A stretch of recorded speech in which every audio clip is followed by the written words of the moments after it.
Hello, baby gangsters. This is Calvin, also known as Homer, and this is Genshin Impact. And today, we're going to be doing the Varka story quest. Honestly, like, I didn't even know that this was going to be a full-on story quest, but it was actually really cool to see it. I think, how do you access the story quest? It's been so long since I've accessed the story quest menu. Let's try and find this ourselves, guys. Isn't it here? How do you, is it here? Wait, I always forget how we did that. How did we do that? I guess we can enable focus mode anyway, just in case. I always forget, like, it's so funny how it's been so long since I've actually gone into that quest menu, the story quest menu, that I always felt like it was in here. Then you press a different button. Story quest. I'm so silly. But that's obviously new. And like, it's so funny when you look back on this menu, by the way, guys. Like, this is like history and Genshin history. And oh my god, these are all so good. These Scofier quests are so good. Oh my god, it's so cool seeing all this in a row. These are all the hangout events. And these are it's so beautiful seeing all that stuff. It's so beautiful seeing that stuff. Today we're going to be viewing the letter that we just received, which I think could be in the menu. If you watched the last video where I saw the okay, those have expired. Where I did the trial for Varka, I actually opened the letter in that video. Where is the letter we have to open? Is it around here, I guess? It probably would be in here, wouldn't it? If it's gonna be, is it this?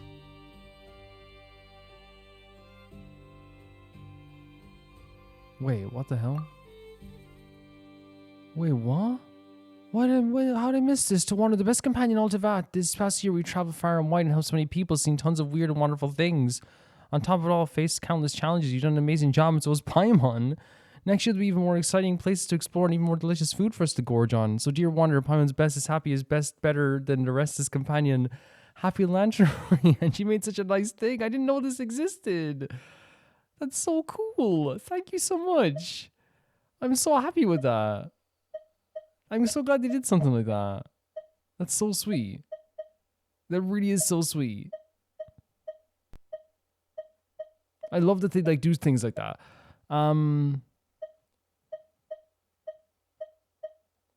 There. Here it is. Yeah, like I didn't know they did that. That's such a sweet thing to have the to have Paimon send you a message, and especially how close we are with Paimon, you know? Hey, long time no see, friend. What's that? Did you say we just met recently? For a heart that always misses its friends. Every second feels like... Oh, sorry. I thought this was Varka. It says Bard. I think this is Venti. Every second feels like an eternity. After such a grand adventure, not cry. You must have gathered quite a few stories on the way, yes? Are you perhaps looking for an old friend to talk to? Do you happen to need a bard? One who can turn your tales into a verse?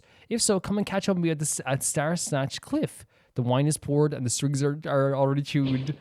So, we're going to meet up with the tone-deaf bard. Venti? Apparently, he wants to hear all about our adventures in Not That's awesome. Maybe we can get some tasty treats out of him in return. Sure. Come on, let's go to Star No, that's so Cliff. awesome. That's so awesome. And like I didn't know what you never know what to expect with Genshin and what we're gonna get or how the story quests are gonna start. But I guess like a Varka story quest starting with Venti in Mondstadt, it's pretty cool. You know what I mean? So I guess we're starting over here. I'm so excited for this. There's something like, I'm really glad that in the past year and a bit, and this is just like, I think we've all probably felt this way too, it's not just me, they've really put an emphasis on returning to Mondstadt over and over again, right?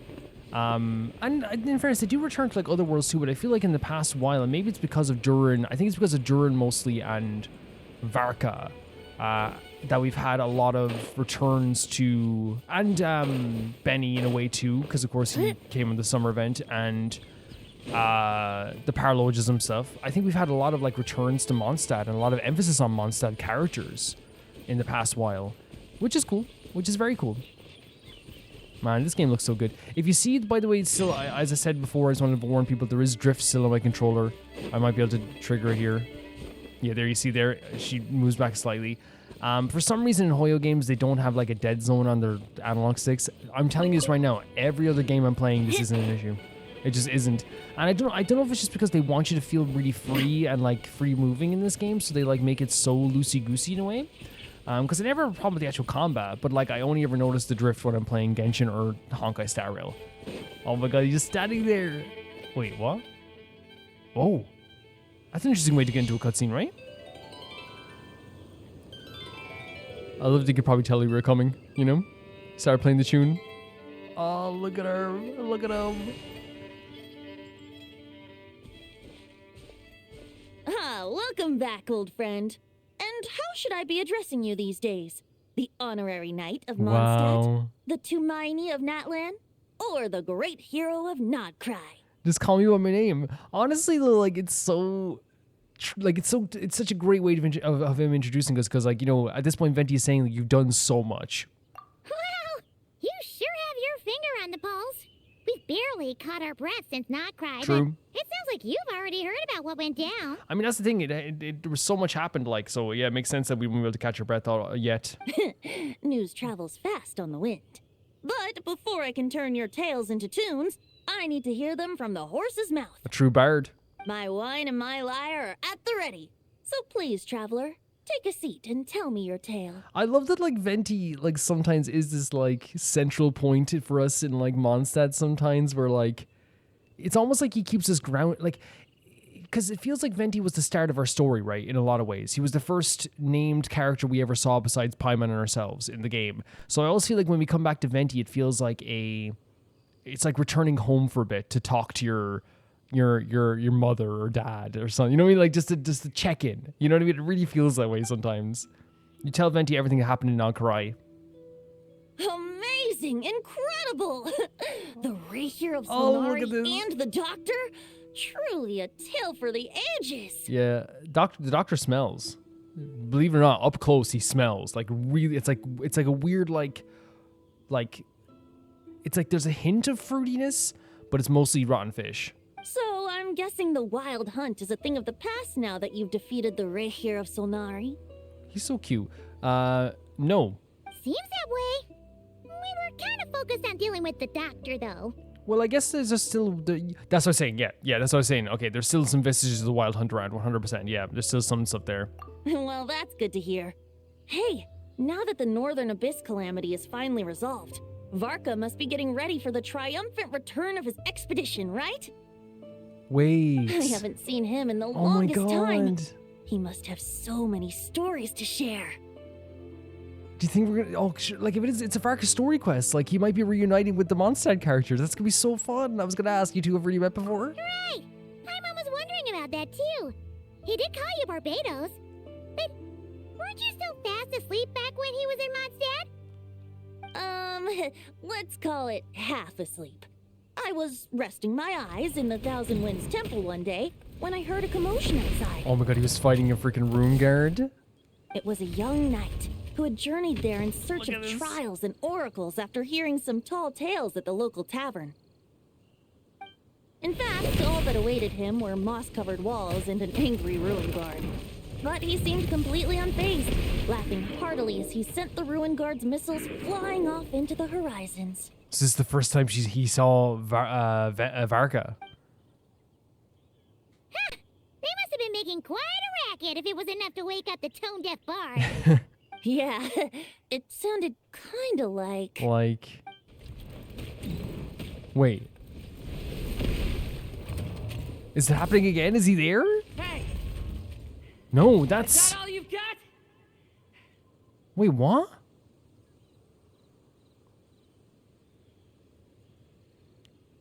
Why can't I who is this?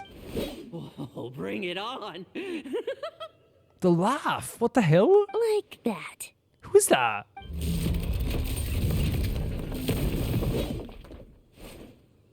Who is this? Giving up already? You're not half as tough as Varka said. Who is this? Love the hair, by the way, in the eye combo. Great coloring. We love the emo slash K-pop styling. Who is this, though? I was trying to recognize them from, like, their shoes or maybe their pants, but I was like, oh, this isn't a character we know. A young knight of Favonius trekking out to the That's so Thousand cool. Winds Temple in search of adventure.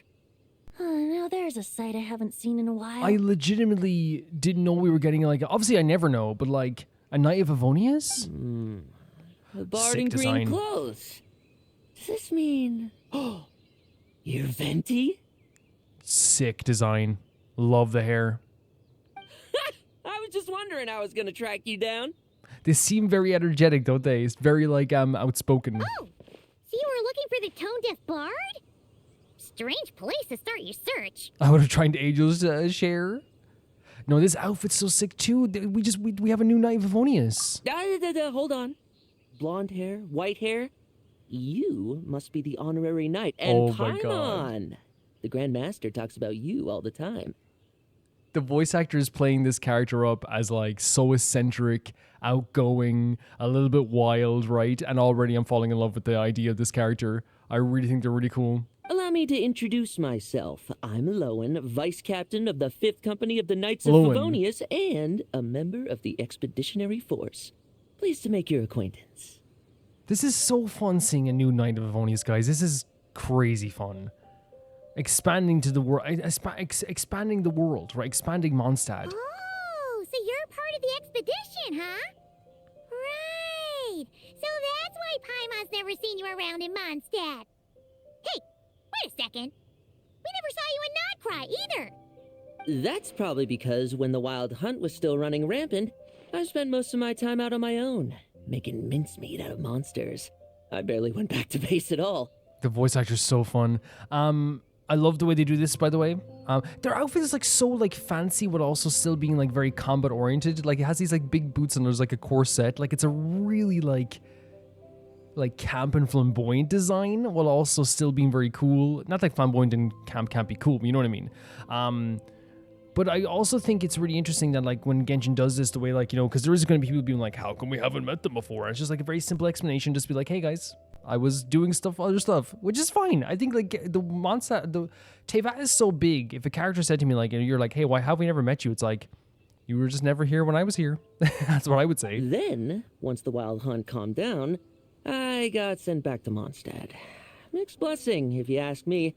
Sounds like I missed out on some serious action. Because of how crazy it was. Yeah, the boots are cool from a distance at No least. wonder we never saw you while we were dealing with the doctor. So, why did Varka send you back?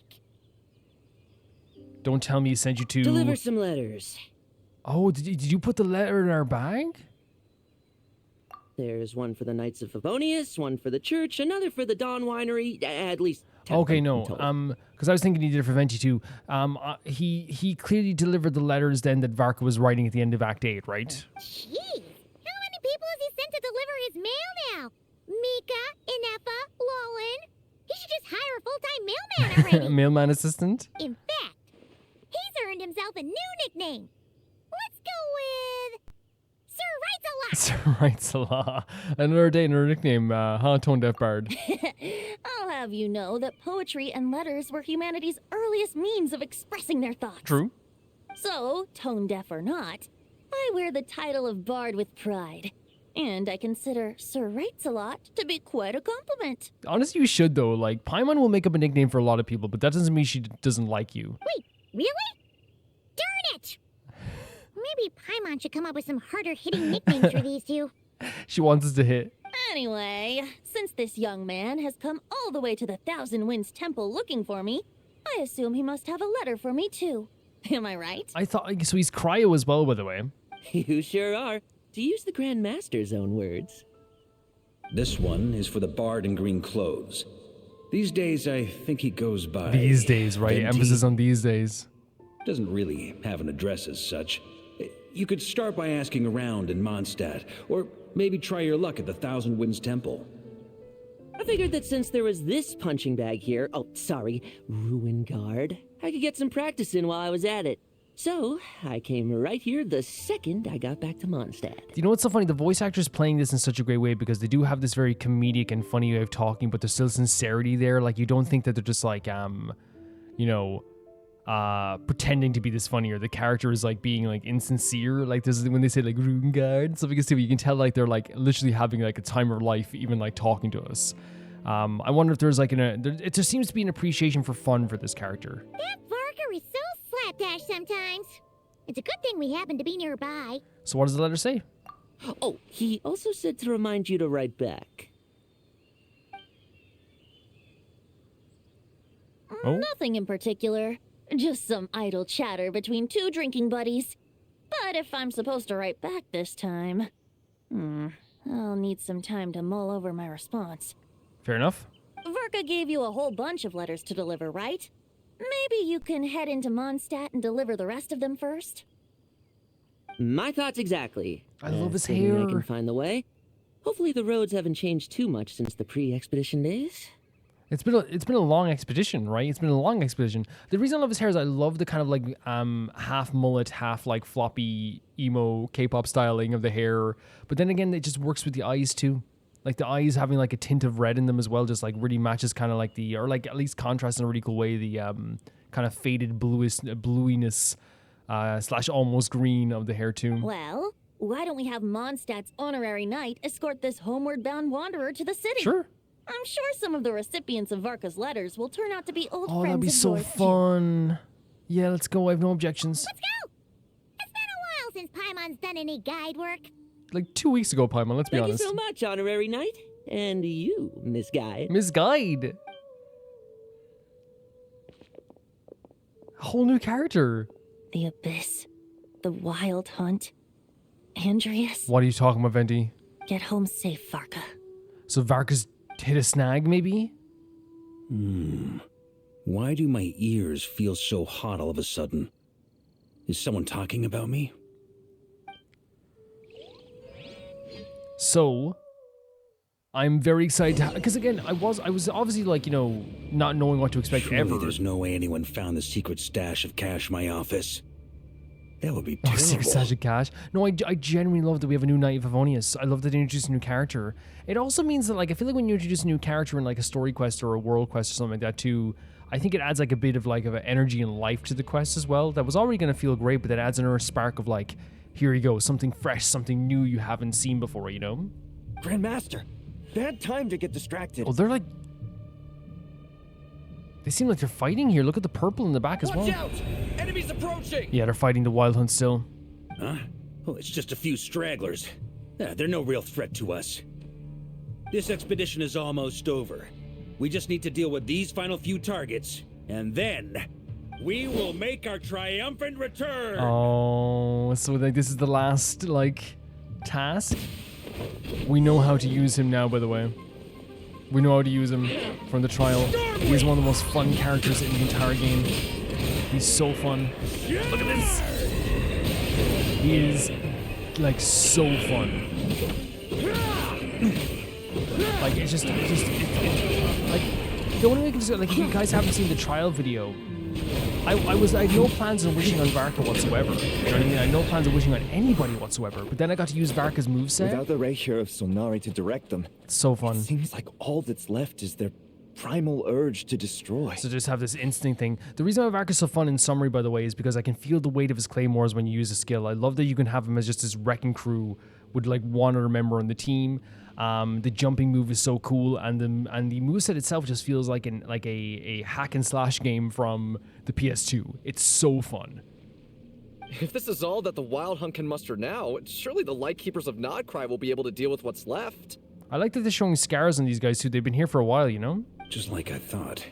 What we should be wary of now is Grandmaster, based on Lightkeeper intel and our own reconnaissance, one of the suspected targets should be just up ahead. Yeah, I love that they're showing wear and tear on these characters. It shows how long they've been here. good. You know the drill. Stay here and stand guard. Leave the rest to me. Yes, Grandmaster. Oh, that's awesome. It's cool seeing him on his expedition besides helping us, right? Look at the deer. That's a statue though, isn't it? Huh? We meet again, Andrius. Andrius, this is Andrius? What? Face the wolf spirit? So, you've returned from Mondstadt. Don't you want to see what it looks like now? What the hell? This I was beating planning to heart? take a look around there myself. Perhaps you could be my guide. What's this? An echo from 1,000 years ago? Echo. There was like a thing with memories here, right? In in non-Cry.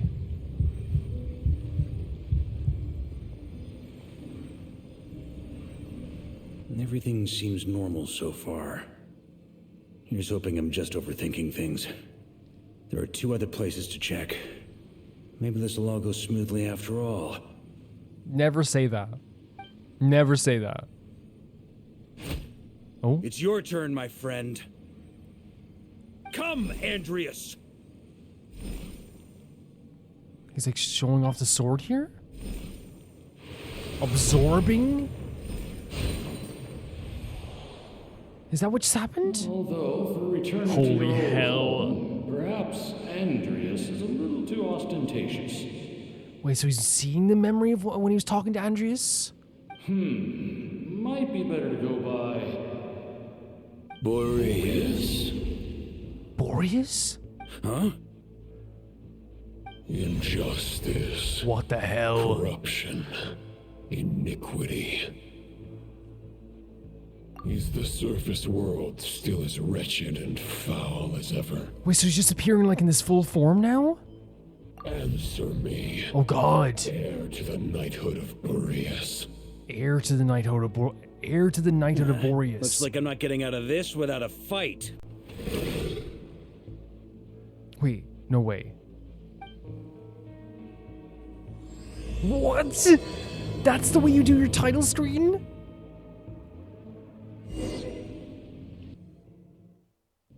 Huh? Are we going back to... That's where things stand with the Oh my expedition. god, it's seeing Gene again, but that's The victors insane. will be returning home soon, so make sure to stock up on wine for the celebrations. This is so freaking cool. Like, again, they've been doing this a lot more. There is a lot of, like, different inventive ways of doing things when it comes to the story quests and the cutscenes and all this stuff, too. But it's still really cool to see them do some creative stuff here with animation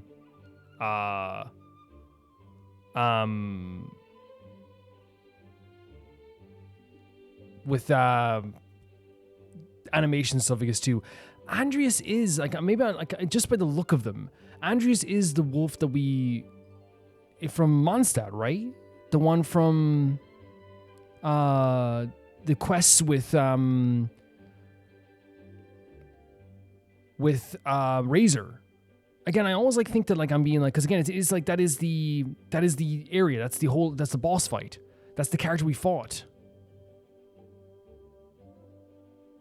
So they're bringing back this wolf to the story, but they look like they were corrupted there.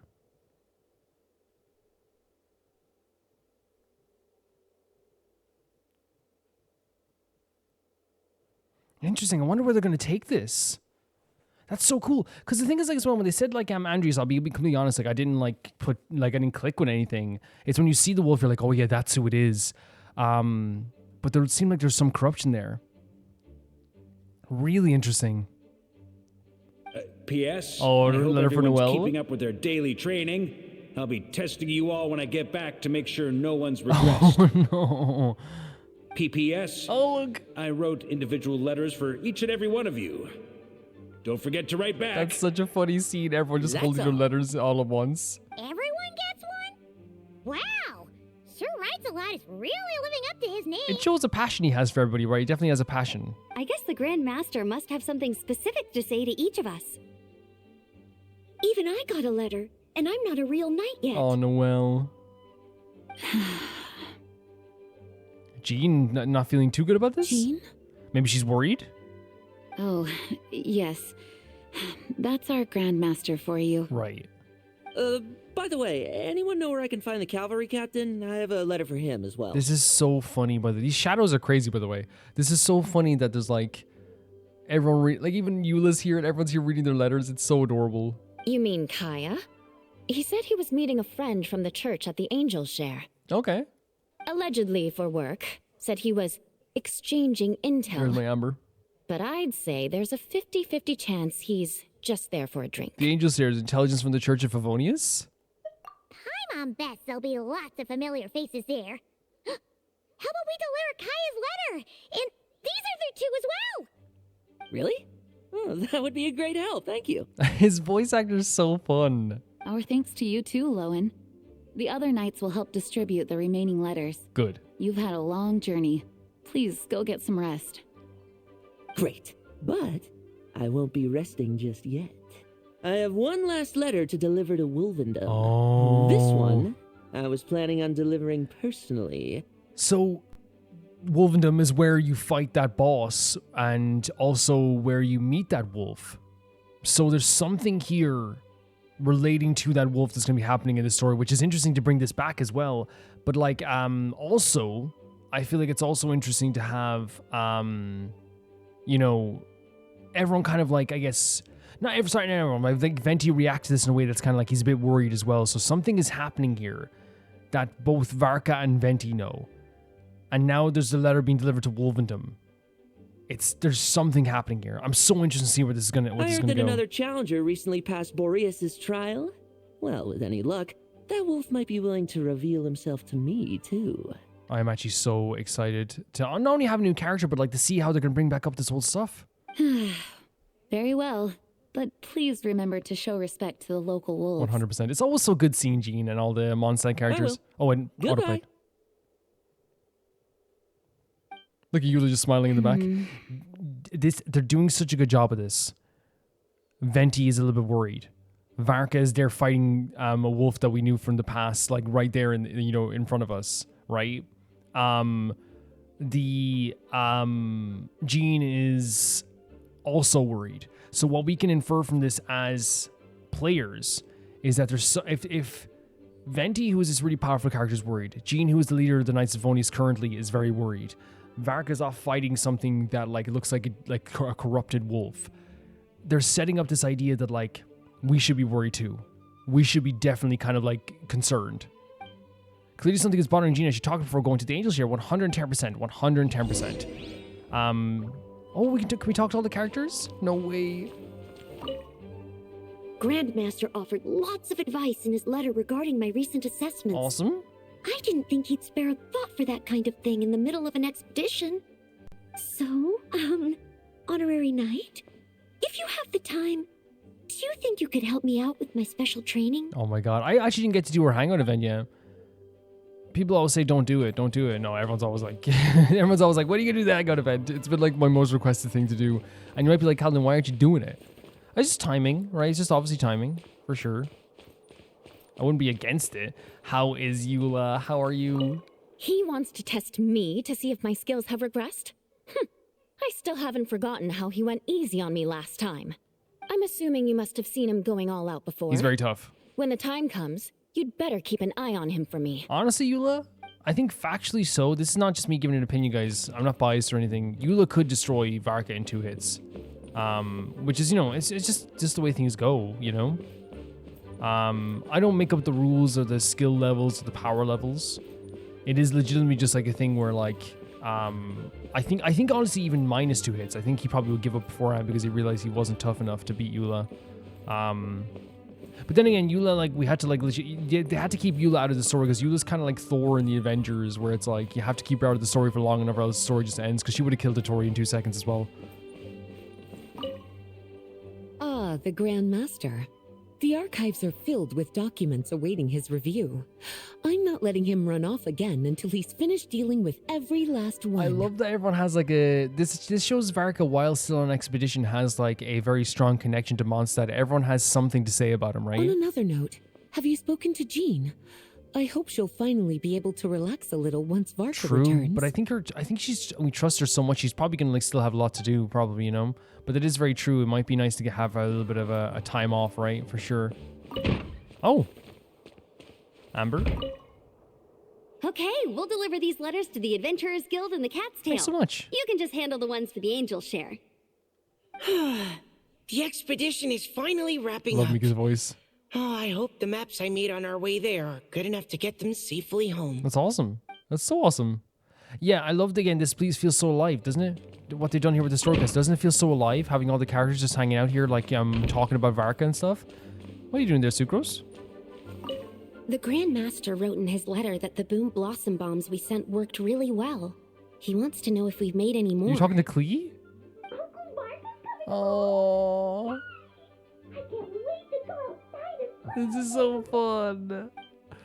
Everyone's so excited. Let's check upstairs to see if there's anyone else to, because you never know. You never know with this game, especially when some of these doors you can actually go into, some of them you can't. The door over there is where we met,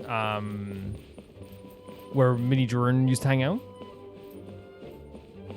So maybe. It's Albedo's room, right? This is definitely Albedo's room, his office. Yep, that's fine. Let's go talk to Jean.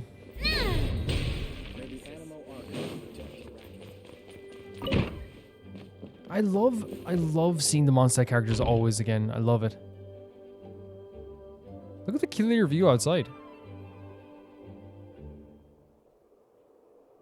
Honorary Knight, you're still here? I'll be setting off shortly, but it seems something's on your mind. Is it that obvious? 100% you wear your heart on your sleeve for sure. Huh? But Varka's coming back. The situation in Nokrai is stable. Surely things are looking up. But that's why it's so interesting to have the look of concern on her and Venti's face. True. From what you and Lohen have told me, the expedition has indeed accomplished its strategic objectives. It seems that Mondstadt no longer faces any threat from the perils of the north, be they the Wild Hunt or the Doctor. Yeah, and the Doctor smelled. Did I tell you about that? And yet, for some reason, I can't help but recall something the Grandmaster said to me before he left. What's that? If I don't make it back from this expedition, you'll have to assume the mantle of Grand Master of the Knights of Favonius. I mean, that makes sense. To me, that makes perfect sense because there's no better person for the job. In fact, in my opinion, I know Varka's amazing, but I think Jean has done such a fantastic job that you wouldn't even I wouldn't be surprised if Varka came back and went like, yeah, keep doing it, you know? If it comes to that, remember to train the next Knight of Boreas in my stead. The next Knight of Boreas. So he was thinking of a successor to himself. I've planted some promising seeds in Mondstadt, but they still need time to grow. Some have yet to master the art of social interaction. Some don't yet understand that they too need protecting. And some might not even want to be a knight yet. Is he talking about some specific characters here? What's wrong? Well, there's no need to frown. I'm going on an expedition, not marching to my death. This is all just a contingency plan in the event that I'm unable to return. But that's still scary, right? Can you imagine if your dad is going on holidays and you're just, I'm not saying Jean's a kid, but it doesn't matter. If you're imagine your dad's going on holidays and you're 40 even, and he goes, hey, if I don't come back from holidays, you got to take care of my house and my dog. You're just looking at me like, what do you do? Where are you going? Where, you going to fight a demon? Until I return, I leave them in your care. He has so much trust in Jean, and rightly so, right? The lineage of the Knights of Boreas has nearly been extinguished twice in Mondstadt's history. So he doesn't want that to happen. The first wandering knight to claim the title arrived in Mondstadt 1,000 years ago, along with his wolf companion. He was as free as the wind. He left no succession plan behind. Even his name was lost to history. The title of Boreas could have disappeared from Mondstadt just as he did. I always said Boreas, but maybe I'm wrong. If they're saying Boreas, it's Boreas.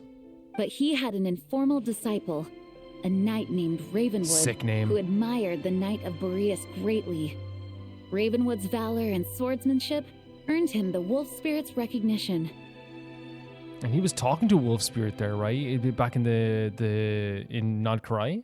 When the old aristocracy tried to regain power, Ravenwood came once more to Mondstadt's defense. From then on, the title of Knight of Boreas was passed down from generation to generation within the Knights of Favonius. Okay, so it's kind of like once he... We know about the aristocracy, we know how they left power, and we heard about that in Eula's story quest, right, for sure. So he kind of defended Mondstadt, and that's where he kind of that's where they started realizing maybe this was an honorary title we could pass out to people. Was this when you talk about the removal of the aristocracy? That's also when Vanessa, right? She got rid of but that was when she freed Mondstadt, right? Wolf spirit? You mean that big blue wolf in Wolvendom? Love the Paimon saying that. Correct. As you may already know, the Wolf of the North is the surviving spirit of an ancient god. Legitimately, Gene, like, it's one of those situations where, like, it's not that I don't pay attention, it's just like, legitimately, since I've thought about that wolf in that way, it has probably been the Razor story quest. Like, legitimately. And the Knight of Boreas serves as an intermediary between him and humanity. Very interesting. Lupus Boreas, who had never known what it meant to love, came to understand it through the journey with his human companion. In the end, he chose to allow his power to become one with the land. Okay. Now, it's so interesting, like, the idea of this line here, right?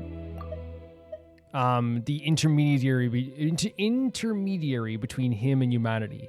I love always the idea of, like, you know, there's a separation between, like, spirits and the human world, and there's, like, someone who, like, can be like the link between that. It's always really, really cool. This was once a well-known tale in Mondstadt, but these days, few people are aware that the starting point of the Wolf King's journey was not Mondstadt, but Nodcry. I definitely didn't know that. Huh? Yeah, I definitely didn't know that at all. Could it be? The great Wolf King of the North came here from Nodcry, although he doesn't like to speak of his past. In fact, he rarely shows himself to people at all nowadays. The Great Wolf King. Again, I have no problem looking over this again. So when you're talking about the Wolf King,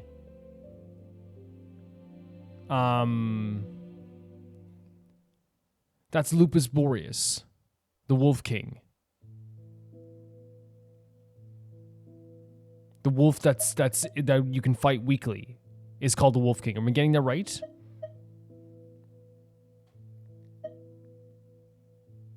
Yeah, we'll just say that. As such, this tale can only be found deep within the Knights of Favonius library. Even among the Knights of Favonius, few are aware of it. Okay. The Grand Master didn't disclose any concrete objectives before departing on his expedition. I couldn't help but wonder whether it might somehow be related to Nodcry's Wolf of the North. So that's what her worry is that because he wasn't really clear with what he was doing, it might be related to something like this. I kept my speculations to myself, however. Sharing them would only spread unwarranted suspicion toward the Four Winds among the people of Mondstadt. You experienced the turmoil caused by Duval and the East Wind's actions for yourself. Surely you can understand my concern? I don't. If you can explain this to me 100%, because I know, like, sometimes it feels like I don't remember a lot of stuff, but it's just like some stuff. Like, I'm just like, when she says the Four Winds among the people of Mondstadt, is she? Like, when I'm saying she's suspicion towards the Four Winds, is that like saying that if she gave her suspicions about the stuff with the wolf and Lupus Boreas, people might then start being suspicious again about stuff like this because of the stuff that happened with Dvalin? Is that what she's saying? No wonder Varka wasn't clear about his motives. Is that what he was worried about? Maybe. Very possibly. He was probably also reserving judgment.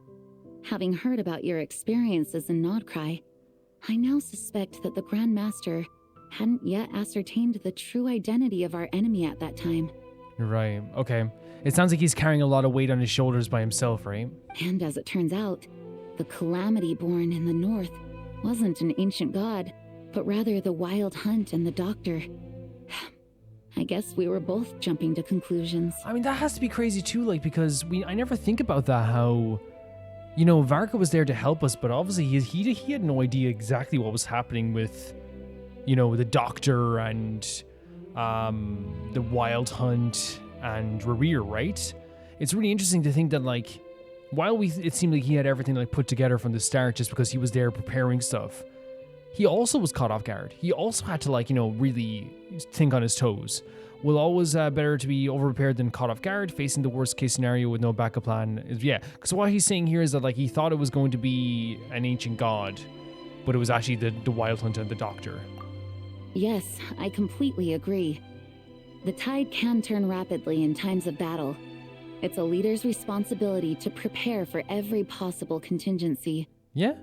Even if his contingency plan never needs to be put into action, I'm sure the Grand Master is relieved to know that it's in place. 100%. This is something that I had to memorize something for, and this is not the same. I had to memorize something for a presentation years ago, and I remember specifically the person who was like helping me with the stuff said like, "Oh, keep the notes in your pocket," you know, because even though I was supposed to basically say it outright without even like having any notes, and I remember being like, "Oh no," but like then I look at them, it's like, no, it's just the feeling of knowing that you have a safety blanket. It will make you feel a lot better. You know what I mean? And it's like, it's so true. Like, because I didn't just look at them once, but I felt calmer knowing that it just in case I had them, right? So that thing was taken out of it. So in this case, it's like one of those things where it's like, okay, at least we have a contingency plan. Yeah, very, very cool. Thank you for being such a patient listener. No problem. I feel much more settled after talking with you. Yes, and if you have any spare time, would you mind stopping off to say hello to the other knights? I'm sure they have all missed our honorary knight just as much as I have. Sure, I'd love to. I talked to a bunch of them out there, but I'm going to check around maybe all around Mondstadt. The thing is as well, though, like with the, I was about to be like, you know, in a way you could be like, well, we just did paralogism. You know what's freaking crazy? I think we're like 2 months away from where paralogism originally released, right? We're almost a year gone from paralogism. It's insane. You know what I mean? When you think of it that way, it's insane. Like how I'm starting to think of time within the world of Genshin. That turned into a pretty long conversation, huh? We should probably go deliver those letters to the angels share now. Yeah, and if again, it's one of those things where like I have no problem saying, because I haven't interacted with the lore of, because what happens to me all the time, you guys know this because you watch my playthrough. You guys know that I interact with the lore, I talk about the lore, but then I'm not really ingrained in the community, so you don't see me like talking about the lore all the time. So unfortunately, you don't get this like locked in knowledge that other creators might give you. But I do like think things jog my memory when I hear about them or see them, you know, in that way. And so like my understanding of this is that he is a knight of Boreas. The Wolf King is Andrius, the wolf that we fought with during the Razor Quest. They actually originally came from Nodkarai. Varka wants to make sure there's a successors of Knights of Boreas because there was a knight named Ravenwood, who protected Mondstadt during the time of when the aristocrats tried to like come back and take power in Mondstadt. Oh, yeah, right? Barbara, go! And he's always looking for a successor to put in place in that way too. But the main thing is that there was like a spirit and a mediary, like the Knight of Boreas is a mediary between the Wolf King and Mondstadt. And you need to have one there, I think. Is that what we're getting at? Again, sorry if I sound confused. It's just one of those situations where like it's gonna be a thing of jogging my memory. I'm just checking if Barbara's here. I'm just checking. I know she might not be here. You know, she might not be here. Can I say one thing I would love if Genshin actually did this? If he left. Because I had a conversation with him, I think it was during Jean's quest, where this knight of, this Fatui member said to me, he says during the quest, I believe, he goes, yeah, after what happened with Signora, people in Mondstadt kind of want us gone, so we might be gone soon. So actually, it would be really interesting if like a few of them left or something, you know what I mean? But I think like, you know, like I understand it's a video game as well, but I would think it'd be really cool if like that happened, right? Like if you saw like those type of effects, because they do that sometime in this game where you see effects in the world, but it'd be really cool to see something like that, you know? Not that I have like a problem with the Fatui hanging out here, they have a right to be here just like anyone else, right? But I just think like, you know, it'd be really cool. And here's the thing, you could, again, I want to make clear, I'm not doing a nitpick, because I think you could easily explain why he didn't leave, as Jean could have been like, no, we can't break down relations with the Fatui right now and can't make an enemy of the Fatui in this way. You can't blame one Harbinger for every action of every Fatui member, because if that was the case then a lot of Fatui members would about to be kicked out of everywhere for what the Doctor did. You know what I mean? So I think it is one of those situations where you could just explain it like that. Like, they probably thought they were about to get kicked out because of what Signora did, and then Jean was just like, no, we can't have that. We can't, like, it literally would not make sense for our relationship with the Fatui members. I can't see anyone around here, I guess. I guess we could just go straight to the Angel Share then? Possibly?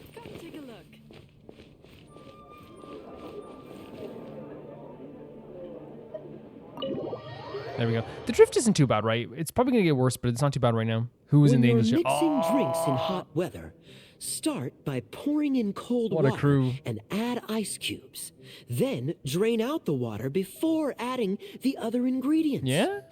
How's that for a secret recipe? Maybe it's worth a little intel in return. Okay. Please.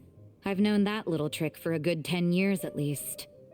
You'll have to offer something a little more substantial if you're serious about This is a great trading. interaction, is right? But a trade-off here, because like Rosaria's not gonna like fall for Kaeya's charm, right? She's like the one person that's like not gonna even like. I know a lot of people like are so used to Kaeya now and they don't really fall for his charm, quote unquote. But you know what I mean? Like his charm is gonna get roadblocked by the wall that Rosaria puts up around herself, figuratively. You know? I know there's no one else in the tavern right now, but do you two really need to talk so loudly?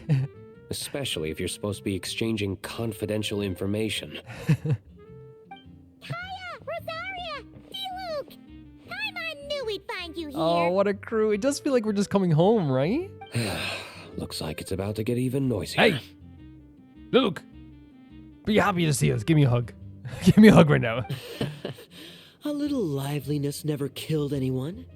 Traveler, Paimon, what brings you our way? I have a letter for each of you. It's funny, I actually love the Angel Shares environment more than I love like other environments sometimes of pubs, because one of my things about pubs was like, I used to love going to pubs to chat with friends and over a drink when I did drink. I don't drink anymore, but that's what I would love.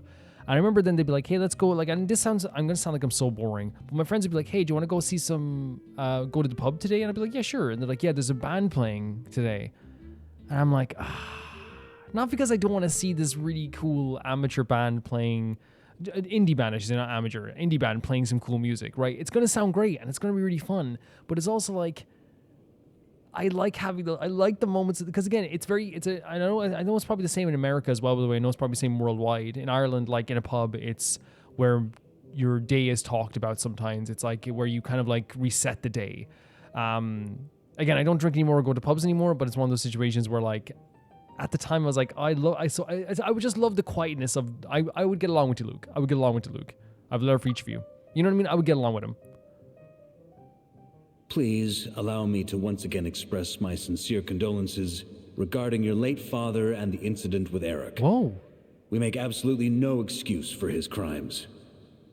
Whoa. I hope you will give some serious consideration to the question I asked you before I left. He's so thoughtful. Though I'm sure you're tired of hearing me ask by now. The Knights of Favonius will always welcome you. So he wants Diluc. He wants Diluc to be in the Knights of Favonius. He's always, again, it's one of those things where like he would be perfect, right? But it's just he has his own reasons for not being there. From the look on your face, I'm guessing the Grand Master is still refusing to drop it? So he sees Diluc as a possible Knight of Boreas then, from what he was describing earlier. He nags like an old man. It's hardly surprising. I love we're getting some Rosaria content. Huh? Drip what? What's this about? About Diluc joining the Knights of Favonius. Nothing, really. Before leaving on the expedition, Varka came here to chat with me over a drink. I failed to avoid him. He, asked me if I'd consider rejoining the Knights of Favonius. Yeah. And I declined. He expressed his regret about everything that happened and asked me to reconsider. That's all there is to it. And it's so funny with this as well, like, it's not like Diluc would be perfect. He would be, and it's because he doesn't want to be a Knight of Favonius makes him even a better Knight of Favonius, because like he has like the interests of like, you know, I'm not saying all the Knights of Favonius are amazing people, I want to make it clear, but I think having a Knight of Favonius who like is purely not even about the knighthood, not even about the Knights of Favonius, he's purely about like, you know, people, right? And he's purely about like, you know, the good of all this people. And you might say, well, he like, you know, he's a bit standoffish, but I think he cares like so freaking much. For sure. Right. Sounds like you skipped a lot of details. There's clearly more to it. Is he asking him to be the Knight of Boreas? Whatever details I Boreas. chose to omit are in the past. Okay. Dragging them back up now serves no purpose. And that's fair. Whatever you want.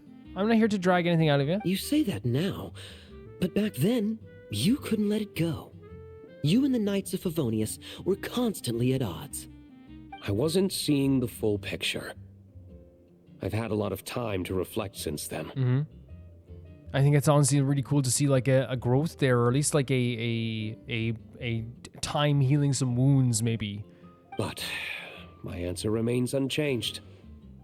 I'm not rejoining the Knights of Favonius. Right. I just think I support him. Like, while I would love to see him, like, because again, when he doesn't need to be a Knight of Favonius for this to happen. When him and Kaeya protected the front gates of Mondstadt during Paralogism, I was screaming, right? And I'd love to have him as a Knight of Favonius 100%, but I also want him to be at his happiest and at his best. Both the Grandmaster and the acting Grandmaster are too upright and honorable.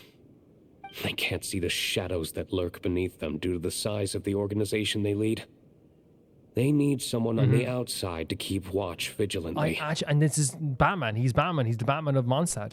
And it makes 100% sense that he's saying this because, like, and I like that he's saying this because, again, I'm not saying that, like, you know, Jean and Varka don't notice this stuff or whatever, but they are in a very official setting, right? But Diluc is very good at seeing the underground stuff. He deals in alcohol and the selling of alcohol. Like, you tell me he doesn't know underground businesses and underground organizations.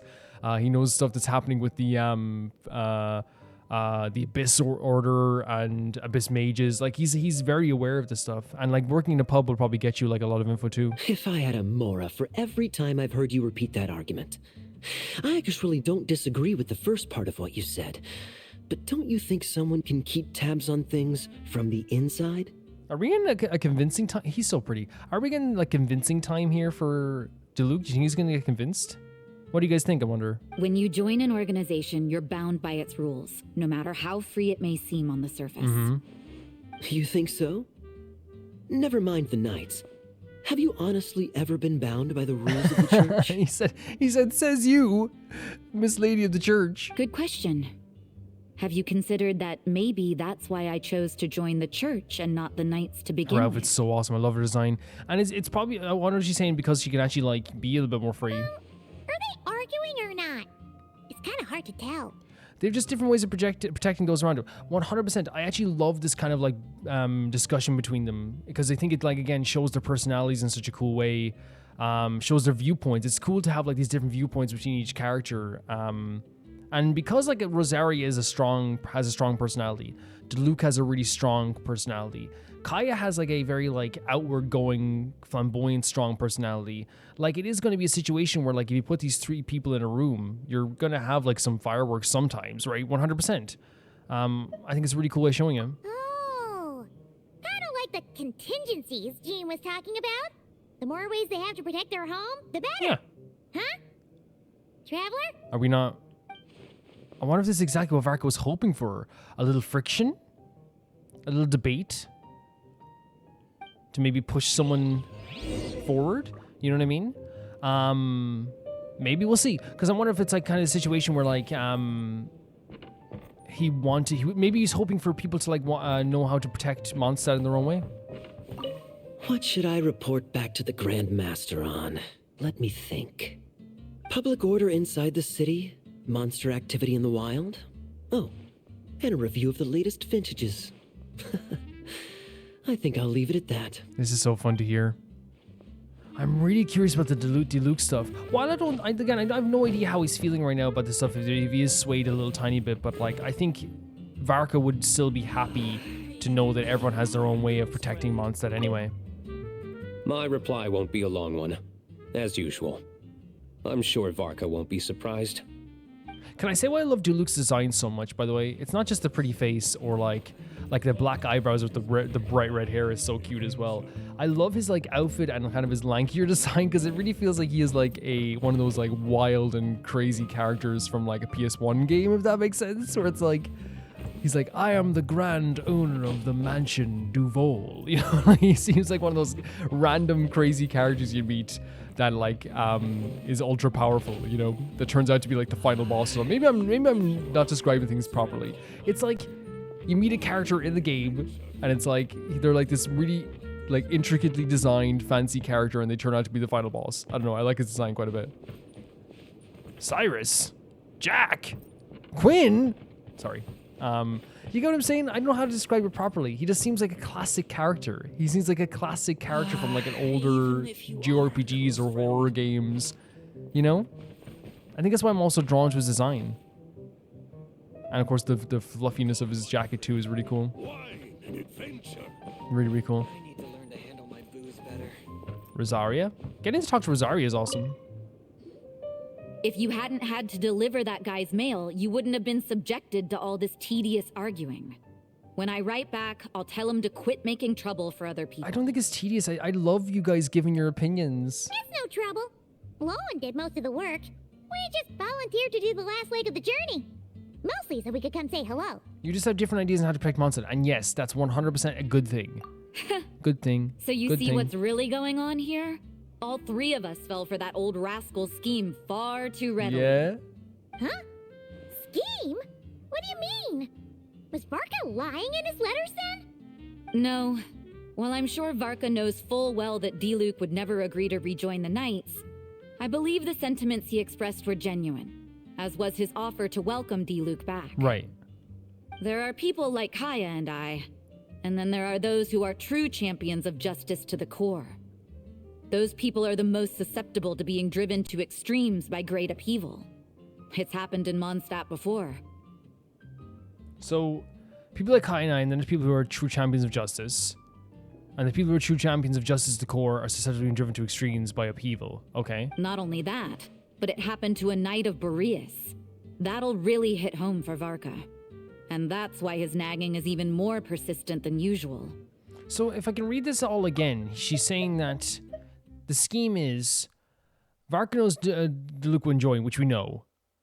But he has a genuine offer for him to come back. But she's saying that Kaeya and herself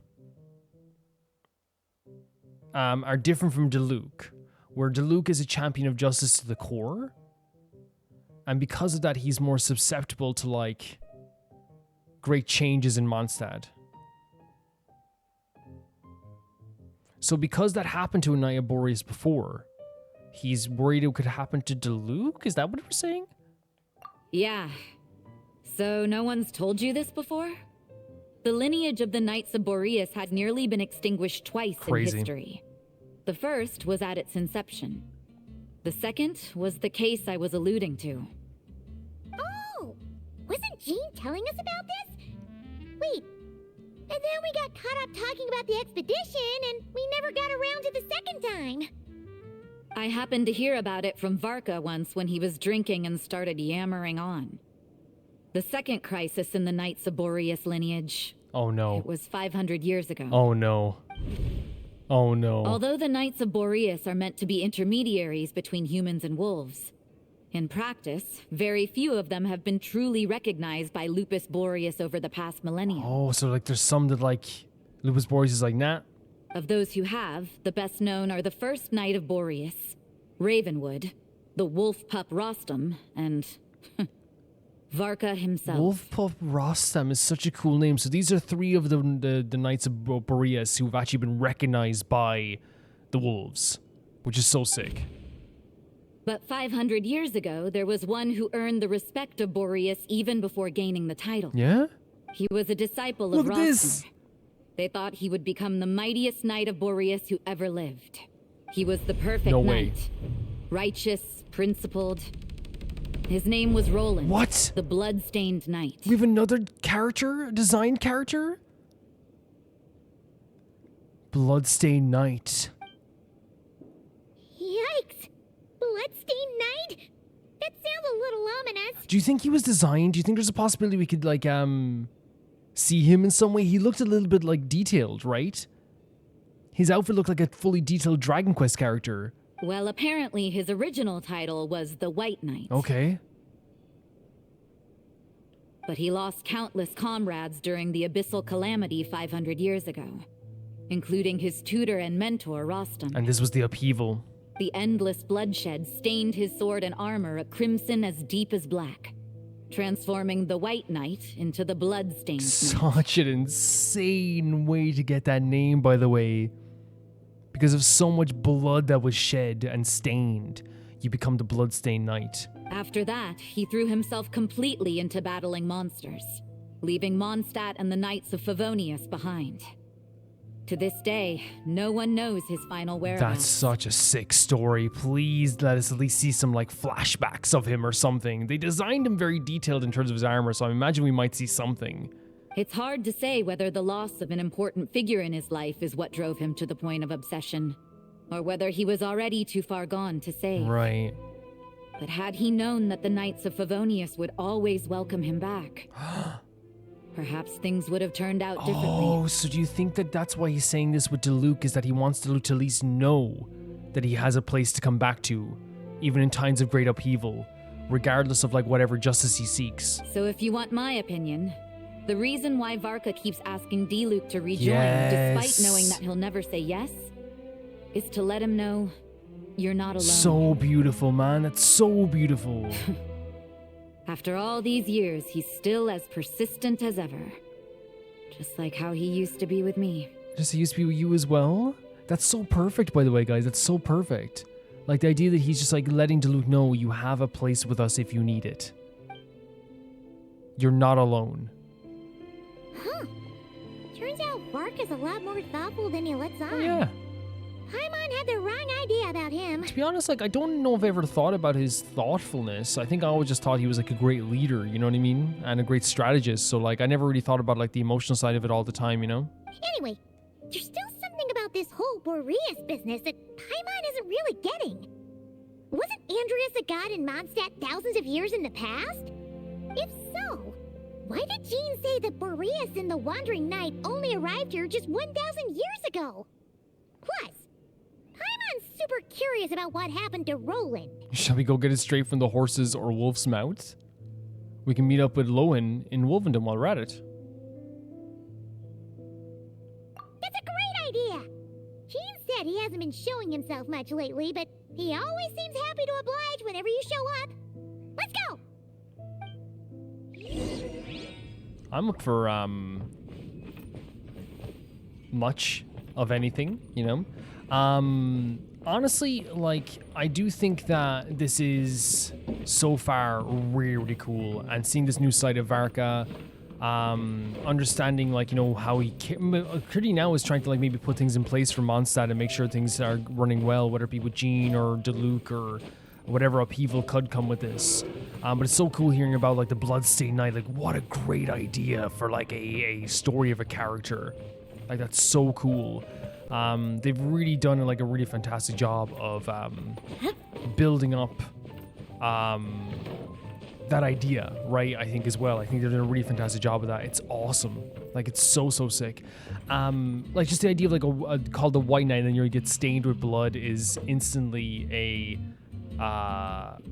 fantastic image and, like, such, like, a sick idea. And then hearing about all the ones that were, like, recognized by the wolves anyway is also a really cool idea too. I really like this. Let me guess. You're heading to Wolvendom next? Say hi to Razor for me. Oh, but I'm not helping him write his response to Varka. He needs to learn to be independent. Write it for him. Do it. Please. I'll write it for him. You know, he has to learn to be... No, I'm writing it, okay? Razor never has to be anything, okay? Just a wolf boy. No, she's probably correct, but it's really sweet though that she thinks about Razor anyway, right? And that makes, by the way, it makes total sense because Razor is 100% the one person that I think Rosaria would be able to, like, truly. Well, she likes Barbara in fairness, but, like, you know what I mean. She's not a bad person, but I do think that, like, she would have a lot of time for Razor because he's such a cutie. What should I report back to the public order inside the city? Monster activity in the wild? It's the same thing you said before. Grand. Absolutely grand. Okay, so we have to go to Wolvendom. And I don't know what it is, man. Just, like, Mondstadt has just such a special hold on it. And it is because it was our first area. It is our home, right? For sure. It's this way, isn't it? Like, obviously, like, we remember Wolvendom like crazy, right? Because it is, like, the area where not only would I go collecting things to level up earlier characters, but it's one of the earliest locations for quests. It's where Barbara's hangout is. It's where Razor's story is. We went there as well. During another quest as well, I believe we went to Wolvendom for Razor. Like, there is a lot that has happened there, but at the same time too, it really feels like a location that, like, we don't go there often recently. you know? So to me, it's like really interesting that we're coming back here. Really interesting. And honestly, like, I'm like excited. I'm excited to get to see Razor as well. Because there's no doubt Razor's going to be here, right? You don't send us to Wolvendom and not bring us Razor. Whoa. What? What's going on here? Was Wolvendom always like this? No. Paimon has a bad feeling about this. Because Wolvendom usually has like a misty blue feeling to it. What are they doing What? here? Watch out! How?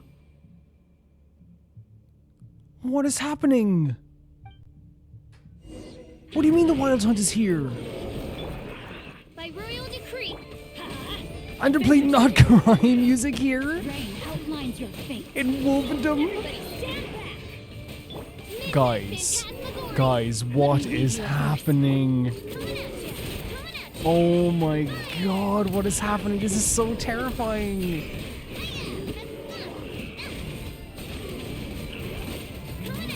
This, again, I wonder if this is what was Varka told to, like, Venti as well. Because remember in the letter he was, like, talking about Boreas and was Andrius, wasn't it? That is terrifying. And, like, this rarely happens in anything with Genshin, right? Where, like, a threat... I know, like, there's been similar threats in the whole world, but you don't, like, usually the threats don't, like, extend over borders sometimes. You know what I mean? We don't usually have, like, the same Fontanian threats, you know, coming into Sumeru all the time, or the Sumeru threats coming into Fontaine. Not that, like, there's anything, like, as similar to the Wild Hunt, I suppose, but, like, very rare to see something like this happen.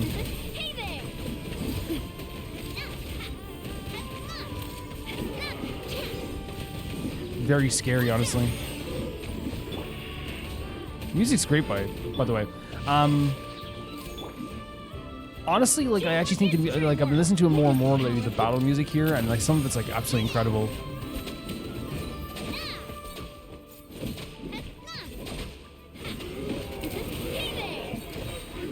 Wow. What in the hell? Are you alright? There's still something nearby? No, what now? There better not be more Wild Hunt monsters. I mean, the fact that the Wild Hunt's here in Wolvendom, it's so close to Mondstadt. Like, the city of Mondstadt, it's so close. Oh, there's Lohen. Lohen? You scared Paimon stiff. She thought you were... Stop right there. Answer me this. The 2 letters I gave you, who are they for? Wait, because of the shape-shifting stuff, right? We learned about that a while back. But... are they still doing that, even without Rear here? 2 letters? Wasn't it 3? That's exactly what he wanted to hear. Kaeya, Diluc, and Rosaria. Okay. Well, Paimon's coolest naive expression doesn't appear to be an act. Paimon answered correctly. So yeah, he obviously has seen something in his travels, whether it be in Nod Karai or here, to do with, like, the shape-shifting stuff, right? 100%. Hey! What are you trying to say? Wait, He's saying you passed the test. what are you trying to say, huh? Huh? Yeah, Paimon's smarter than people give her credit for, but yeah, he's saying you passed the test, and, like, it just shows that you are sincere and you are Paimon. Paimon passed a test? Really? Huh! She didn't even realize she was taking one! Jesus. Sometimes they do the Paimon silly joke a lot, don't they? The whole, like, but, like, you know, she's charming as heck. She really is. You may dispense with your suspicions. The wolf pack has borne witness.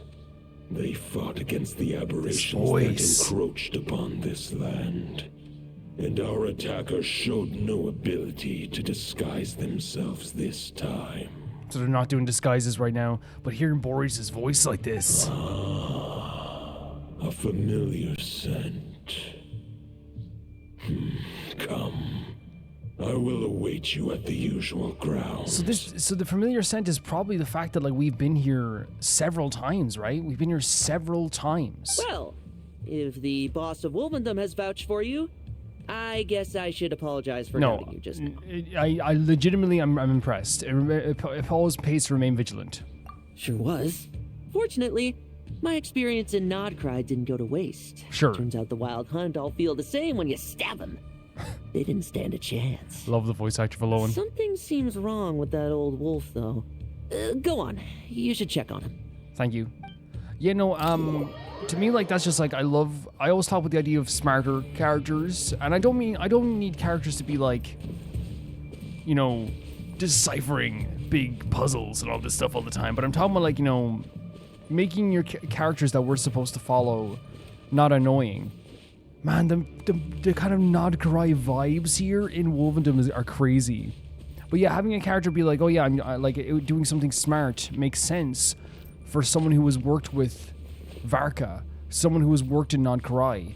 Like, you kind of be like, wait, why didn't he, like, you know, like, it's one of those things where I don't know if I would question why he didn't, like, question us, but, like, it makes him, like, seem way more capable. You know what I mean? 100%. The heartbeat of this place as well. Oh my god. With this music and this, like, energy, it really, I think it's Razor. I see, like, his back of his hair, but it really is terrifying to see him like this in the purple mist. This is crazy.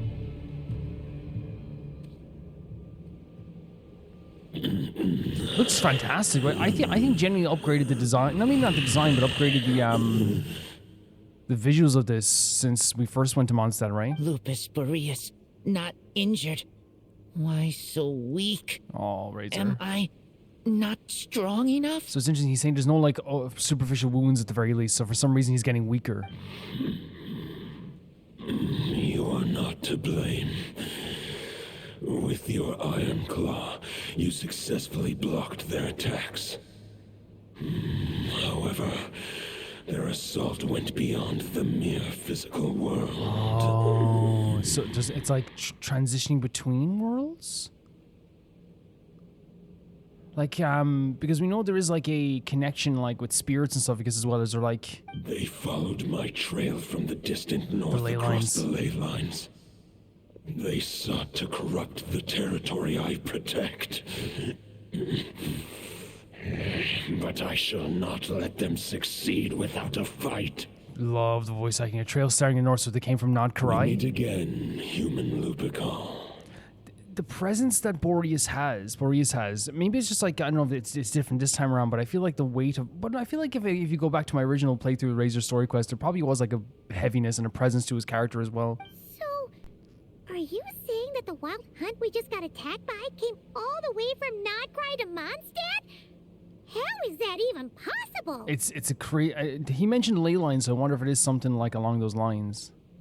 As you know, I stand before you as an incomplete being.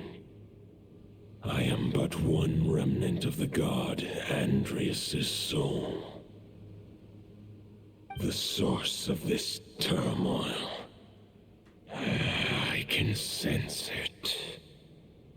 It lies in the north. It is the part of me that remains in Nodcry, from whence I came. The thing that Varka was facing earlier in the video, right? Huh? Now Paimon's even more confused. How can he be in two places at once? Because I think he's saying he's part of Andrius' soul, he's not the complete part.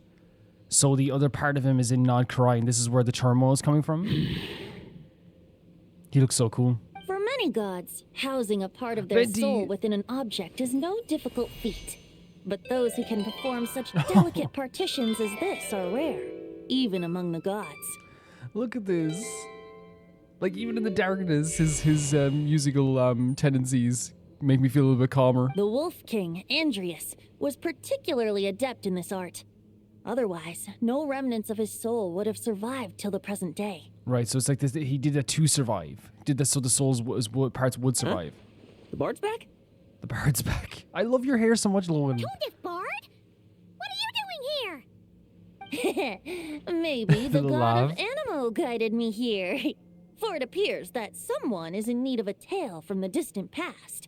And our wolf friend doesn't seem too keen on recounting it himself. Whatever story you want to tell, we'll listen to it. Who better than a bard to do the honors? Lord Boreas, do I have your blessing to share this story? As you wish. Lupus Boreas wandered the frozen tundra and stumbled into the very Sealy cool. Hall. Enchanted by their song, tender as the dawn starlight, and curious about the ways of humankind, the wolf bade farewell to his home and set off for the city to the south. So, he went to a Hall of Seelies. This is gorgeous, by the way, which is a Hall of Angels. Like, look at this. And even the imagery here is like 100% like, you know, reminiscent of angels as well. But curious, he went south. As the high tower crumbled and the fierce winds fell silent, Lupus Boreas, who once had hunted with the storm winds himself, looked within and inquired, was the shelter he provided for humanity really any different from that given by the reclusive king in his tower? So, was the shelter he provided for humanity really any different from that given by the reclusive king in his tower? What does this mean in particular? The wolf entrusted those under his protection to a new god and quietly returned to the frozen north. There, in a palace long since abandoned by its former master, the great wolf closed his eyes and slept. 500 bitter winters passed, then 500 equally frigid springs. Frigid spring. He slumbered undisturbed until a night stumbled in from the cold, just as Lupus Boreas had once done at the Seelie Hall, and awoke him at long last. This would be the same type of night as as what they call the White Knight, as Varka. Yeah. The knight asked the Night of wolf to Boreas. join him on a journey south, to Boreas. see once more the land that had all but faded from his memory. The gentle wolf, unwilling to refuse the human's earnest plea, split his soul into two halves is and left gorgeous his home art. once more. So into two halves. So this is when he split his soul and he left maybe one soul behind. Seeing how the ice and snow had given way to verdant plains, hearing the laughter and song that now filled the once somber city, the aging Lupus Boreas turned to his friend, the god of Animo, and remarked, Wait, so I'm sorry if I'm getting confused with this. I'm gonna obviously read over as much as I can here. But so they said a knight woke him up at long last, right? And then he said he turned to his friend. So the god of Amno is not the knight, or is it the knight? Is it just me, or is the way that this story's being told feels like very? I don't know. Is it just confusing to me? Maybe you guys can tell me if it's not as confusing to you guys.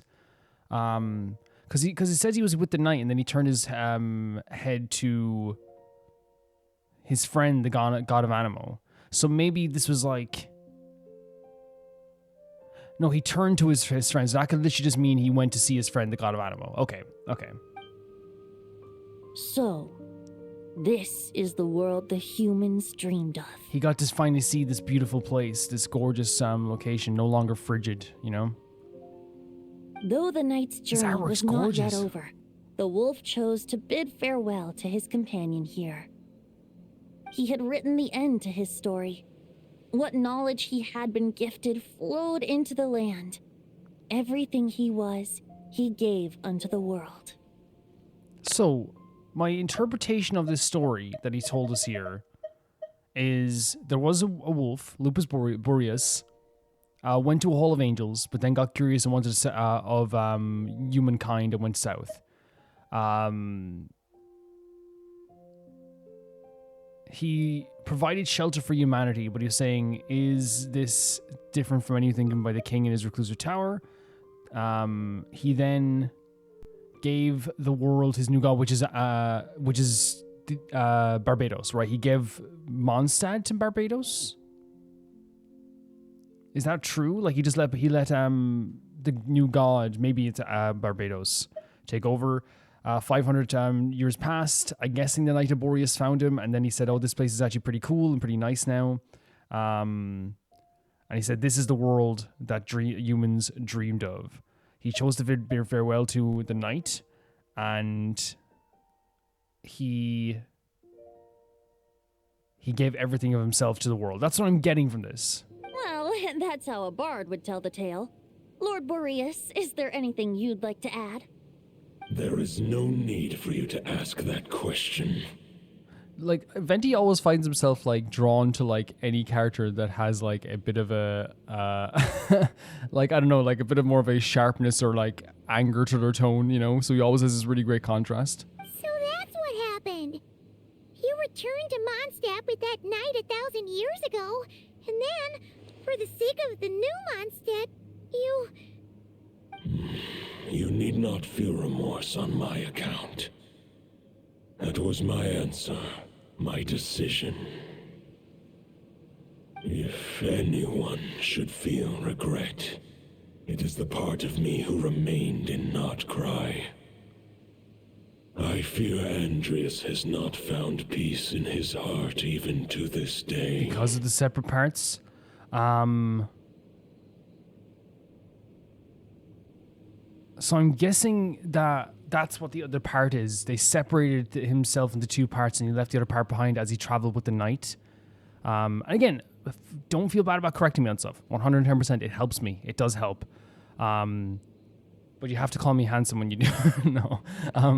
But yeah, it's I'm trying to piece everything together 100%. That is surely why those vile aberrations were able to exploit his weakness, sowing the seeds of all the turbulence that has ensued. So they were able to exploit the other part of him in Nod-Karai, which is why they were to make themselves here. It is crazy at the Wild Hunts in Mondstadt. It's crazy. But we followed Boreas' trail in Nodcry. We investigated and discovered no signs of instability.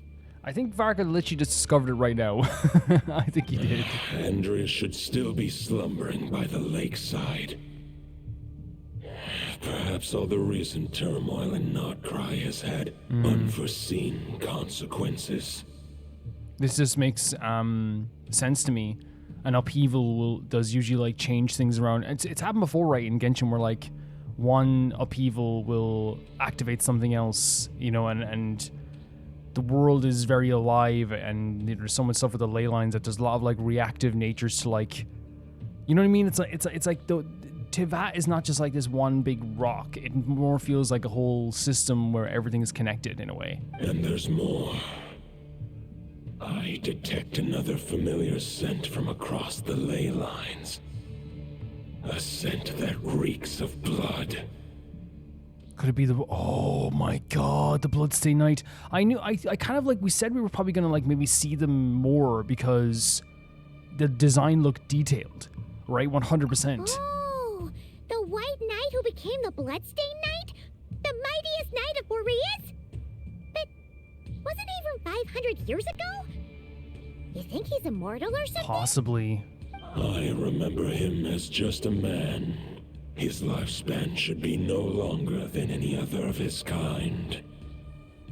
But this music, he man, severed his connection to Boreas, his final destination. Man. So we have this idea that this knight that, and again, such a cool concept, the White Knight who became a Bloodstained Knight because of all the blood that was shed. And he shouldn't be any different from any other knight, but the problem is, he hasn't seen him since he was just a man, right? He shouldn't be any different than any other human, but here he severed his connection to Boreas. It was the ancient kingdom of Conria. Oh, Jesus. As you call it. Beyond that, I know not if he lived or died. Legitimately, to scare me or to make a story heavy, because of the way they set up Conria, you literally just have to turn to the camera and be like, say nothing for 2 hours and then go, Conria, and I will scream. Like, every single time I see that word. If you want to get to the bottom of this, I'm afraid you'll have to make another trip to Nodcry Wow. yourselves. As luck would have it, another old friend of ours just so happens to be free right now. If you ask him nicely, he might give you a lift. That could save you a lot of time on the road. Dvalin? No wonder I can suddenly sense the east wind's presence. That's so fun. That's a throwback. That's such a throwback. If even Mondstadt has been affected by the fallout, Nodcry must be in real trouble by now. I hope Varka can handle it. Yeah, 100%. Varka? Is he in danger? Oh, even Razor's worried. I believe too many passengers would slow our dear friend down. I fear he only has room to carry one person, along with perhaps a diminutive companion. I understand, I'll go. All right. Wish it could be me, but I accept that we should send our strongest warrior to fight Nodcry's battle. Yeah, and that's the thing that I love so much with this game. They don't beat around the bush anymore when it comes to the Traveler. I love it so much. Because again, like early on, obviously, like people didn't know him very well, but now it's one of those situations that whenever the Traveler goes, yeah, I'll go, people go, yeah, he should be fighting. You know what I mean? Like, I love that the game doesn't pretend that we're just like, you know, that we're still at the start of our journey. The game acknowledges that we've done so much that, like, yeah, please send him. I'll stay here and deal with any wild hunt that try harassing Mondstadt. It'll be a good chance to try out some new moves. He is crazy and I love him. All Razor. I stay in Mondstadt too. Oh. With Traveler's help, Varka will be safe. Does he want his letter, by the way? Or did he get his letter? Give me your iron claw. Such a cool sword, isn't it? Holy hell, that's sick. Wait, what? Golden-haired traveler. Huh? Give this token to the current Knight of Boreas. That is so... That's such a cool... That sword looks so cool. It is a wolf spirit. It contains my power and thoughts. Though I have given him a piece before, this should bring him new strength. Love this. Love this. The Dominator of Wolves once bestowed the power of his soul upon his pack, strengthening their hearts and sharpening their claws. This is such a cool idea. But human hearts and flesh cannot bear the soul of a wolf directly. It would be akin to forcefully merging a human and a wolf into one being. They would descend into chaos.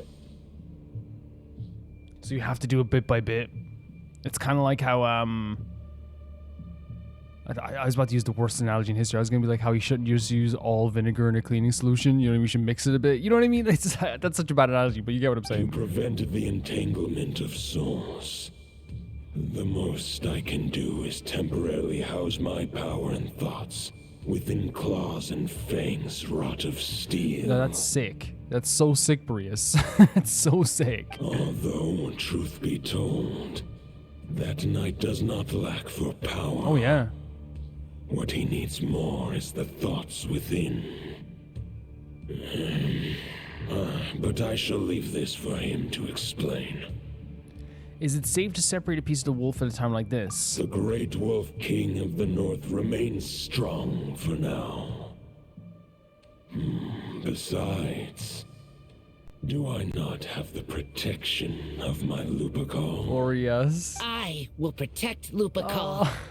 The north and Varka, I leave to you. He literally, like, I get the faith he has in Razor now is so cute. You know what I mean? To not only hold that sword, but then to also be like, hey, yo, like, I got my buddy Razor here to protect me. Don't worry.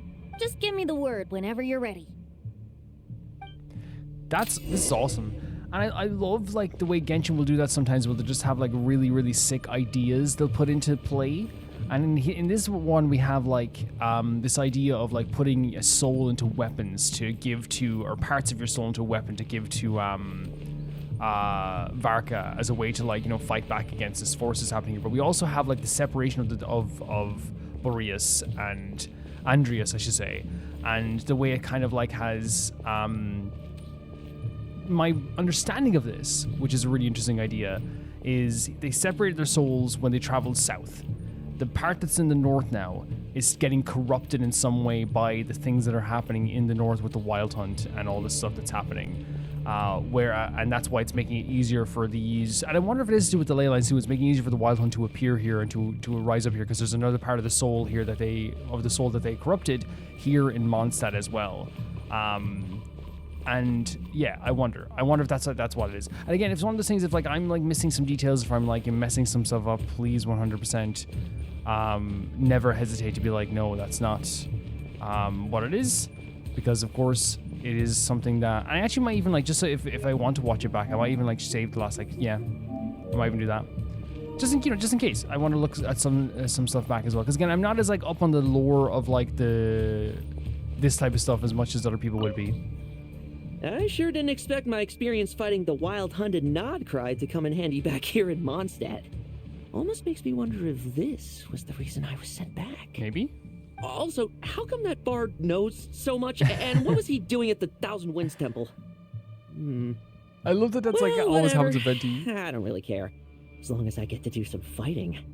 I'm looking forward to trading blows with Lupus Boreas when he's fully recovered. I bet he'll wipe the floor with me. Lohen is so weird, but I like him a lot. Like, I think he likes the idea of a battle even if he loses, you know? He doesn't mind at all. I can read Varka's letter. I will try my best to write a reply. I know, you will. Because the thing is... Wolf's claws make poor instruments for writing human words. But that token will suffice to convey my 100%. 100%. I love that, like, with Razor, they've, again, established that he's been learning how to write more, he's been learning how to read more. And it's not because he's stupid, it's because he's grown up in a place where, like, he didn't have to read or write. You know, that's just a fact. And I really love that they're showing progression in that sense.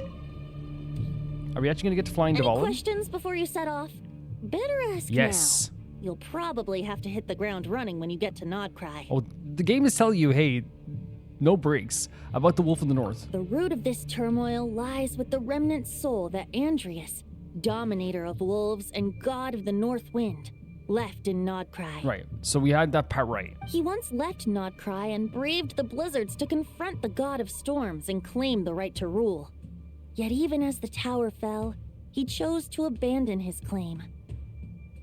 So the god of storms was the god of the king of that tower at the time, I'm guessing. Instead, he returned to the north and slumbered for 1,000 years before finally journeying back under the name of Boreas, with the first knight of Boreas to witness the new face of Mondstadt. I think we got a lot of this. Okay, that's fine. I think sometimes I doubt myself, but I think we got this right. When the wolf spirit could no longer maintain his physical form, Boreas chose to pour his power into the ley lines. With that, he became the North Wind of Mondstadt, as he is still known to this day. And that's what that image was of him, like, giving himself to this world, giving himself to the ley lines. Any questions before you set off? Okay, that's good. Better ask now. You'll probably have to hit the ground running when you get to Nodcry. Well, that's the thing. I think, like, it's not me doubting myself, like, when it comes to... Well, it kind of is sometimes, but, like, I think sometimes it's normal to be like, did I get all that? Is that true? But then, like, what happens oftentimes is I'm playing Honkai Star Rail a lot, obviously. My phone fell out of my pocket. I'm playing Honkai Star Rail a lot recently, and not recently, like for the past year. And one of the things I've noticed that happens a lot with Honkai Star Rail is something that happens with Genshin too, where it's like I'll let you finish an episode and be like, I'm gonna get corrected on all the lore of this, man. I got all that wrong. And I do it every time. Like I got all that wrong. And then like I might get like one or two like clarifications and stuff, but people are like, no, you understand it well. And I think there's like. I think as a creator, there's always going to be aspects where you're going to be like, did I get that? Did I understand that? Because again, like regardless of anything, you are playing games for hundreds to sometimes thousands of people. It can genuinely be like a thing where you're like, there's a pressure to that. Now, luckily, I have a great audience, so I never feel like bad about uploading videos. So, but like there's like a thing where it's like, am I getting this correct? You know? 500 years ago, Roland seemed destined to become the mightiest knight of Boreas ever to have lived. But he was too pure of heart. He believed firmly in his own ideals of chivalry, vowing to eliminate all injustice from the world. But the world had never been perfect and pure, nor would it ever be. Impossible. Absolutely impossible. You can do your best to do a good job of making the world a better place, but you're never going to remove all the darkness. Neither his mentor, the wolf pup Rostam, nor the Grand Master, known as the Lion of Light, could persuade him to temper his obsession. But what was the scent that reeks of blood that Lupus Boreas sensed? And what is its connection to Conria and the Abyss? Perhaps you will uncover the truth in Nodcry. That's just so interesting, a knight that wants to make the world so pure that becomes obsessed, you know? Any questions before you set off? Better ask now. The soul of a wolf is as unyielding as ice, and Andrius is a master of molding and shaping it. Okay. His people once drew great strength and wisdom from the wolf spirit. But human hearts and flesh cannot contain the soul of a god.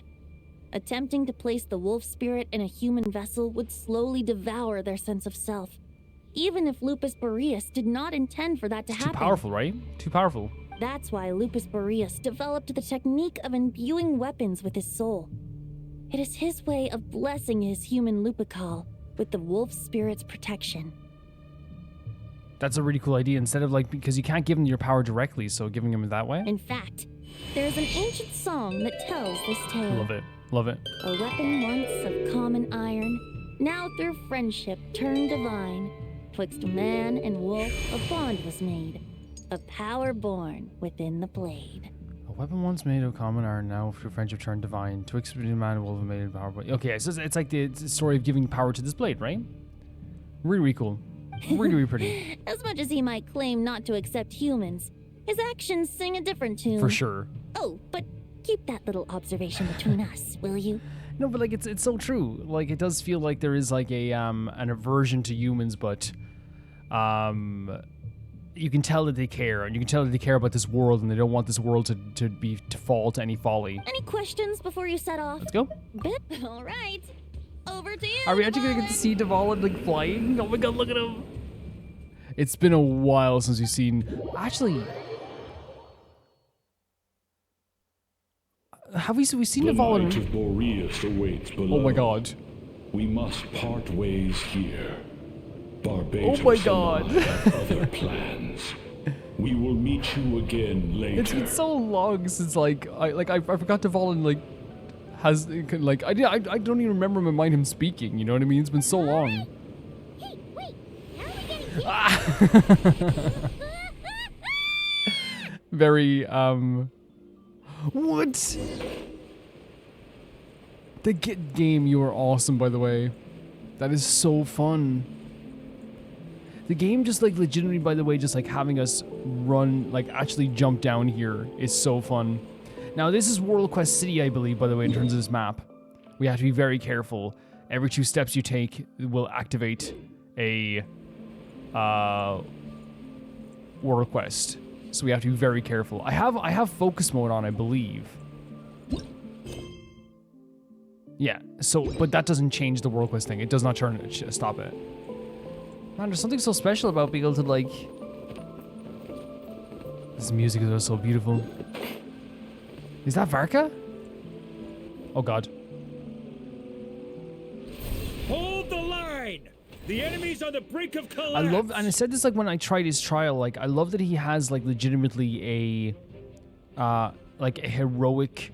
Like a very traditional, to me, I know it's not traditional in terms of like actual heroes from stories and like medieval times, but there is like a kind of like a brute force nature to his combat that I really like, even though it has some intricacies like with the stuff with like the different elements with the swords. I love that he is like legitimately like a war captain in his moves. It's awesome. It's so cool. Oh my god, look at them. Grandmaster! It's... Oh no way! They're seeing us fall from the sky? That's their perspective? No freaking way. Haha! Reinforcements! It's about time! I'm sorry, but like, that is the coolest. They always make him look cool, but lately they make him look cool all the time though. That is a freaking awesome intro. I got chills. Honorary Knight reported for duty. That's a great line as well. Heck yeah! What's the situation? We're just about hanging in there. Most of their grunts are taken care of now. That was so awesome. Their leader's gonna have to make a decision soon. Fight or flight? What will it be, mightiest Knight of Boreas? Knight of Boreas. He's calling him the Knight of Boreas? As expected, this hastily summoned Wild Hunt horde is nothing but a disorganized rabble. A mere shadow of the forces gathered by the Rahir of Solar. Yeah, because he's no longer controlling or at least driving them forward, right? Look at this design as well. I can't get over that intro with the Traveler. Just dropping in on everything. But they have served their purpose. I now understand your tactics, and you, in turn, understand mine. This is fair. This is the way of chivalry. he said Chivalry. Do you think that this is Roland, related to Roland? Because he called him the Knight of Boreas as well. Farewell. Yes, to the yes. knighthood of Boreas. Whether you choose to resist me or not, I shall set right the injustices of this world. Oh my god. In the name of the blood-stained knight. So somehow he's like merged with this wolf spirit? With the spirit of Andrius? Guess they're retreating for now. But it's interesting, he thinks he's very like moral in these situations, right? Because he's talking about the idea of chivalry. The idea of like making things, setting right the injustices of the world. So somehow he sees this as the right thing to do, whatever he's doing. So that Wolf of the North lookalike, that was Andrius? But why would he be leading the wild hunt? And why was he talking about the bloodstained knight? And they gave him the name Roland like right then and there after they said chivalry, because I think they knew everyone was gonna be like, okay, we know what's happening here. Well, not exactly everything that's happening here, but we know, like, you know, a peripheral understanding of this. Forget that. We can save the details for later. He was the enemy boss, right? Are we just gonna let him get away? There's no point chasing after him. We've crossed blades already, and it ended in a stalemate. Right now, there's nothing we could do about him. So, why? As strong as he might look, surely he can't be any stronger than the foes we fought before? True. We're still not certain of his true identity, but whether he's a god corrupted by the abyss or a legendary knight. That's the thing. So again, we know that he's related to Roland, but I was asking these questions, but even Varka is not sure what's happening here. Killing him might be just about possible, especially now that you're here. The difficult part is, we can't kill him right now. And why is that? Huh? What do you mean? Is he immortal or something? No. Judging from our skirmishes so far, I don't think he's got any special abilities of that caliber. Nor does he have the ridiculous level of power wielded by the 5 sinners. But, compared to Rerir, our current foe clearly has a better understanding of how to exploit Nodcry to his advantage. Particularly when it comes to Andrius's remnant soul. So what you're worried about isn't the enemy itself, but the god's remains. So god remains are similar to... Now, I don't know if they're saying it the same way, because I remember in the comic book they called it Archon Residue, right? So whenever I they brought up God Remains, I always got very confused. So maybe they're saying it's a similar thing here as well? Exactly. Sounds like you realize what the crux of the issue is. So he has an understanding of how they exploit Nightcry to his advantage, and it's the fact that he can use Andrius's remnant soul. So we're worried about the remains of Andrius's soul. I managed to cut off a sample from our foe, which Albedo and Duran are analyzing as we speak. Heck yeah. Meanwhile, our other allies should be making their way home from their own battles by now. Let's discuss this further when they're back. Sure. We still have some big challenges ahead before this expedition can finally be declared a victory. And that's what's so interesting about this. To me, like, the crux of, like, Varka's story here, to me, is... You know that kind of thing where it's like, I'm 2 days from retirement. It really feels like this is like his, I'm 2 days from retirement. You know, like he's so close to getting to go home. He's so close.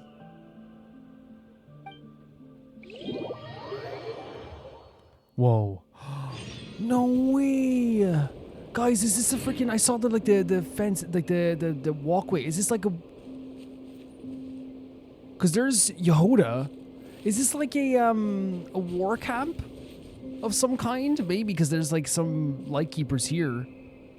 Oh my god, guys, this is gonna be so awesome. Yeah, I think that like this is gonna be a really good thing for Varka, because while we already liked Varka a lot, I think that like showing like, you know, that his drive to finally end this expedition, and his connection to the idea of the Knight of Boreas, all this stuff is probably gonna make us like understand him a lot more even at the end of this quest. But to me, like, one of the things I love about him the most, as I said there, is he's so close to finish this expedition, and he wants to finish this expedition. He wants to go home. Of course he does. Of course he wants to, but he wants everything to be safe before he can go home. My understanding of what he was saying there is that basically we don't understand the idea of what's happening with Roland fully yet. We can't comprehend it. The worry that he has is like, yes, this wolf is not as powerful as Rhaegar of Solnir. Yes, this wolf is not as powerful as Satori, who we defeated as well. But the issue is that they are harnessing Andrius' soul in some way. So we have to worry about that in some way, right? 100%. The meeting's probably gonna be in the biggest Oh my tent, god, it is right? like a war camp then. Looks like a bunch of people are there already. Why don't we go check Look at the with them? banner. I can see Enefa there at front too. That's so awesome. I love this. You can see like the banners there as well. Yehoda, how are you doing? You talking to me too? Sorry? It's me, Greg. Am I gonna talk to me? I was gonna have a conversation. I'll go talk. I'll be back. You say it all the time. You're never gonna come back. Yeah, I will be. I swear. Okay. No one ever wants to talk to Greg. Greg, no, it's fine. No one ever wants to talk to me. Just talk to Yehoda and Nefa's up there, I suppose. Greg, this is why we don't invite you to the pool parties. See, I knew you had pool parties. Yeah, we do. Yeah, we do have pool parties without you, okay? But every time you come to the pool party, you always just say, oh, I can't go in the pool. This is... And when we ask you, is it because of a medical condition? You say no, because you don't like pools on a emotional level. You say you think pools would plagiarize music if they could be humans. It's really weird. Music here is gorgeous, by the way.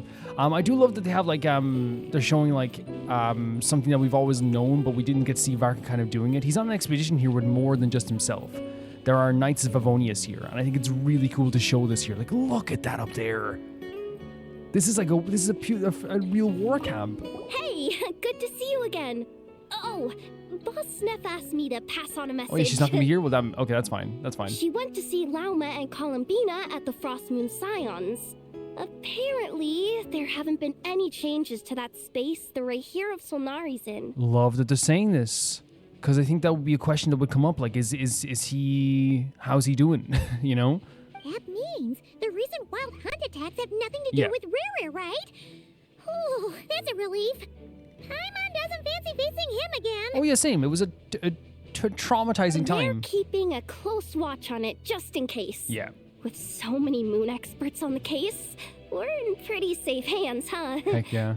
Oh yeah, Lauma and Columbina asked me to pass on a message too.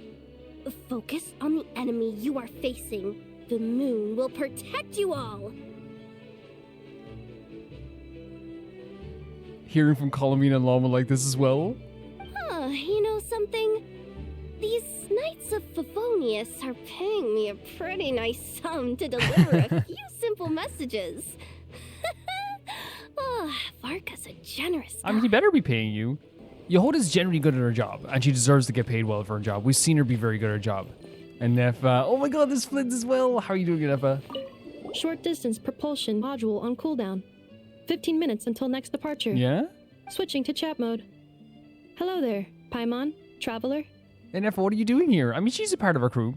Varka placed a sizable order with the Clink Clink Krumkake craft shop. Okay.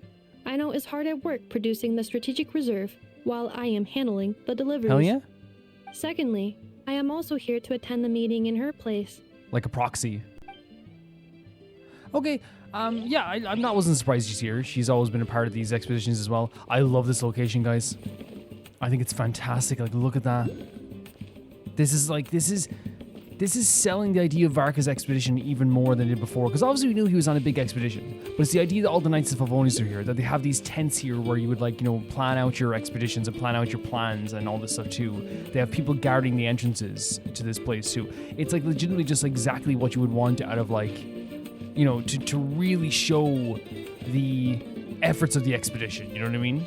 It makes it feel so much more alive. Huh? Flint! Paimon thought the Lightkeeper's rep would be Ipoa or Nikita.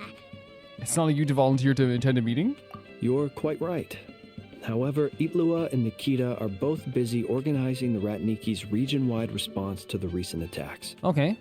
and since I'm well acquainted with everyone else here, I was the one they recommended to attend the meeting. I mean, it makes sense. So you don't even want to be here? Sometimes you don't get a choice when there might be consequences down the line. It is a very serious situation happening, isn't it?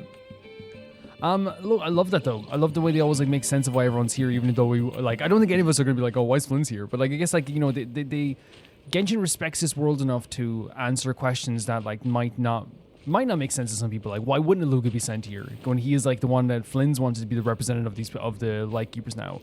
Why wouldn't Aino be here? It's like, oh well, Nefa would be representing Aino, and as she has in the past. You know, why is Yehudi here and not Nefer? It's because Yehudi's always been like a really hard worker and she's really good at delivering messages over a short amount of time. It just all makes sense why they would be here. It's really cool. Varkola, how you doing?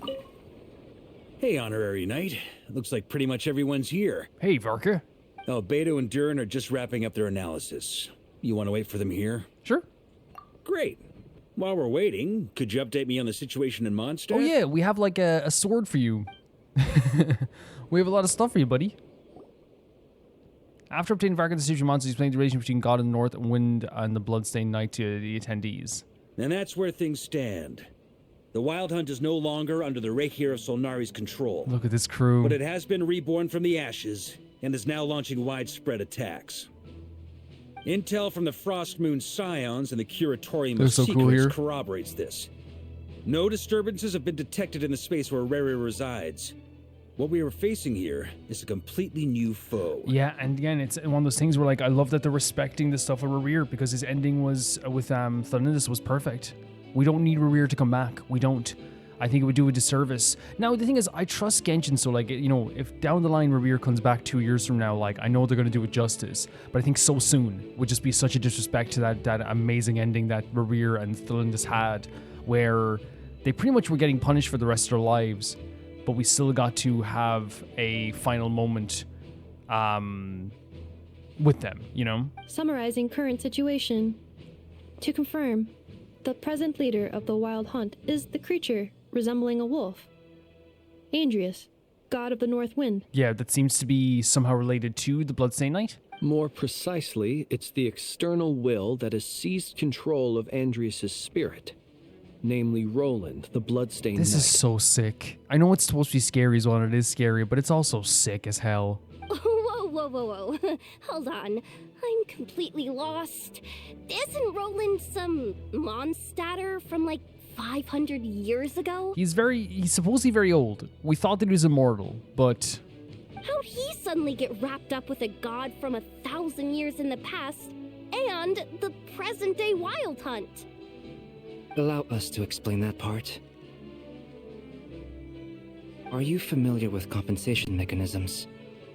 When an organism sustains damage, relevant tissues will undergo changes to offset the loss of function. Okay.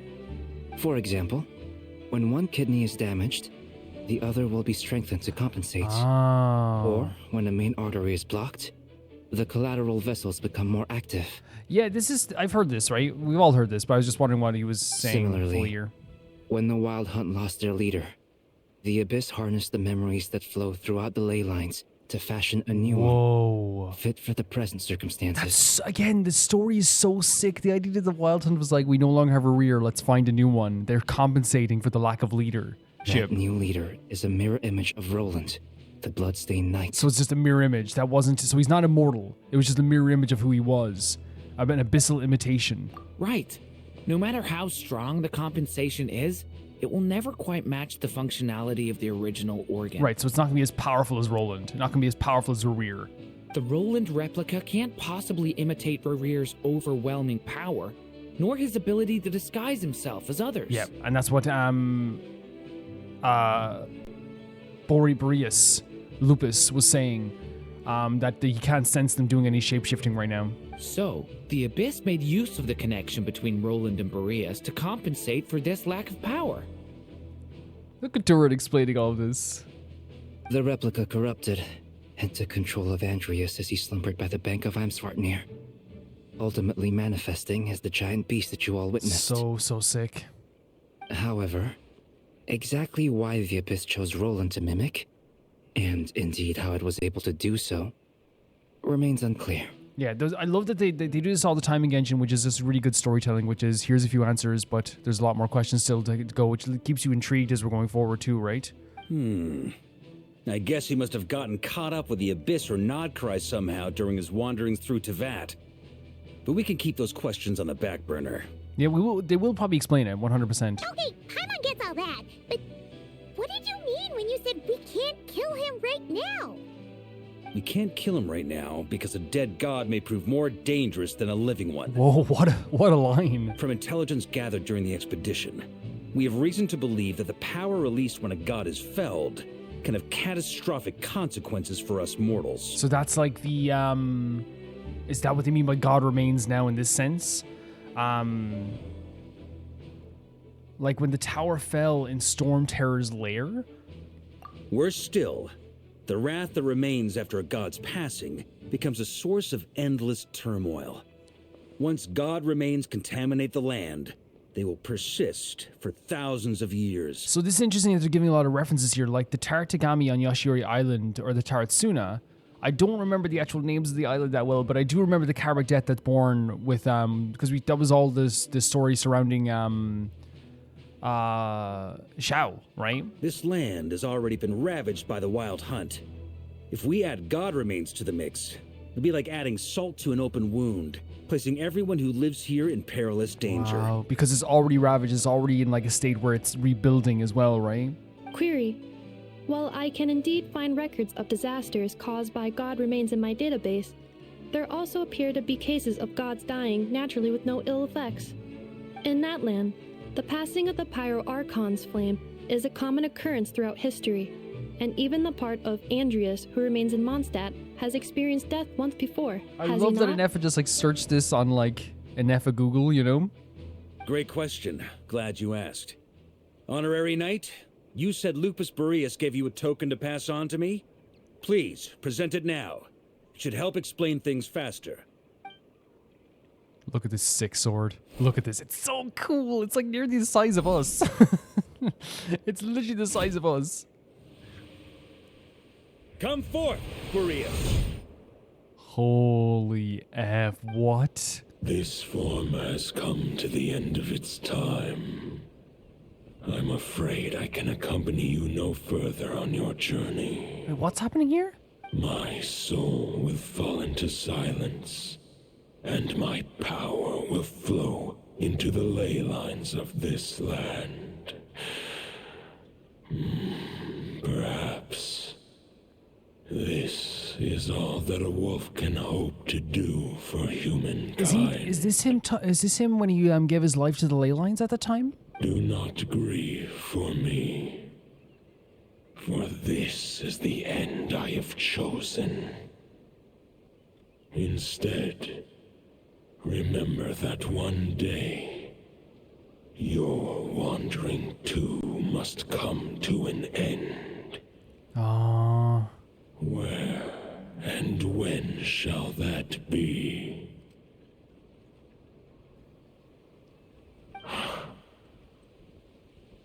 A final wish before I slumber.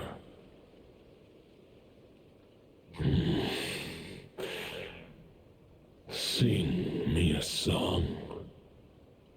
That melody you so often hummed in the tavern. You see this like emotional depth that Boreas has as well. Whoa.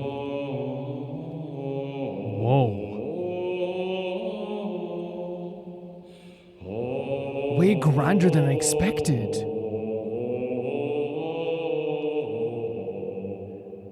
I kind of like that it's not fully in key as well, because it shows like a very natural... It's not just like every person in Mondstadt who sings a song is going to sound like a pop star, you know what I mean? Like it's a deep voice from a wandering knight who just would hum songs in a tavern when everyone was drinking. It's a really cool touch. You saw it too. You must have keen powers of perception. Not that it surprises me. Thank you.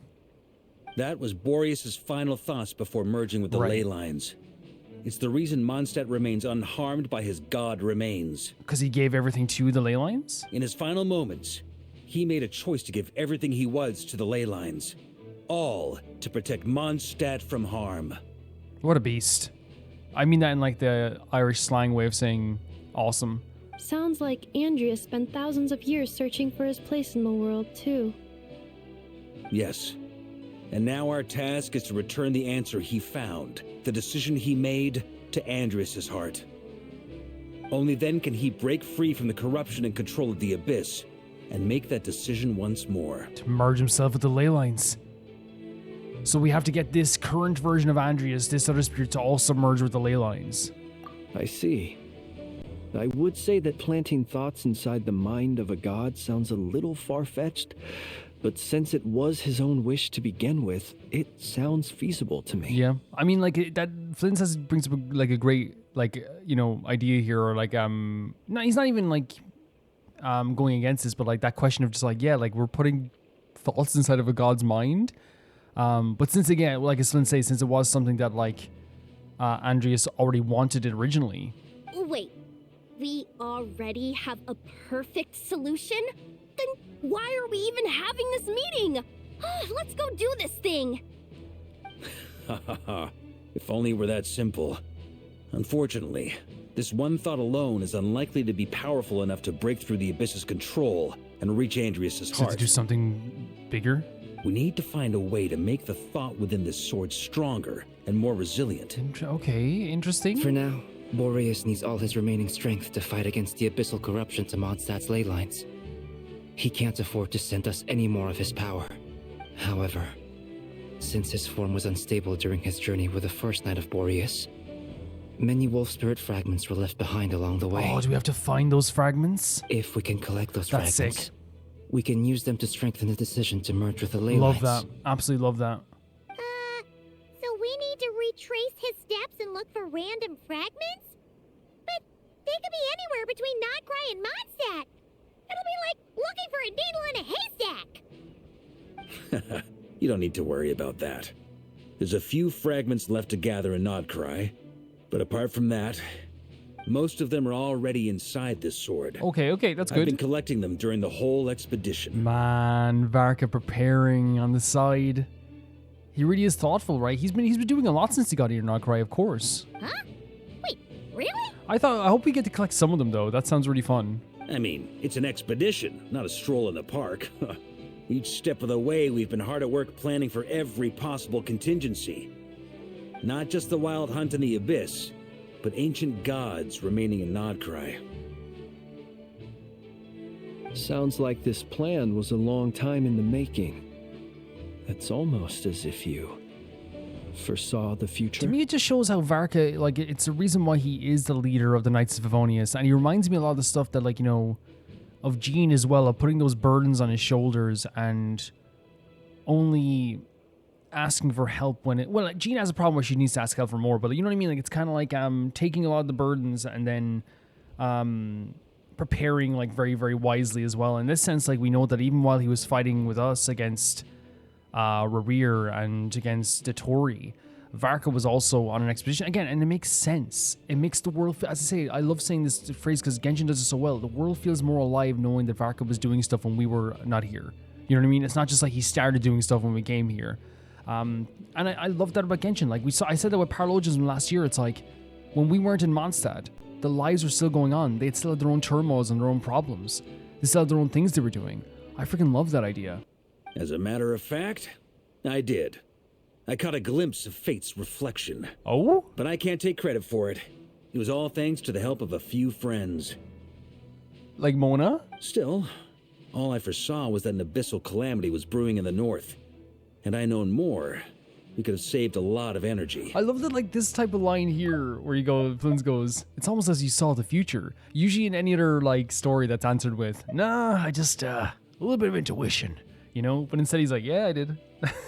Kind of. That's a sneeze for you guys. There you go. I'm human.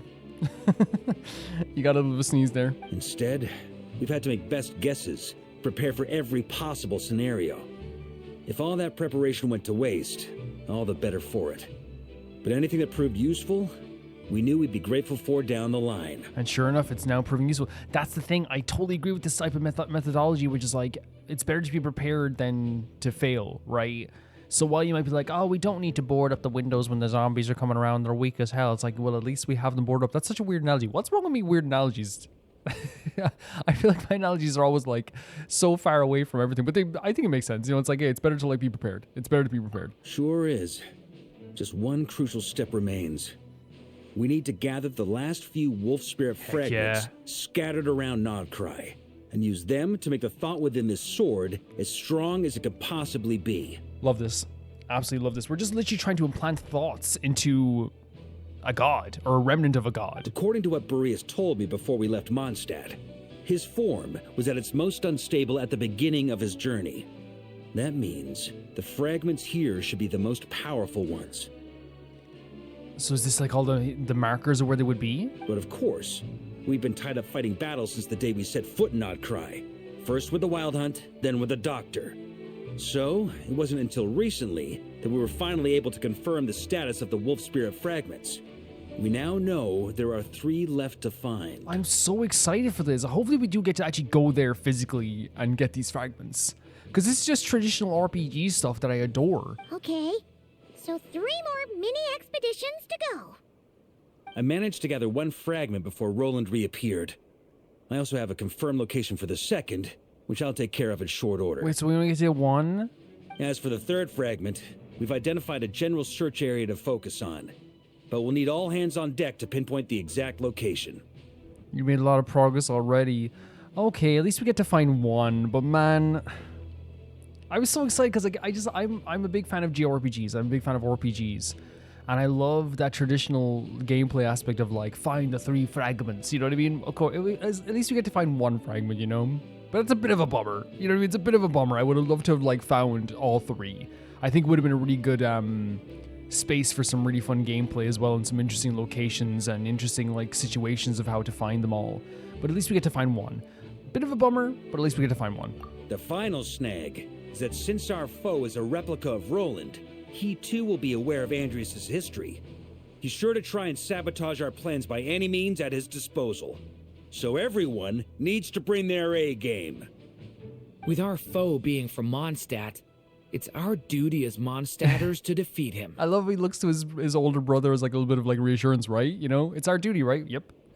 And since the Wild Hunt is involved, the Lightkeepers will provide their full support. Awesome. So awesome. The Clink Clink Krumkake craft shop will also help in any way we can. Hell yeah. I love that everyone's like, you know, like you have my sword, my axe, you know? So what do they need me here for? Wait, I think maybe I signed a contract at some point. Didn't exactly scrutinize it though.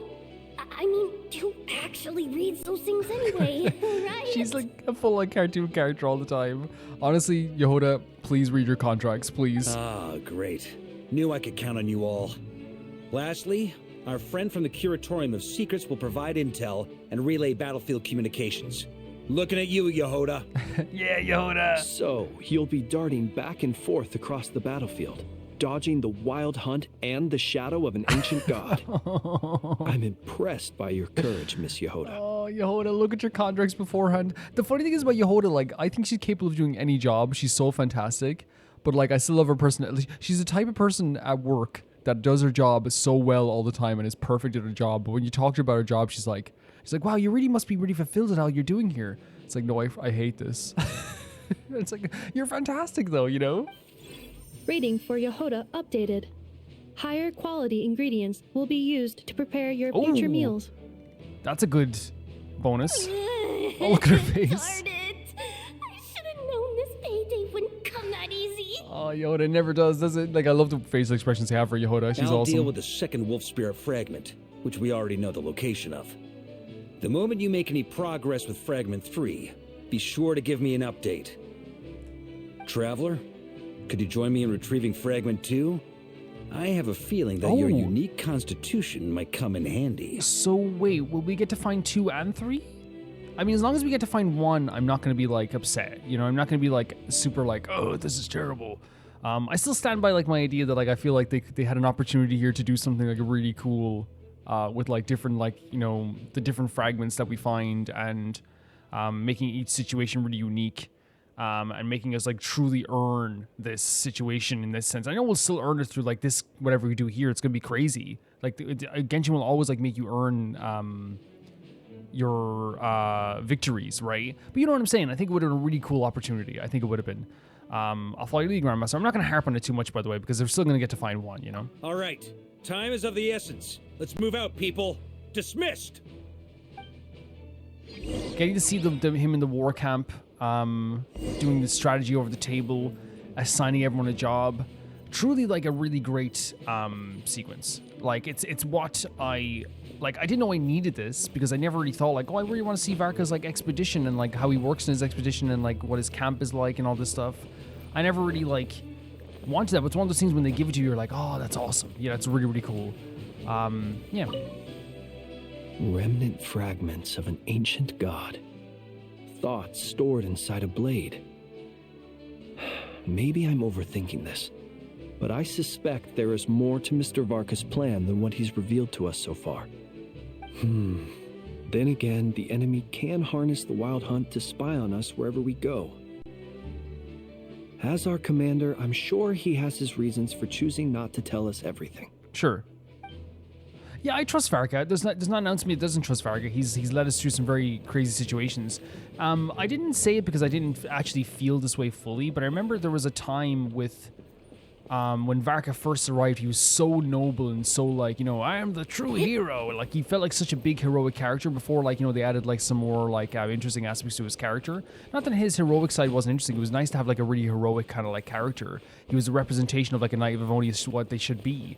But there was a split second there, and the reason I didn't like bring it up is because I really felt like it wasn't founded upon with any actual information that we've seen or any like actual evidence, or you know what I mean? It was just like something I was like, imagine if he betrayed us. You know what I mean? Because there was a split second I was like, imagine, because they're making him so heroic. I was like, maybe. But then that feeling went away really quickly. And it was like, it wasn't even during a video, by the way. It was like literally while I was editing, but I was like, no, it's not.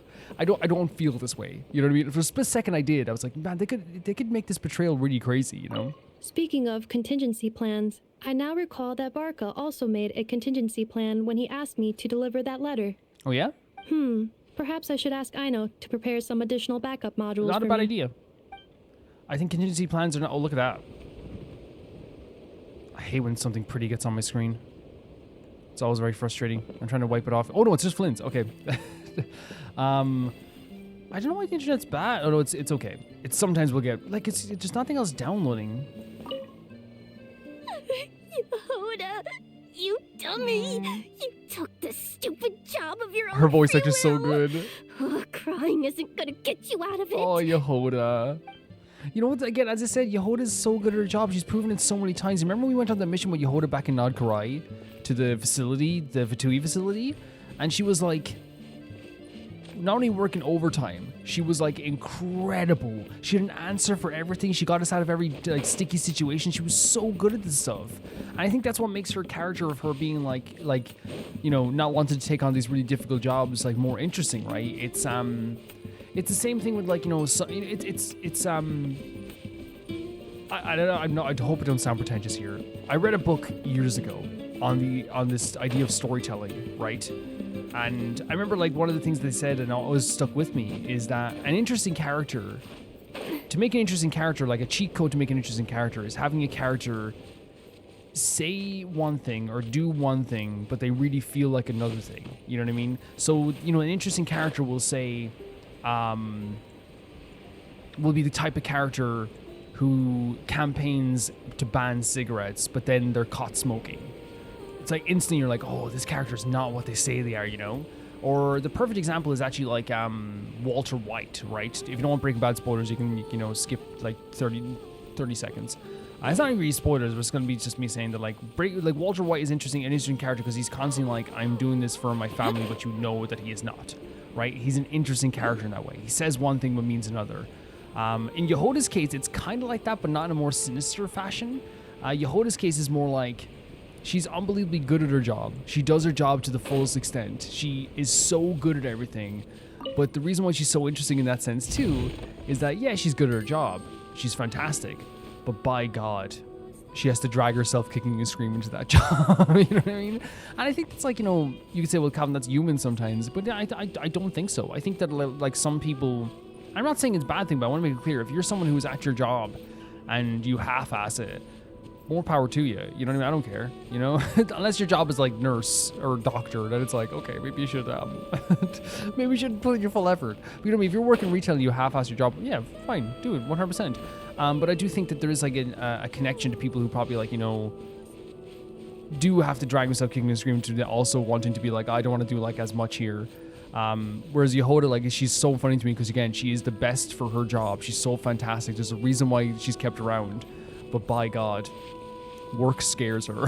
It scares her so much, you know? I think it's just an interesting character detail. Is this what we have to look at? No. I thought this is what we have to look at. It's here. Yeah. Yeah, I hope that makes sense, guys. And, you know, before someone says, Calm, you shouldn't encourage people to not work as hard. Here's what I would say to you, right? I will. If you're working in retail, if you're working in like a fast food restaurant, if you're working a really difficult job that is really annoying and your boss is annoying and people are annoying to deal with, half-ass it. You know what I mean? Half-arse it. Do whatever you want. Ain't none of my business. Make your money, go home and relax. I don't care. Do what you need to do. You're working in Walmart, you see someone stealing stuff, don't chase after them. Just freaking just relax, okay? Didn't you say Fragment 2 was supposed to be right here? Where the heck is it? Seems like we've run into a slight hindrance. Can I leave this to you, Honorary Knight? So I remember this idea, kind of. Traveler, Paimon, when this is all over, I'm gonna invite you around for a drink of... Oh, thanks. Whoa! Stop thinking about Mondstadt's wine and keep your head in the game! You can't be daydreaming about alcohol before a battle! Huh? Well, all right, just trying to lift our spirits a little. You want to see some photos I took of me and the knights before the expedition, maybe? Sure, that sounds fun. Shut up! Can we please just focus on finding the wolf spirit fragment? Where's this going on? I think she's just like very nervous, right? 100%. I forgot how to do this fully. This music's so gorgeous, isn't it? It's so gorgeous.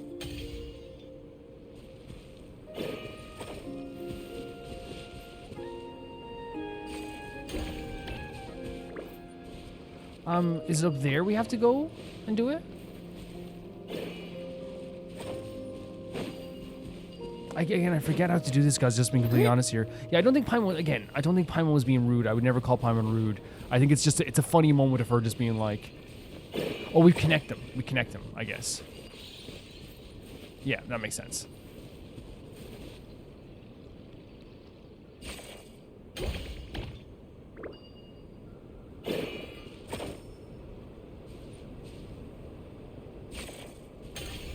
Is it? So that's connected to there. That's connected to there.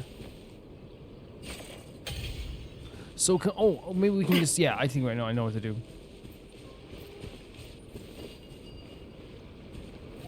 I think her joke was just like, why are we talking about this right now when the wildhood is like all around us? Yeah. Calvin, you never criticize Paimon, and I never will. What are you gonna do about it? What are you gonna do? Oh, nothing? That's what I thought you were gonna do. That's crazy, man. Kind of nuts that we've established what you're going to do about it.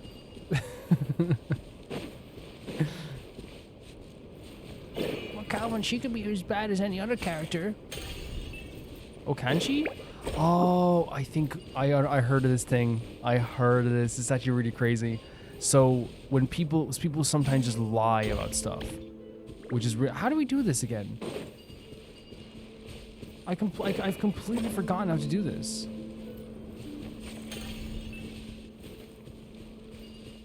I feel like I did it fine last time.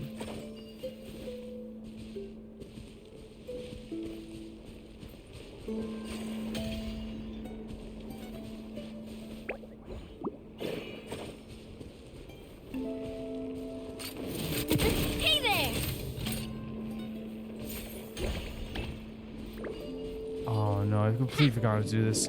You know, because the thing is, you know, it would have been great. I was going on an exploration mission last time, and that's where I found all this stuff. It would have been really fantastic to get all this information now, wouldn't it?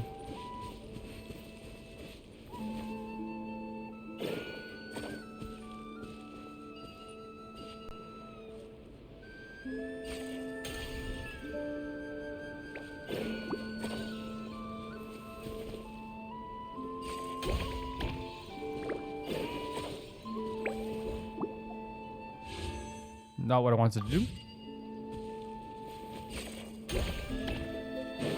I maybe it's this over here, but maybe we have to connect that to that, maybe? Outside the abyss, maybe?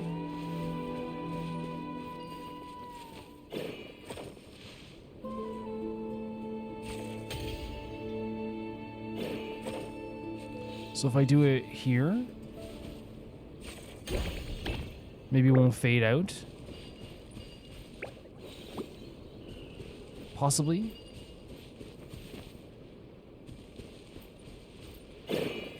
Yeah, I think it's what we have to do. Maybe we have to connect it all here. Yeah, it's one of those things, guys, where like I remember doing it specifically. Is that it? Yeah, there it is. Yeah, okay. I remember oh my god, look at that. That's so cool. So cool. Is this what we're looking for? I once got Boreas to explain to me how he stores his soul inside objects. All I need to do is transfer it to my sword. Just like back at the camp, but this time, you'd best step back a bit, just in case.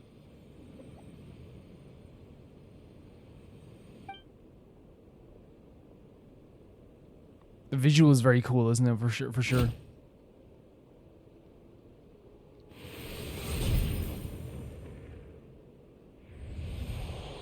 So, you're saying you don't know how to love people, and you don't understand human love either.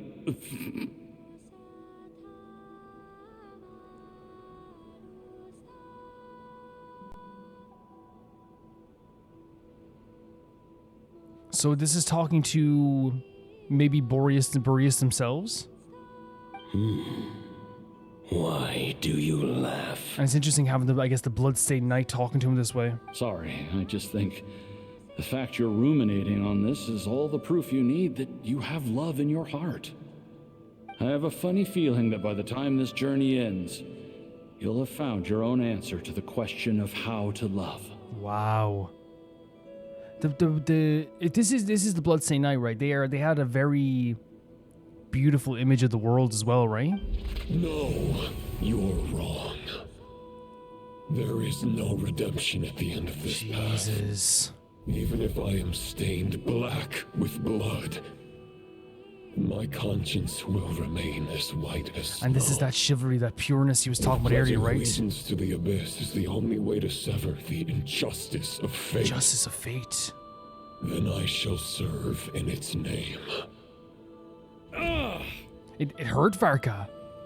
See, we had this thing there where it seemed like the bloodstained knight was talking to to Boreas and the fragment of Boreas and saying the fact that you're ruminating on the best way to progress forward like this, you actually have a lot of love in your heart. And then it got cut off there by this expression almost of how no matter how much blood is shed, I'm still gonna be pure. I'm gonna sever the what was the actual phrasing? The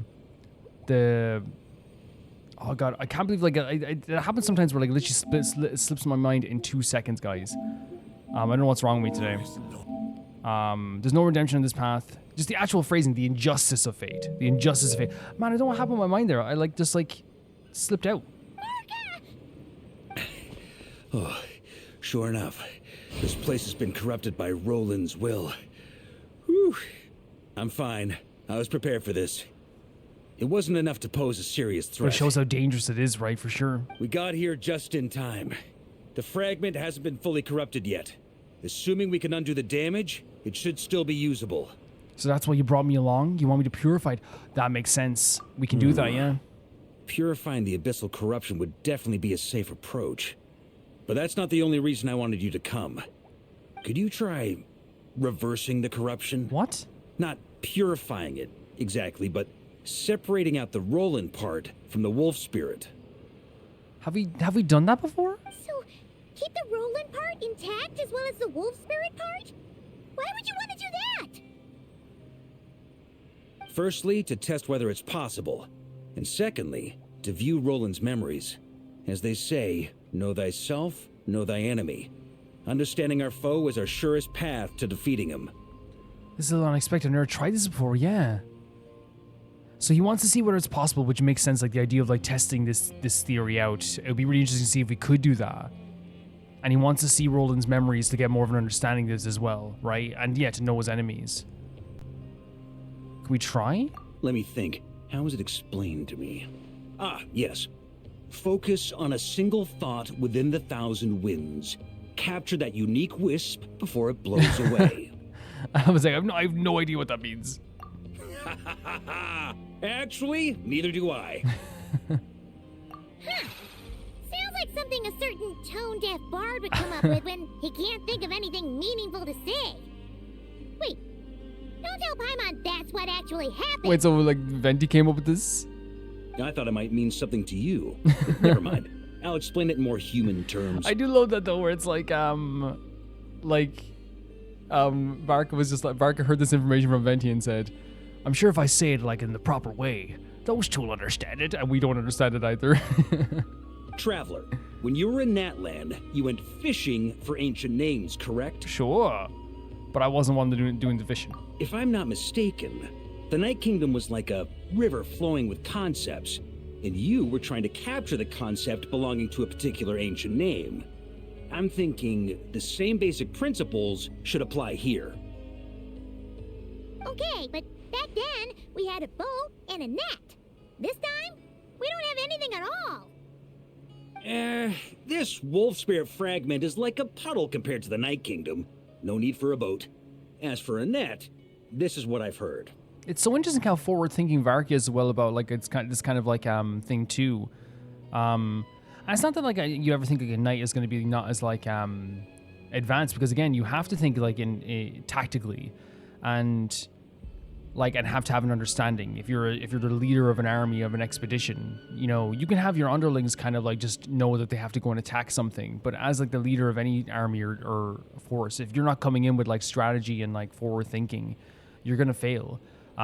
He's thinking 10 steps ahead in these situations, which is really interesting, of like what he wants to learn from the spirit here, rather than just like getting rid of it, because it will lead to like a future understanding that allows you to prepare better. It's the same with anything, right? Like you watch a boxer's match before you fight them. You know, you watch before you play a football team, you watch how they play and you study them. You know, you do that. It just makes sense. Thoughts and emotions are like interwoven threads.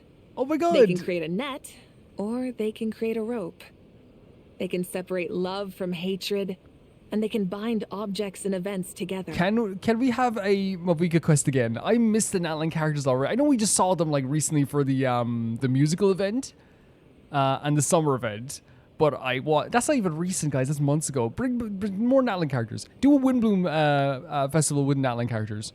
Thought is the anchor for a being's existence. So good to see her. Through which emotions are drawn forth. Okay, I think I'm kind of get the idea, but maybe I'm not. It's hard to say. So what she's saying is, let's try to decipher this. Thoughts and emotions like interwoven threads. They can create a net or they can create a rope. They can separate love from hatred. They can bind objects and events together. So like they're like interwoven threads. They can create a net which catches things, or they can create a rope that ties things together. The thought is an anchor for a being's existence, through which emotions are drawn forth. So it's like the thoughts are like the basis for your emotions. You think and then you feel. You think and then you get motivation, right? Actually, that's also like, it's so interesting because like that's what draws motivations in storytelling as well. You have a character reacting to stuff through their thoughts. You know, it's like, why would Johnny beat up Perry? You know, because he thought to himself, Perry disrespected me. You know what I mean? And then that develops into these emotions. He's thinking, Perry disrespected me. And it makes him feel frustrated, you know? Also, we barely know anything about Roland. How are we supposed to use thoughts to anchor him? But in this sense, they're using it as an anchor, right? So in this sense, it might just be like literally, in a literal sense, trying to separate them, right? But I wonder in a spiritual sense, what does it mean in that sense? Are they saying that, like, if we can find his thoughts and just his thoughts, it stabilizes it, possibly? Maybe? Well, maybe you could try this. What is that? What is it? It looks old and tattered. I love when Paimon explains something, she points the finger as a gun. It's an unsent letter written by the wolf pup Rostam, Knight of Whoa. Boreas, from 500 years ago. It was meant for his disciple, the White Knight, Roland. Yeah, that's exactly what he said. That's a heck of a thing to have sit in your freaking pocket. After Rostam Would he fold it lost up? his life in the Abyssal Calamity, Roland left Mondstadt to wander to Vat. Grandmaster Arundelen had wanted to deliver this letter to him. This is crazy. And why does it feel very Varka for some reason for him to just have a folded up letter from 500 years ago in his back pocket? Why does it feel so like, you know, like, because again, it's one of those things where you trust him with it fully, but at the same time too, you're kind of like, it just seems very him to have like, it just seems very Varka. I don't know. Very carefree, but also calculated in some way, you know? But trying to track Roland down was like chasing a shadow. He never did find him. And so this letter has been sitting at the Knights of Favonius headquarters ever since. Just an unsent letter. They never threw it away. Why would they? How could you throw it away? Quite the antique then. But how exactly is it supposed to anchor Roland? Yeah, I'm honestly not sure. I kind of like that this quest has a lot of people just being like, I don't know. You know what I mean? I think it's actually like makes it like very like realistic in some ways. Not that other quests when people know stuff like makes it like unrealistic, but I think it's also nice to have a quest every once in a while, but sometimes characters just like, I'm not sure, but let's try it, you know? Well, maybe it'll work, who knows? It makes like Varka feel very grounded because he's trying to find new information, but he doesn't have all like this like, he's not a scientist, he's not a alchemist, he's not, you know, Mavwika, he's not an Archon, he's the leader of the Knights of Favonius, you know? Hey, what happened to Mr. Plans for every contingency? You're just making this up as you go along. You have to also think on your toes, don't you, and be flexible. Well, what can I say? Some people like to wait till they've got all their ducks in a row before taking the first step, but I prefer to dive on in and plan as I go. I've been doing it that way for the whole expedition. Okay. Okay. Honestly, like, I know people like this too. You know what I mean? Now we do this, let's do this. Now we do this, let's do this. But anyway, don't they say that poetry and letters were humanity's earliest means of expressing their thoughts? Can't hurt to give it a try, surely. We might as well see what happens. I'm not even fully aware of like how this is going to work or what's happening. But I think it's nice to know that like our characters aren't sure either. You know what I mean? I think it's actually really fun. Like it's when I'm going like, what? Our characters are also going, what? It's fun. Read this. Read this right now. Read this paper. This is so interesting. So using our purifying power to anchor the thoughts of Roland. Or Boreas.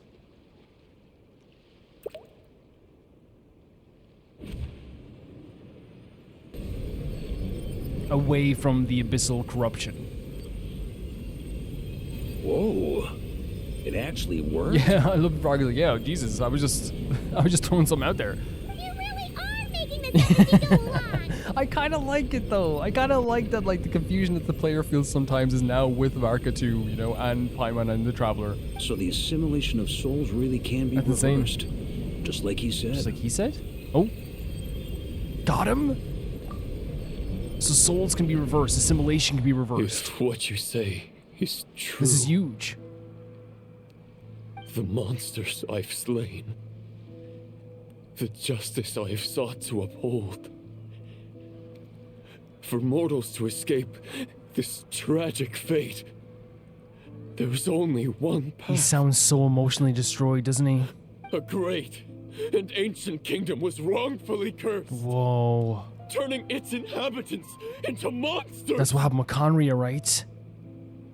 He's like, you can tell he's emotionally destroyed. This design is so cool, by the way.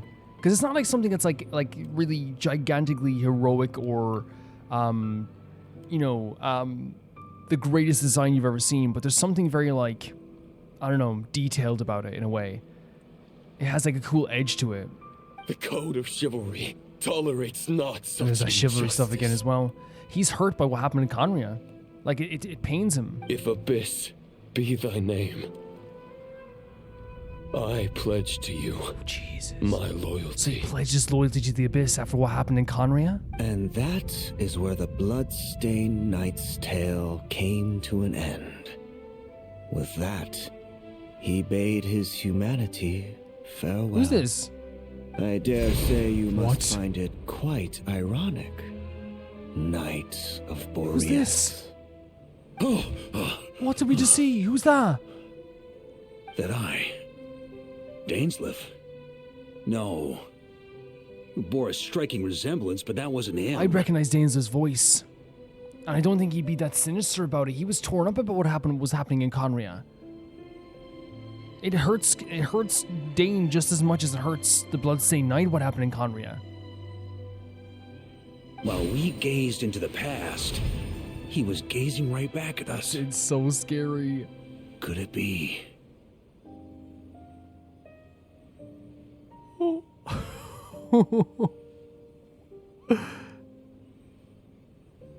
Jesus Christ. The visionary. Vertholnir. Just like another sinner. Another sinner. So that's what happened. After leaving Mondstadt and wandering the land, Roland ventured underground and saw a revelation from the visionary. Once he had learned of Conria's fate, oh my God, he saw the gods' judgment as the greatest injustice. So he surrendered himself to the Abyss. So it wasn't just that he saw what happened in Conria, like in terms of like literally in front of him. He was already pained by the idea of seeing this information from the visionary. He joined the Abyss, possibly to get back at the gods. Which again, the Abyss Order right now, our sister, she's fighting against the gods or wants to fight against the gods. Man, that when they mentioned the visionary Volnir, like every time they mention a sinner's name, it doesn't matter who it is, my heart just like stops. Giving them his knowledge, his power, his everything. That's why the Abyss can replicate He him. literally surrendered himself to the Abyss. That was such a cool visual as well, with the visionary literally like looking back at us. Uh-oh. Does this mean we have to take on the visionary this time? I don't think they're doing that in a story quest, because I feel like that would be a crazy... Not that story quests aren't important, but I mean in terms of the battle, I feel like that battle would last like a whole story quest itself, right? No, the founder of the Abyss Order was once shown in a revelation based on his experience at least. The visionary is unlikely to intervene directly. Yeah, and again, I hope it doesn't make it sound like story quests to me are just as important as Arkham quests, but I'm saying in terms of timing, you're not going to fight a sinner in a presumably 4-hour story quest. You mean 4 hour, 5, whatever long it takes me to do story quests. Sometimes it takes me like 4 hours, sometimes it takes me 3 hours. I think Genshin knows that like, if you're fighting one of the sinners, they want to give it as much time as possible. They want to give it its whole like arc, right? They could start a fight. They could have a battle in a story quest where like we get destroyed by a sinner 110%. But I couldn't see them like having a full-on battle. You know what I mean? With full boss fight where we defeat a sinner.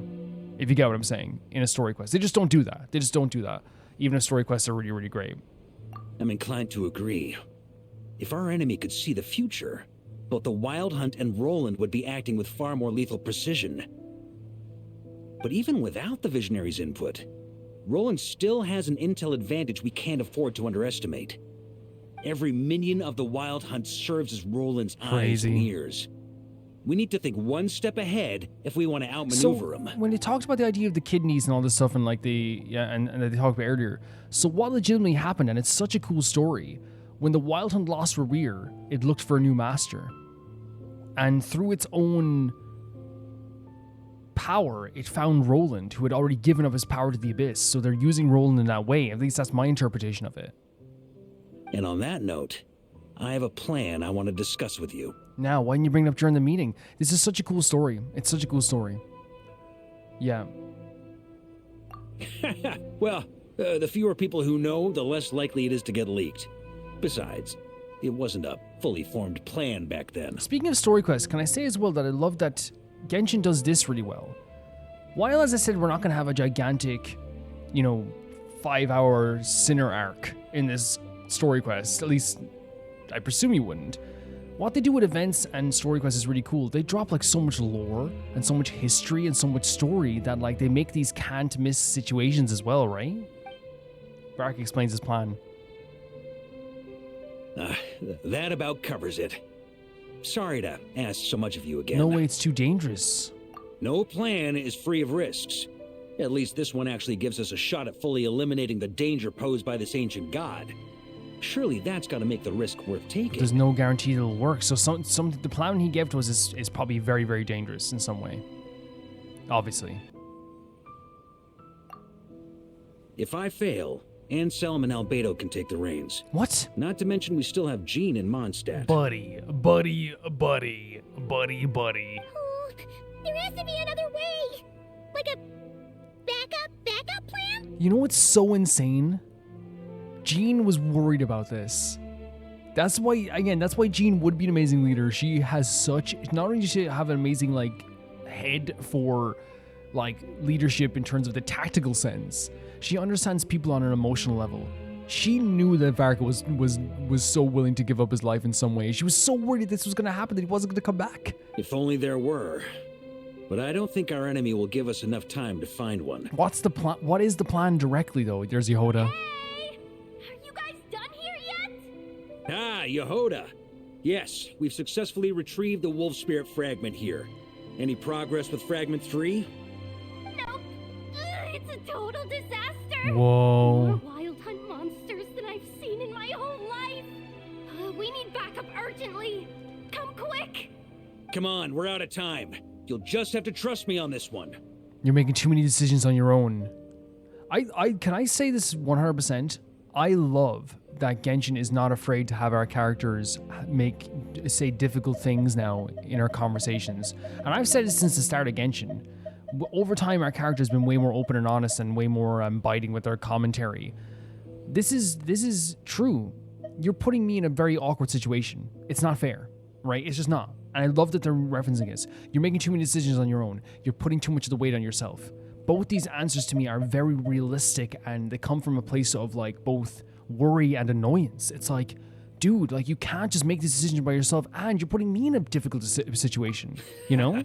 What can I say? I'm not the Grand Master for nothing. I'm counting on you, Honorary Knight. This is so... Because again, from Varka's perspective, whatever he's planning to do is clearly going to be something that is a sacrifice in some way, right? Yes, in his mind, he's probably this is the only thing I can do, right? But I think he's probably pushing to... I don't think he's unaware of it. He's pushing to the back of his mind the effect this is going to have on everyone else, right? He's pushing it to the back of his mind. Because I think he feels he needs to. I don't think he doesn't know the effects. You spare more time for it? Okay, guys. So I'll do that in a few years. Thank you guys for watching. Let's talk about everything that happened in this video. So... no, I'm joking. I'm joking. Yeah, it is going to be a continuous part, I guess. Which they've started putting those things up more and more because I remember and here's the thing, I want to make it clear. I think it's a valid complaint to have when people are like, it's too long. There's too much in these quests. For me personally, I never got tired of it, but that's just because I forced myself to pace it good. I would force myself to leave and come back.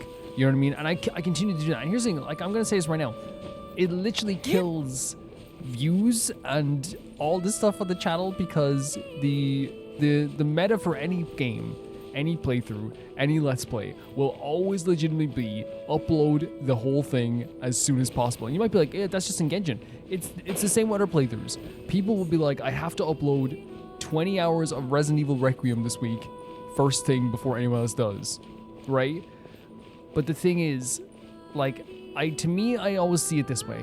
It's the people who are just here for one moment, who are never going to look at my channel again, aren't going to be here a year from now. But the people that like to hear my thoughts and are here for everything, I'm catering to them.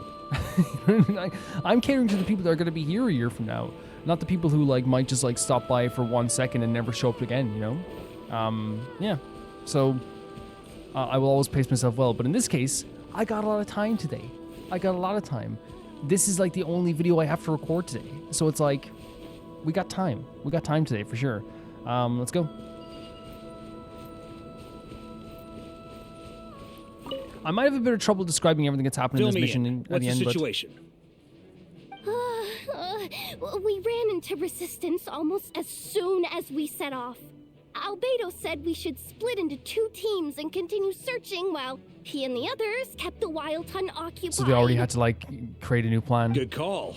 Locating the Wolf Spirit Fragment is our key objective. I would have made the same decision.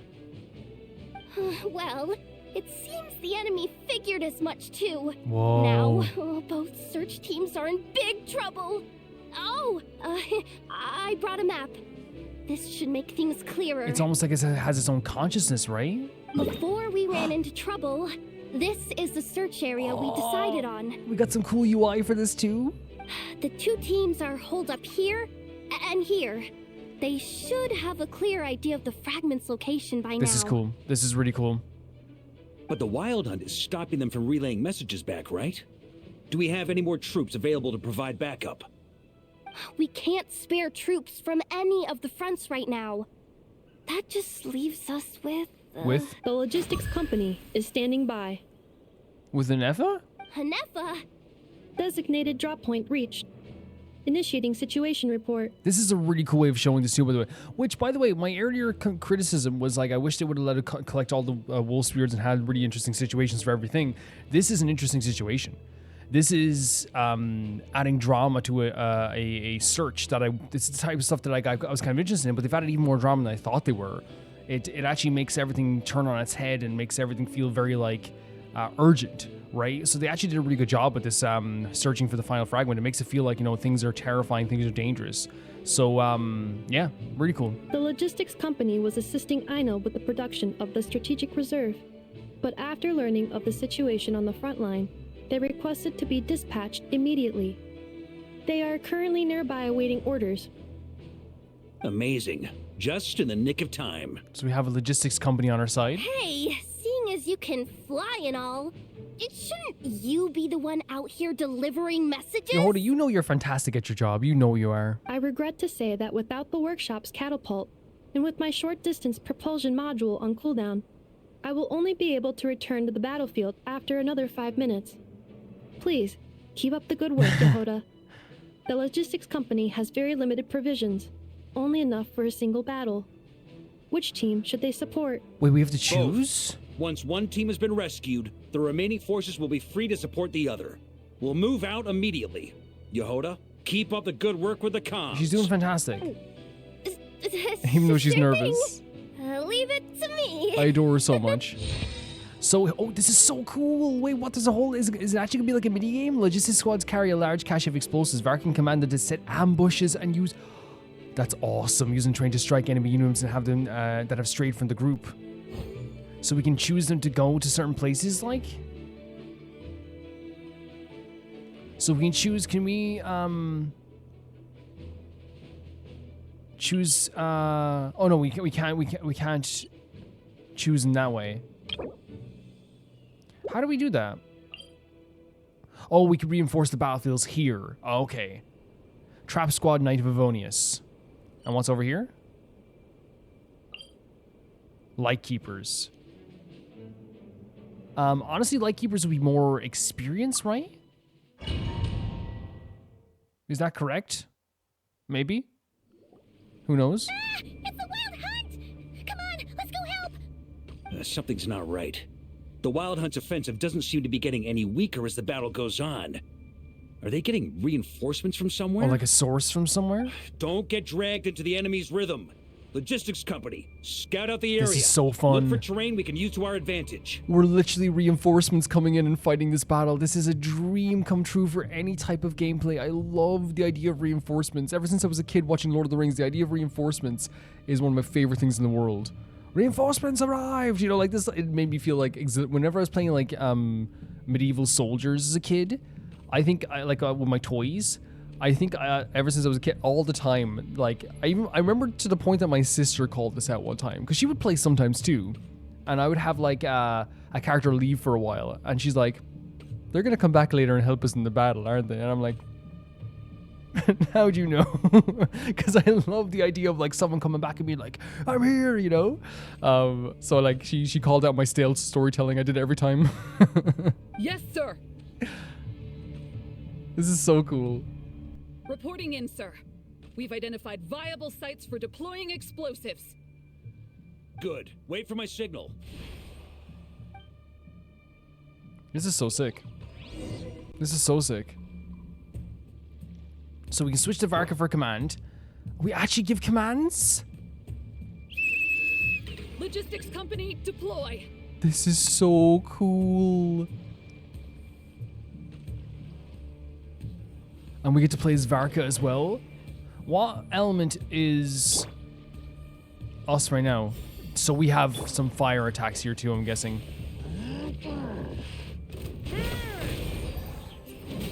Yeah, oh my god, his gameplay is so good, by the way, guys. It's so good. On me. Traveler, thank goodness you're here. We are the reinforcements. It feels so Be good. careful. There's no end to these monsters. They keep coming from that mist, wave after wave. It's so good. Well, they're about to get a shock to the system. We'll wipe them out faster than they can replenish their numbers. We just have to hold on until the Oh logistics my company is god, ready. I'm exhilarated, guys. This is my favorite thing in the world.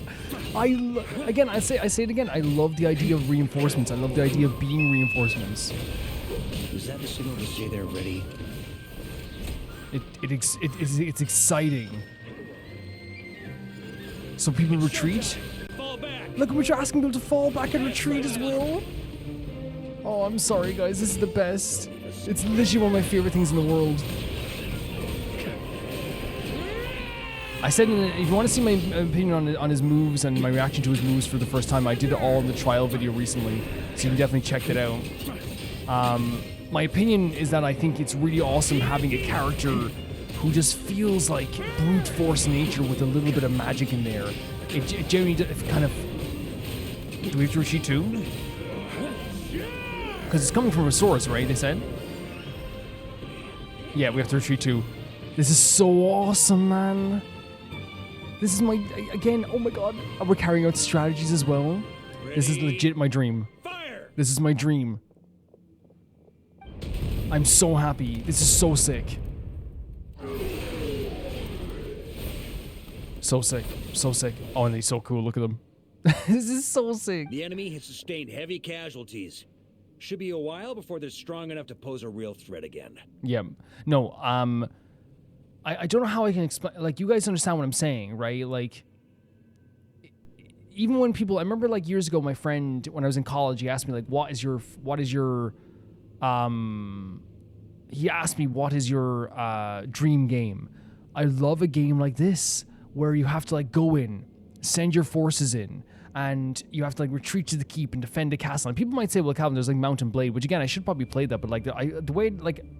My dream type of game is, like, doing this type of stuff. Like, I love the idea of, like, fulfilling that, like, childhood fantasy of, like, Lord of the Rings style, like, retreat, pull back to the keep, send in reinforcements. You know, like, it's a really fun thing for me. I don't know what it is. It makes me feel so happy. It's so awesome. Brave knights, on behalf of the Lightkeepers, I thank you for your assistance.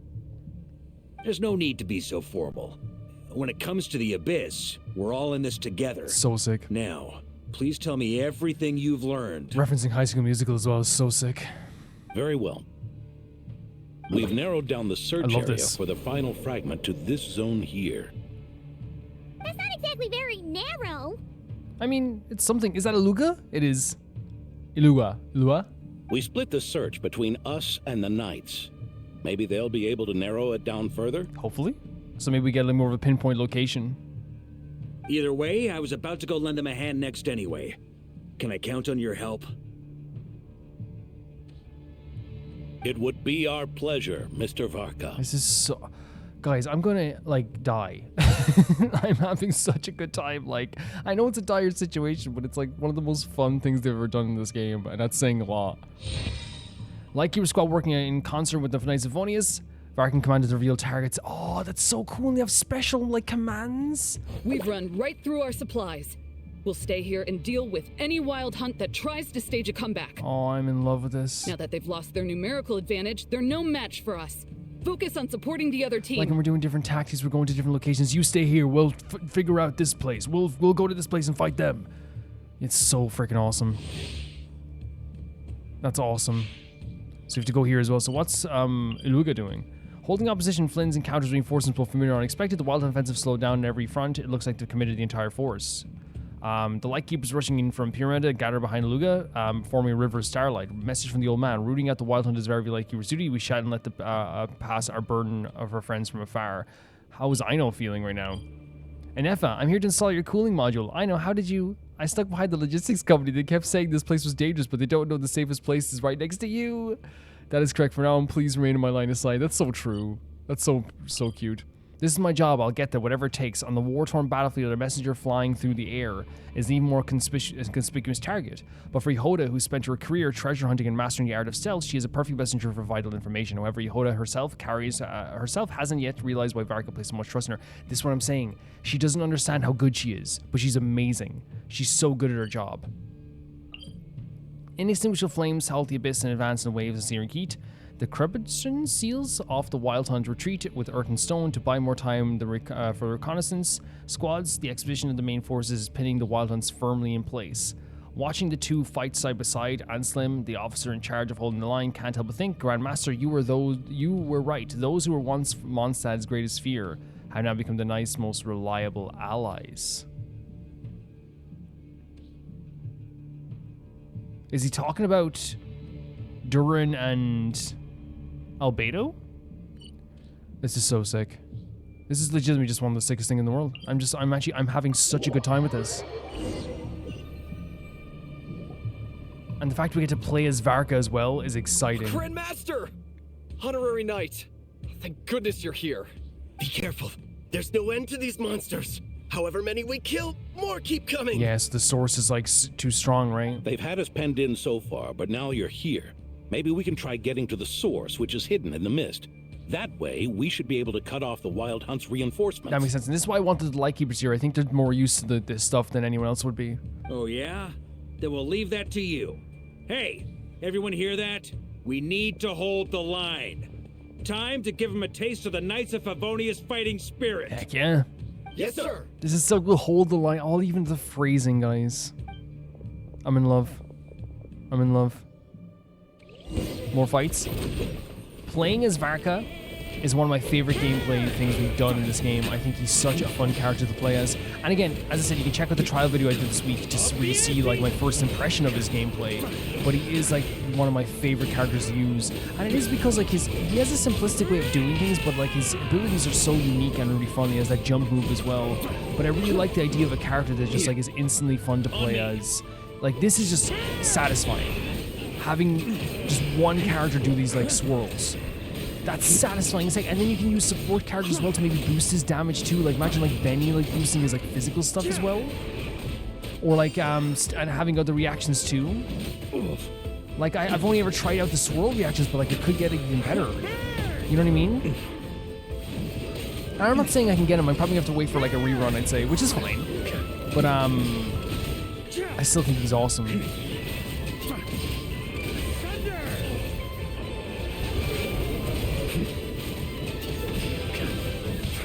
It says command the team. Yeah, I should have been doing that. Sorry, guys. I got so caught up in how awesome he is. Hey, they're running out of steam. Now's your chance. Affirmative. Oh, that's so cool. And seeing all the different jobs as well. Oh my god, we're literally still fighting in the distance in the silhouette. It was hidden in the mist. If we destroy that, the Wild Hunt won't be able to summon any more reinforcements. It's so sick. This is a dream. Ooh, it's a glad dream. That's finally over. You know what's so interesting? I said, oh, they should do more interesting stuff with like the wolf sections, right? With explore the wolf sections. Little they know they were saying, Calvin, we have something you were gonna love. You won't even think about those wolf sections ever again. Use this time to catch your breath and fill me in on everything you've learned. Heck yeah. Yes, sir. We've narrowed down the I love search area this. for the final fragment to this zone here. You know what I mean? Like the idea of like having like these tactical things on the map too, this like visual representation. It feels like we're on a battlefield. We have to think on our toes. We have to think strategically. It's awesome. Yes! Now it feels like we're finally closing in on our target. So that's the final fragment. I'll say. We're sure to face fierce resistance from the Wild Hunt, though. Do you still have the strength to keep fighting with us? Heck yeah. Absolutely. Oh, these Good guys. to go, Okay. Grandmaster. You can tell they're very inspired by Varka 100%, right? The squad's Knight of Favonius, who Ferocity is on the show in both taverns and battlefields. Varka can command the launch fierce attacks on specific targets. Much obliged. All right, the target is just up ahead. Move out! I have visions of the final battle in this game being in Mondstadt, right? And what I think is so interesting to me is like, because there's going to be like another full-scale attack on Mondstadt, and everyone's going to use that as the last line of defense, like Helm's Deep, right? And I have visions of like everyone in the tavern having like one final drink, and I think it's just something in my head I can't get out of. You know, it's like this like thing where everyone's like worried and preparing and chatting, and you can feel the night air almost coming out of the screen. It's something I have a vision of that could happen. Yeah, 100%. So cool.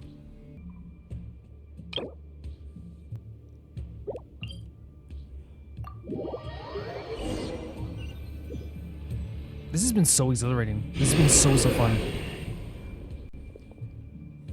The hiding in the mist trick again. These guys must be easily amused. And now that we saved the other two forces, we have a bigger force with us as well. You all know the drill. The Knights of Favonius will engage the enemy while the Lightkeepers dispel the mist. Everyone, follow my signals. This is awesome. I keep saying it, but look at this. This is such an exhilarating time. Look at like tossing him in the air as well. Oh my, Varka's so fun. Like his character is one of the most fun in all of Genshin. Prepare to dispel the mist. It's just so exciting and so exhilarating.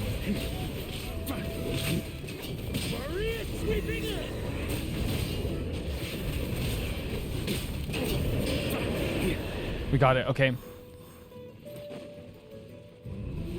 And I think, as I said, it is a simplicity mixed with a little bit of magic that makes it so fun. It feels like he is kind of like brute forcing a lot of this stuff, but there's like a finesse to it at the same time too. And there's like combos to it also. But they don't feel like, Time to counterattack!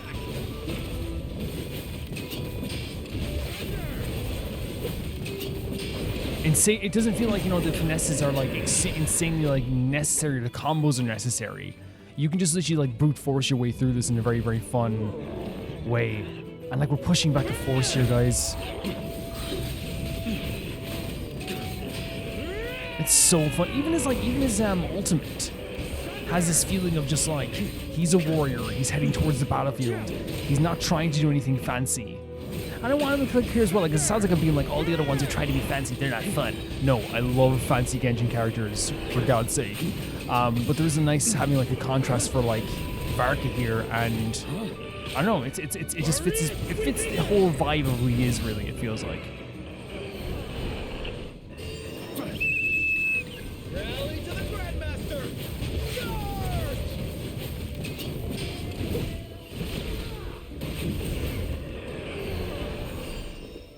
Look at the Lightkeeper stuff with the light in the distance. There's also this. If you can do the jump attack. Oh, the music's so good here, not cry. Ugh, this Wild Hunt doesn't know when to give up. Varka, you going ahead? Traveler.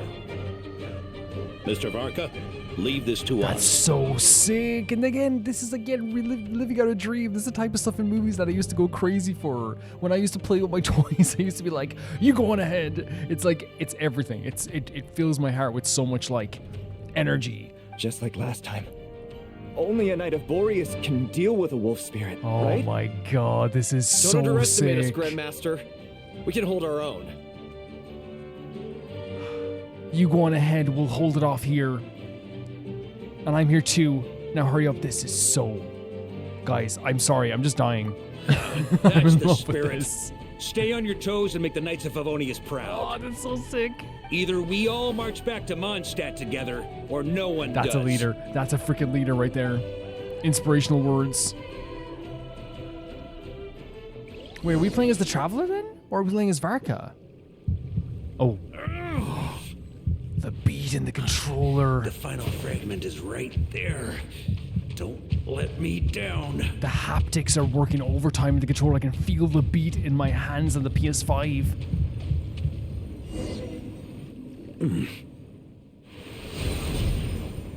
So we got the fragment. It seems you have collected them all.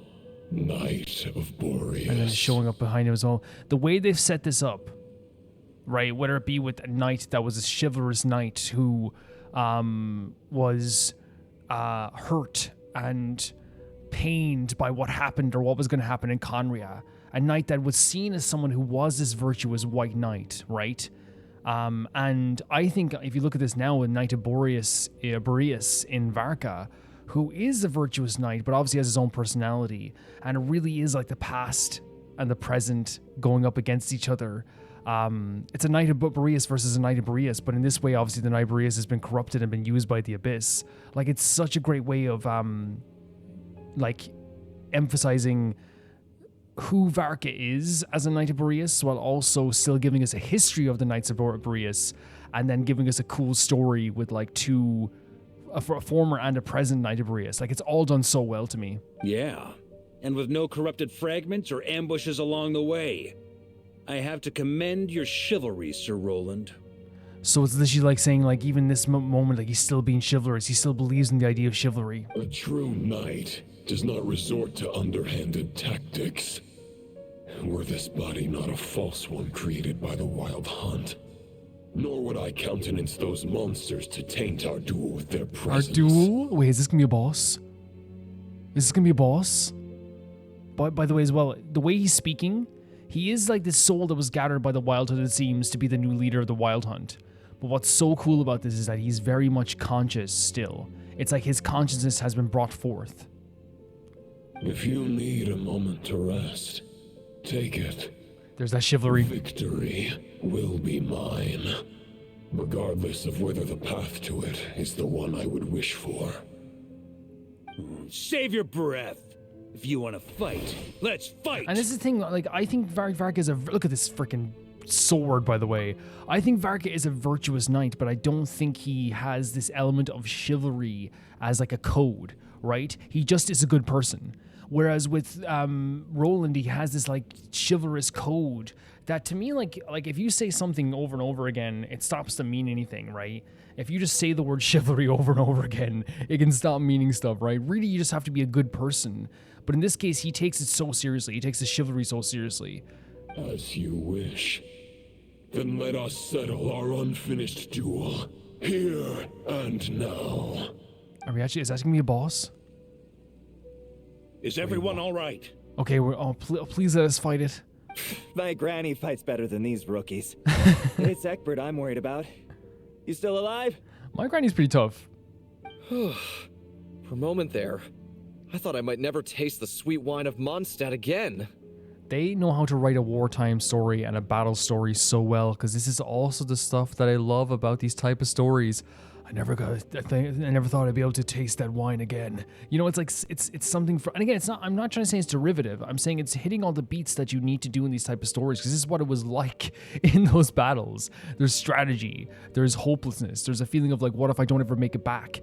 All that goes into like these type of stories that really makes it like a full realized story. Hey, stay put, you guys. Leave the rest to us. Oh, Paimon. Forget us. We can take care of ourselves. We can take care of you, though. You're the only one still standing. Honorary Knight, find the Grand Master. Yeah. We can't lose our Varka. Our Please, Varka. You have to find him. Because he's such a good leader. They don't want to lose him. Got it. Varka, hope your plan is still going to work. Is it a boss? Is it a boss?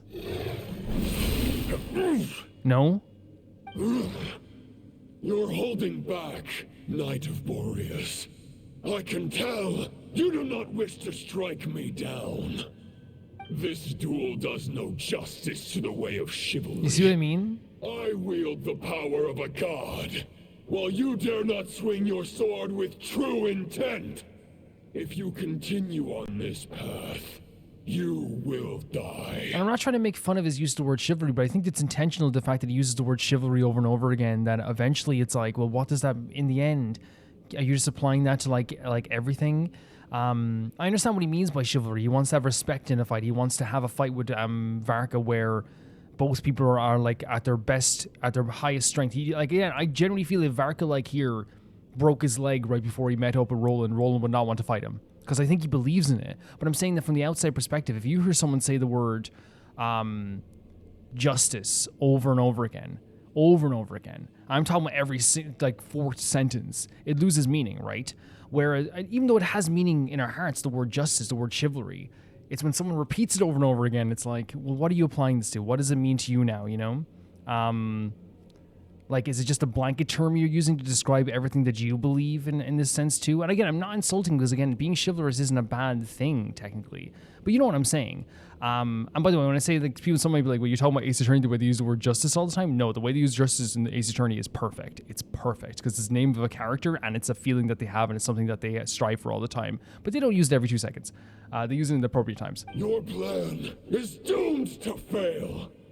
How can a helpless lamb hope to tame the heart of a wolf when the wolf has seen through the lamb's plan? Ha ha ha. You're on to me already. So you notice his plan? Andrius's question, Boreas's answer, the means to bear a soul. I knew it all 500 years ago. Though the false path may be wide and welcoming, only destruction lies at its end. It is time to crush your futile hope! Great voice acting as well, isn't it?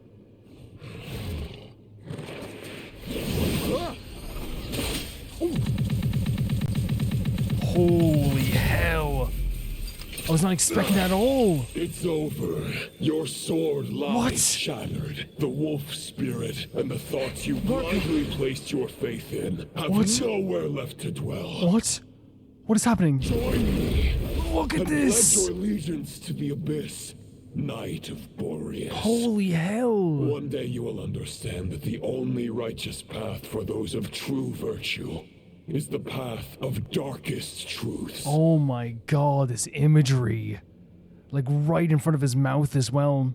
After the shattered sword, this is a beautiful piece of artwork. And here he's saying, like, when he's saying, like, join the only true path of virtue is the power of the darkest truths. I think it's because he realized, like, the truths of the darkness of this world. And he believes that the only way to truly be chivalrous and fight against that darkness and fight against that injustice of the gods is the darkest path. For the next part, it's over to you. What? Varka? Outlander who caught the wind. Varka? Varka? Varka? Did he get swallowed up by... Or did he get absorbed in some way? What the hell just happened? The sword is unbroken, but I can't sense the wolf spirit. Did he literally just get, like, swallowed by, like, his abyssal power? Looks like I'm no longer in reality. This must be a space built from the entangled consciousnesses of Boreas and Roland.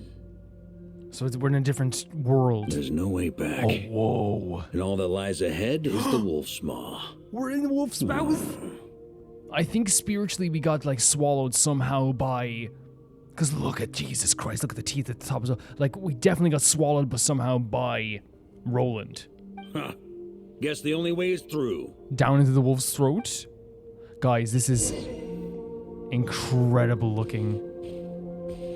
Was this his plan? Did he know he was going to get absorbed by Roland?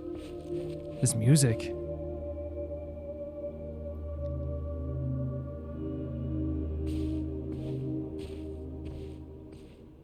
It's like a very, like, it's like a sad song, but has a feeling of, like, otherworldliness. Like, there's a weird kind of, like, sad magic to it. I don't know. We can't pause, or yeah, we can't. This is the move I was talking about, by the way. I freaking love it. It's so sick. We're going down into this like spiritual wolf's throat. Whoa. Whoa. A Favonius sword. Who left this here? That is... It's literally the Favonius sword, the one we use all the time. And is that like Conrian architecture here as well? Holy hell, look, it looks so cool. Warrior, take me to see Rotsam. him. Rotsam's longing? So we don't have to take the physical sword. No, I think it's slightly different from our sword. Maybe a bit bigger. So that's Rotsam's sword, I guess? We have Rotsam's longing with us. There's a wolf spirit? The kind of low droning music in here is very magical. Whoa, what the hell is that sword? No matter the epoch, the world is awash with corruption and injustice. I have aided the oppressed and righted many wrongs. I have slain sinners and delinquents. I have slaughtered tyrants and demons. But however mighty one's blade, before the great injustice of fate, a mere mortal can but bow their head. I think this is the... There is only one way to save Through them. darkness? Who are you really trying to convince? I think 110% the story that they're trying to portray here with Roland, in my view, is a story of someone who tried their best to fight against pain and injustice. They tried to be the heroic, chivalrous knight that they felt they were born to be. They were constantly fighting and destroying darkness and destroying bad people. But when they saw that vision of what was going to happen to Connery, they realized that there's nothing that they can do against the horrors that await them with fate. They can't fight against the god's fate. And that's what turned them towards this path of the abyss.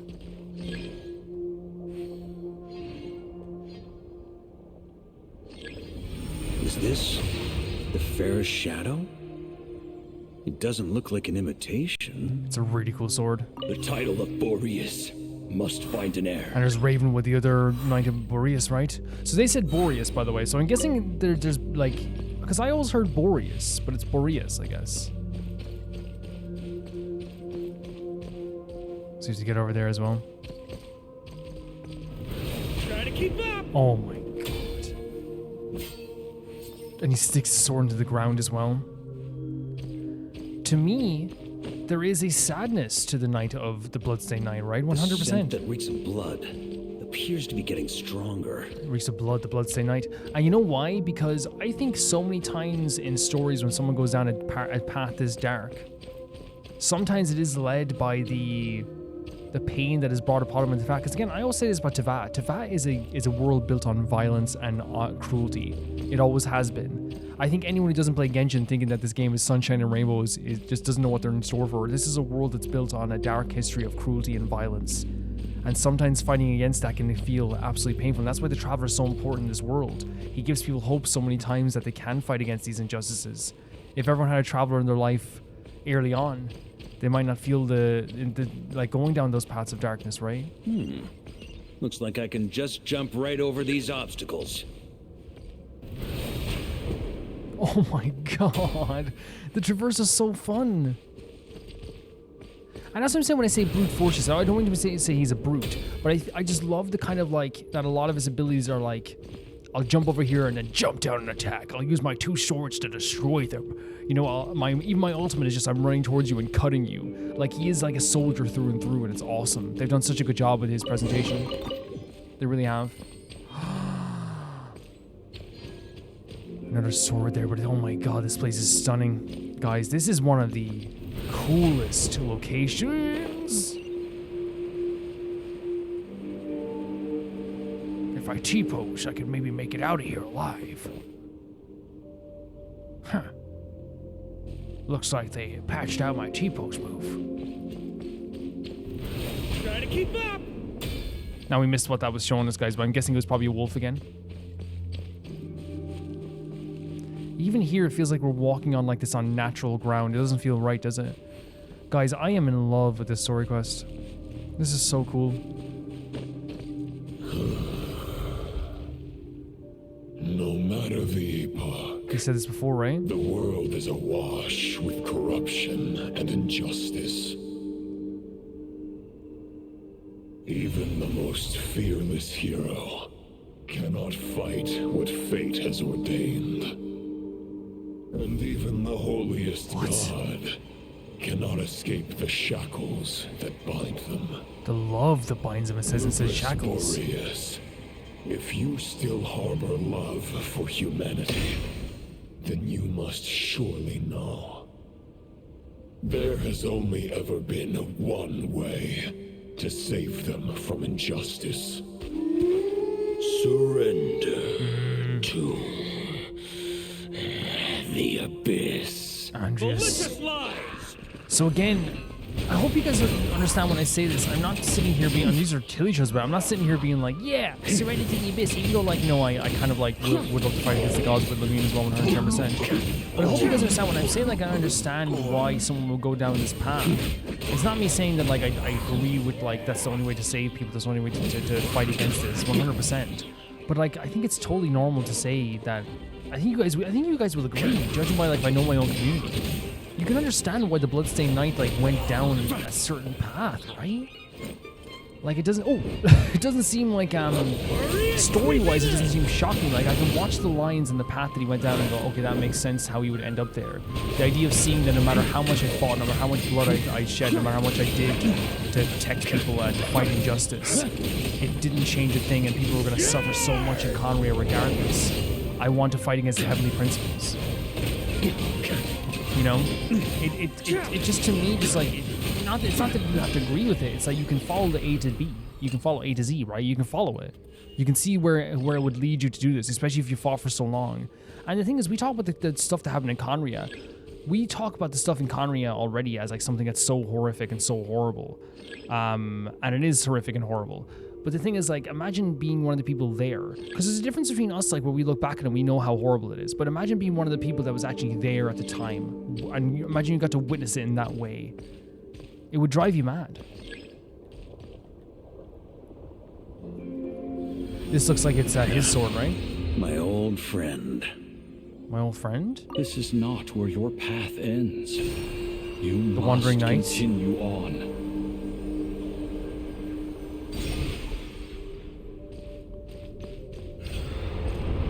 This wind feels less than welcoming. I'd better take shelter. So we have to, like...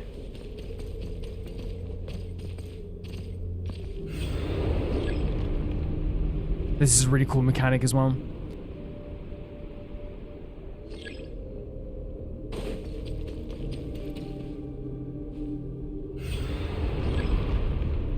I love this mechanic. This is just a very classic gameplay mechanic. Well, I think that was a good way to move forward. Whoa. What the hell? It's really pushing us back now. I can't hide. There's nothing to hide from it. You must deliver it. That's awesome. His sword is helping us. Your path cannot end Oh here. my god, they're all helping us.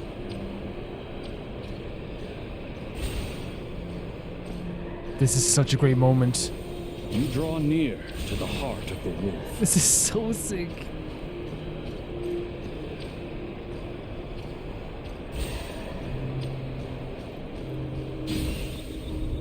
Even if you had an army of 10,000 So awesome. men, in the end, you must face this fight alone. This is... Lonely warrior.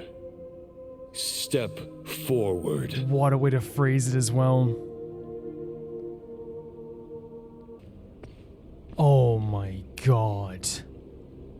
Yeah, this is insane looking. This is so cool. But what a great moment of them bringing us up here as well.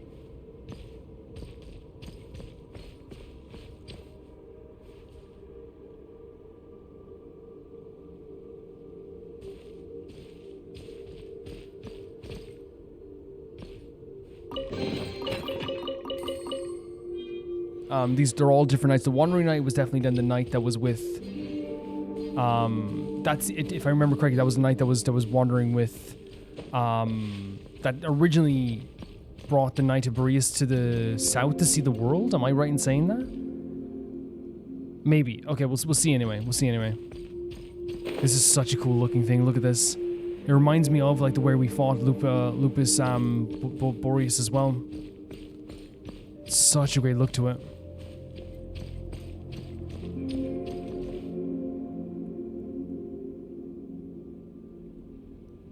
Is this the heart of the wolf? It's so sick.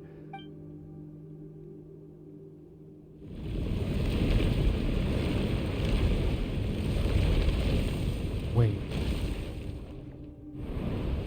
Oh my god, he's just standing there. Roland! This is such a cool visual as well. After countless bloody battles, trials, tribulations, and hardships, I, with my mortal flesh and blade, attained power to rival that and this is what he's gods. Wanted. To fight against the gods, But to fight you against know what he better sees as than their I injustice. That a mortal's prime is fleeting. In 5 years, maybe 10, age will snatch your strength. He's like saying, I'm no longer mortal. The power you take such pride in will fade to naught. Effing incredible. Disappearing like dust in the wind. Your fame will be as fleeting as firewood beneath the starry sky. Lit at dusk, dead by dawn. Utterly insignificant. And I think this is him talking to himself as he was a human as well. Be that as it may, the fires that burn down here blaze more brilliantly than the light of 1,000 Oh, that's stars. beautiful, Varka. This sequence is incredible, by the way. The set piece of this, following him through this maze almost, is incredible. Can I say as well, though, that I think he's also I think Roland is talking to himself when he says this. I think when Roland says to himself, you'll be insignificant, is because now he's gotten the power that he's always wanted. For but a moment. 100 years from now, your earthly flame will be long snuffed out. And those you once illuminated will be left cowering in the cold you get what I'm saying? I think he's also talking to himself from the past as well. No. They'll remember me in 100 years, just as I remember all of you from centuries ago. Varka, you kept the memory of these guys alive. That's the thing about firewood. From the embers of a dying flame, a new fire arises, burning bigger and brighter than ever before. Succession as well, right? Because when I say he's talking to himself, by the way, guys, he at one point was a human that felt hopeless, that felt worthless, that felt like he couldn't help anybody.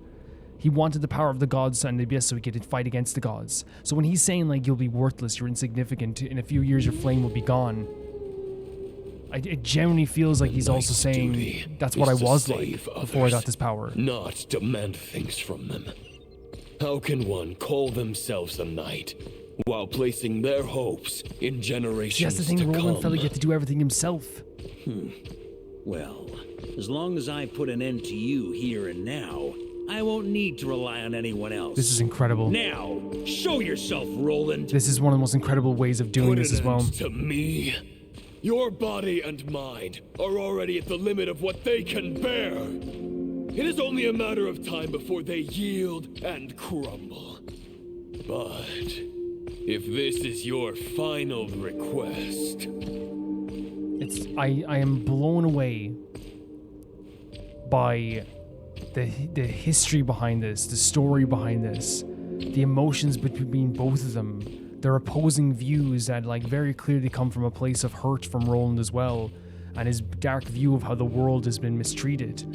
And then you have someone like Varka who has worked with people so much that has recently defeated Tori based on a companionship and hope. He's even saying to him, like, why would you make other people do stuff in the future when you're supposed to do that now? That's what being a chivalrous knight is. His mind got destroyed Roland by believing that he had to do everything by himself, that everything he had to do was his own duty. He believed that since he wouldn't have the power to help anybody, he was worthless at the time as well. And that's why I feel like he's saying this to Varka. He's saying, like, you're just a human. Now I have the power to finally fight the gods. It's the only true way to fight the gods. It's the only true way to fight injustice. I won't be forgotten now.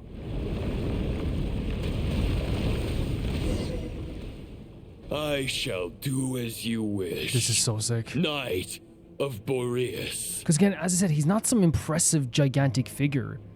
He's a human that just obtained the power of a god. Huh. You're not quite how I imagined you. You don't seem half as crazed as the memories contained in the wolf spirit. Not once have I strayed from the righteous path.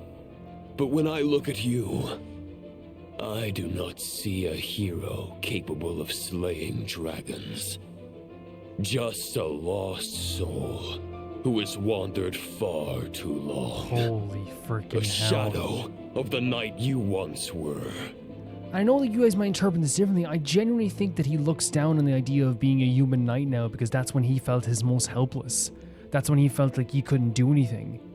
I genuinely feel this way. And he's also like directing this at Varka, the idea that Varka's like maybe gotten older. Maybe Varka's not the one, that he's not as powerful as he used to be. But I do think this has to be an element of self-consciousness as well. It has to be, in my view. I guess we have that much in common. Neither of us are at our peak. Oh my god. The Rayhir of Solnari's forces have been defeated. And the Roland you see is but an imperfect image cast by the Abyss. I wield the power that Roland did at his peak, but my heart and mind remain frozen in that blood-stained moment. So he literally has the power of Roland at his peak, but he has also the most brutal part of Roland's mind as well at his peak. Therefore, I, in my current form, am flawed. A knight cannot bear their own stagnation. After redeeming you from injustice and guiding your surrender to the Abyss, I shall rectify myself and continue to follow the knightly path. This is what he wants this to go back to this chivalrous idea of himself. And he says, after redeeming you from injustice, he believes that the redemption of injustice is the Abyss. It's the only way to fight against the gods, which again, we know that this is also the belief of some people too. Huh. The world out there can bear no more of your torment. Your obsession, clearly, remains exactly as I had imagined. I suppose there's no chance to make you see the light. We're just gonna have a fight here, isn't it? It's gonna be a fight. No words can make a knight doubt his convictions. There's the stuff with the chivalrous knight stuff again. No matter how noble they may sound. Neither of us will sway the other. But you have long known this truth. Otherwise, why would you pin all your hopes on Boreas' single thought? Single thought. But now the blade that once housed the wolf spirit has been shattered, and all you hold is a phantom that bears its form. Is the single thought the idea of giving your life to the ley lines? To letting people take over the world and protection of this world? You no longer have the means to change the situation, and no one will come to your rescue. This place shall be your graveyard, lonely warrior. Huh. Maybe you're partly right. But I think I might just have a shot at a rescue. No way. No way. What do you mean? Is he talking about... Wait, is this a plan with the Traveler? There's only one person's mind I need to change, and it isn't yours. Wait, what? Forgetting where we are? This is the heart of Andrius, god of the North. Wait, so he has to change the Andrius's mind?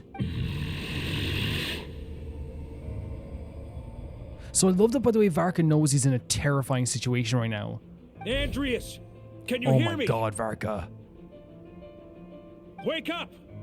You are the great god of the Northwind.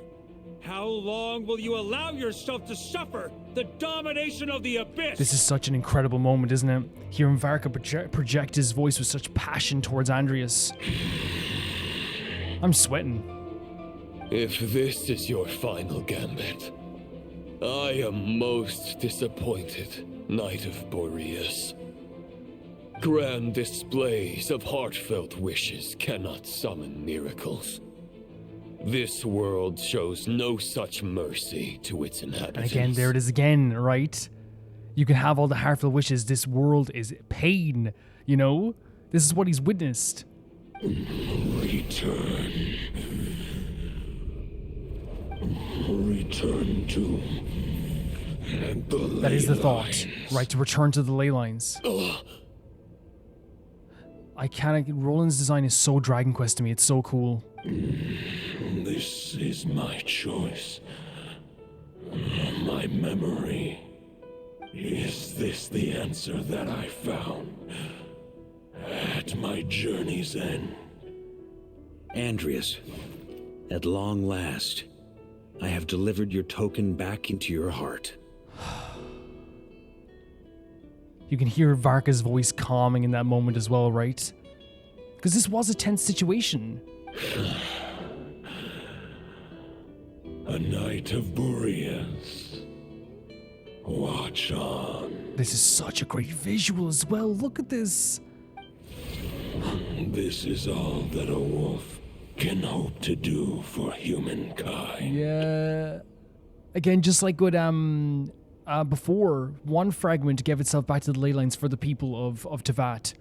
And it's like almost like, you know, it's symbolically helping Varka is also symbolically helping humankind here. On behalf of all humanity, I thank you. Oh my god. Lord of Wolves. This is so cool. Wait, did he? Boreas is returning to the ley lines.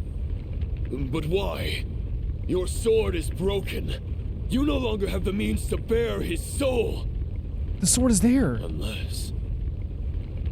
surely not. Begging for miracles is a futile endeavor. I know better than that. But a sword is just one kind of vessel. There are other ways to store Wait, what a are you soul. doing? Varka, what are we doing? Is he gonna take the soul? What? The Dominator of Wolves once bestowed the power of his soul upon his pack, strengthening their hearts and sharpening their claws and fangs. No freaking way. Even if it is not my intention, the soul of Lupus Boreas will inevitably ravage, devour, and assimilate a mortal heart. As if human and wolf were being forcefully merged into one He said this being. before. He said this before. Would this happen to Varka? What are we doing? If a mortal heart is to bear the soul of a god, this is a path that cannot be retraced. Yet, I shall not dissuade a knight from embarking on the quest of his own choosing. The captain? I was not expecting that. You can't retrace this path. It's over once you do it. Your heart, your soul, they are collapsing. What the hell? Now I see. You were wondering how a lamb could tame the heart of a wolf. Isn't that right? Look at even the difference in images here as well. The wind around Varka. The abyss around the Bloodstained Knight. Here's my answer. You get the wolf to swallow the heart. What the freaking hell? The wolf spirit within the sword was merely a decoy. Oh. The true thoughts and memories were carried within your So he heart. wanted to be swallowed. Literally wanted to be swallowed. Because then he was able to bring that into this realm. To avoid arousing my suspicion, you deliberately allowed Lupus Boreas' soul to assimilate your own, then be devoured by me. Jesus Christ. But how did you have the strength to fight while bearing such a great burden? Compared to Lupus Boreas' decision, my Look at him. sacrifice is nothing. He better be okay after this, I swear to freaking God. Because like guys, this is This is the essence of a hero. This is our hero. And I swear to freaking God, he better be okay after this because he looks so incredible here. You have a stubborn will and employed an exceptional strategy. But this is not the way a true knight fights. The choice you have made is a flawed one. Dude, this whole true knight stuff, we're just trying to save people. I never buy into this whole true knight stuff. As long as like Varka can win here, I'm happy. You know? It kind of relates to the previous story with remember when the Traveler stabbed Tori in the back and he said, I guess I'm no hero because I stabbed you in the back. To me, that is like legitimately embodies what this is. It's not about being a true hero, man. It's not about that. Your soul is now merged with that. Or at least in the traditional sense. When he fully joins the ley lines, you too. Jesus, don't do this. This is what the Traveler was so worried about. Neither Barbados nor the Traveler will be able to anchor your soul from within the ley lines, let alone rescue. So he's fulfilling what Andrius wanted from the other side, from this fragment, by becoming part of the ley lines himself. They're not going to do this with Varka, are they? There's no way. You have lost, and so have I. Regrettably, I can no longer offer you And that's so interesting that Roland's like, his salvation is like, I can no longer take you for the Abyss. May your soul rest in peace with Boreas, lonely warrior. Look at this pose as well. Haha, lonely. Lonely? Sorry to disappoint you, but as much as it sounded like the perfect ending for both of us to return to the ley lines together, the fact is that, unlike the true Roland of the past, I still have fine wine and good friends to get back to. They're looking forward to my triumphant return. Because remember I said this quest feels like he's like, I'm 2 days from retirement? He's like, I'm not having that. I'm not having that. I am returning home. I am returning home. I'm not ready to accept my fate just yet. He's gonna see Kaeya again. You've got mail. Wait, what? Ding dong, you got mail? What an animated cutscene now? What is... Wait. What? With this song? Until I return, I leave them in your care. No way we're seeing this. It's all the letters. We'll always welcome you. All the support he's given, it's everyone writing their letters. Oh no, she did help raise her. Oh, that's so cute. Come on, Mondstadt. Dear Grandmaster. To Varka. Oh. To Varka. Family. Look at this. Pig. Lupico. Everyone writing their freaking... Oh my... This is the greatest. This is so amazing. And did Venti send them all to him? Poetry and letters were humanity's earliest means of expressing their thoughts. Yeah. Make sure they all get delivered, Outlander who caught the Does wind. Venti just like... Venti is the most important character in this game, isn't he? Oh. This is incredible. He literally dropped them down. What?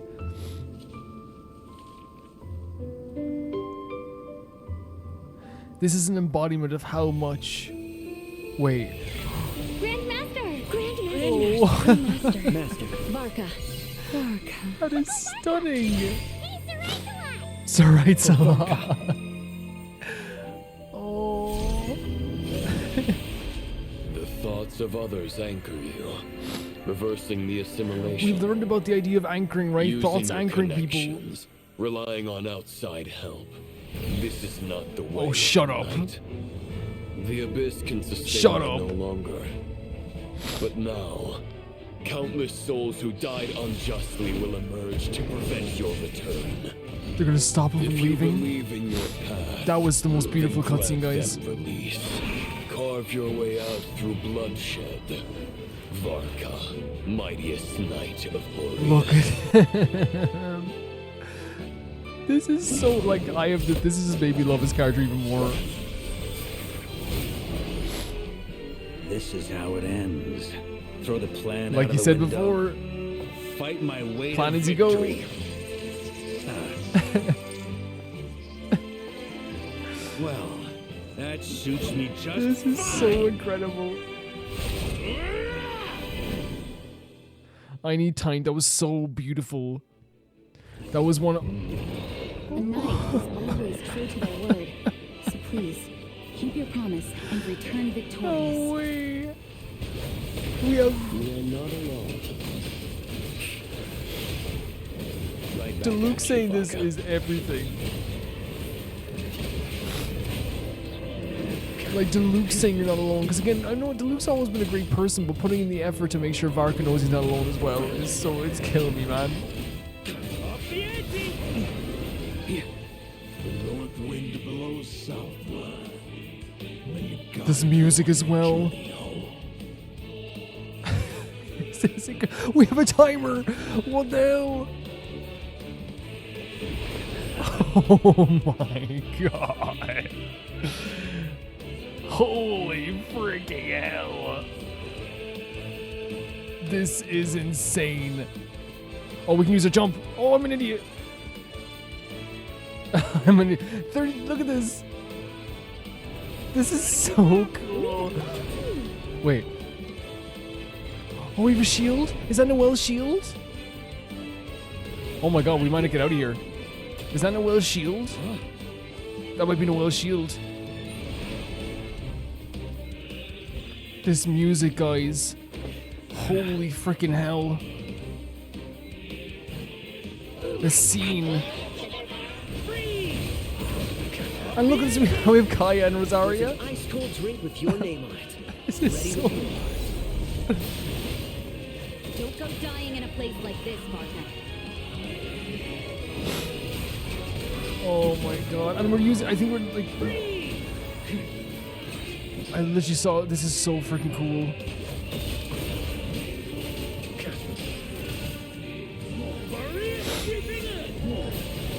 This is so incredible. This is a whole new track, right? And we have this shield. I'm headcanon this into Noelle's shield. Oh my god, why do we keep falling? Why do we keep falling? I'm an idiot. I'm an idiot.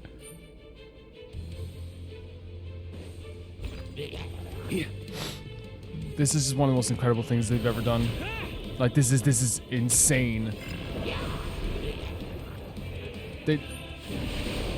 Oh, I pressed it I'm such an idiot, guys. I pressed it the wrong time again. I think we might die here. Wait, don't get stuck on the thing now. Try to keep up. Yeah, we're not gonna make it this time, guys. So sorry about this. Try to keep up. It's legit just like the 2 times I fell.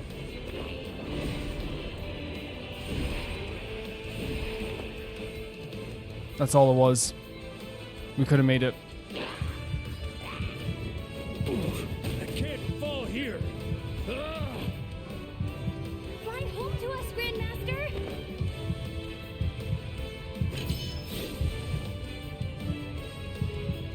It's not ruined though. It's still an amazing moment. Yeah, it's still an amazing moment, but I don't want to ruin this moment is what I'm saying. Just for me being absolutely terrible at the game. I don't know why I kept falling.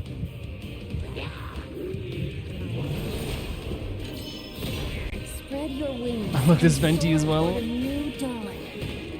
And Razor. Fate's chosen Lupaka. Oh, it's so incredible. Like this music, this set piece is so awesome.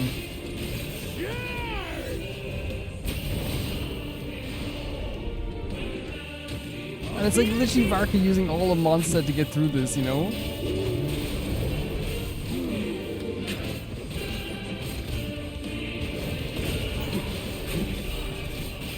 It's so incredible.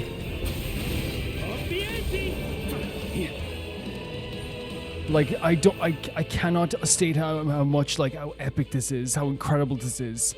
how much of an accomplishment this is.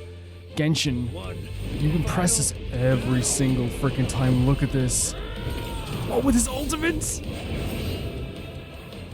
Incredible. Absolutely incredible. Absolutely incredible. One of the best scenes in the history of Genshin, easily. Easily. Oh, Varka. Oh. And he looks so hurt, he looks so tired.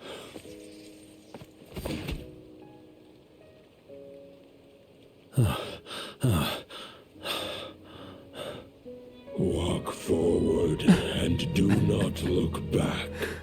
Holy hell, dude.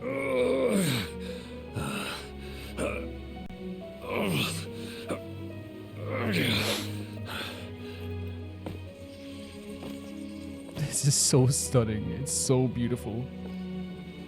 Like, he's so tired. He's so... Varka, now I know the meaning of my name. It's all the people he said he left After the behind. lengths you've made everyone go for you, you'd better make sure to thank us all properly when you get back. This is what was written in the letters. You know, I have a lot of things to update you on, but they can wait until you're back. This is everything that was written in the letters. I have no intention of returning to the Knights of Favonius. But I trust you will find a way to manage on your own. Oh my god.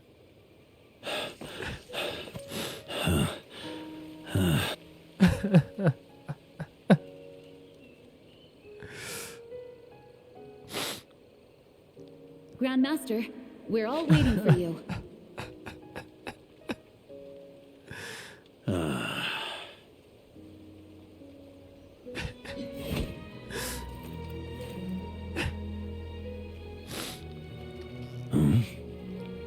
This is so beautiful. All the different swords as well. I'm not doing too bad a job as Grandmaster. Oh. Am I?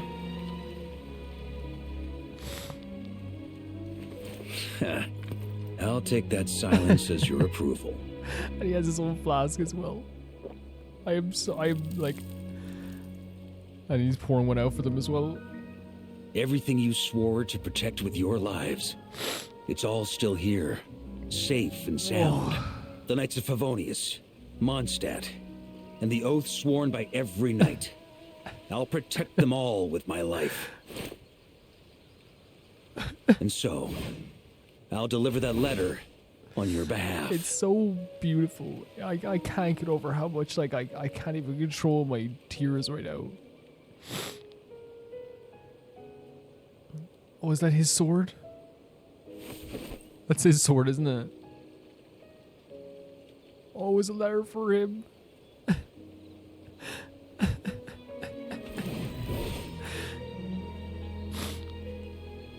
He didn't deserve the fate that fell upon him either. Jesus freaking Christ. I know it's just a shadow of the real Roland. But if you have the time, could you please read it for him? Rostam and Arundelen, they never forgot you.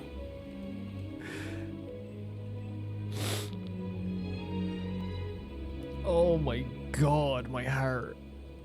Oh, there's the freaking wind surrounding it as well.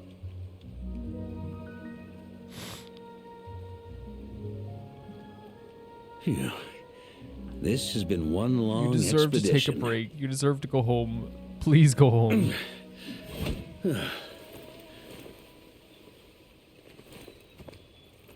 Please go home. From here on out, I think I'll let the wind lead.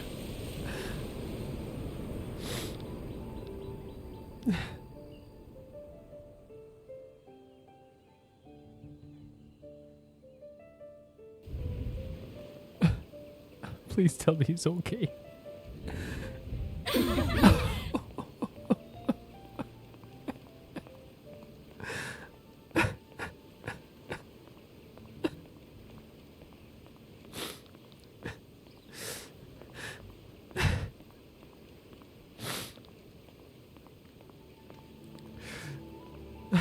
Look at them all just standing here. Look at Klee. Klee on the freaking pixie sticks.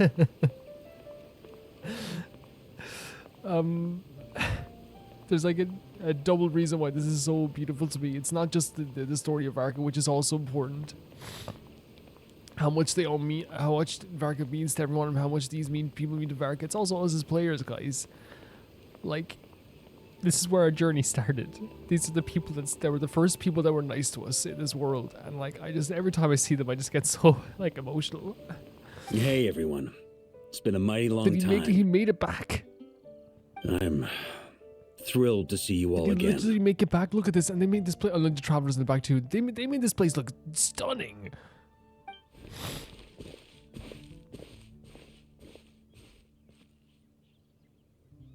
Welcome back, Grandmaster. Yeah. I'm home. Oh, so beautiful. It's over?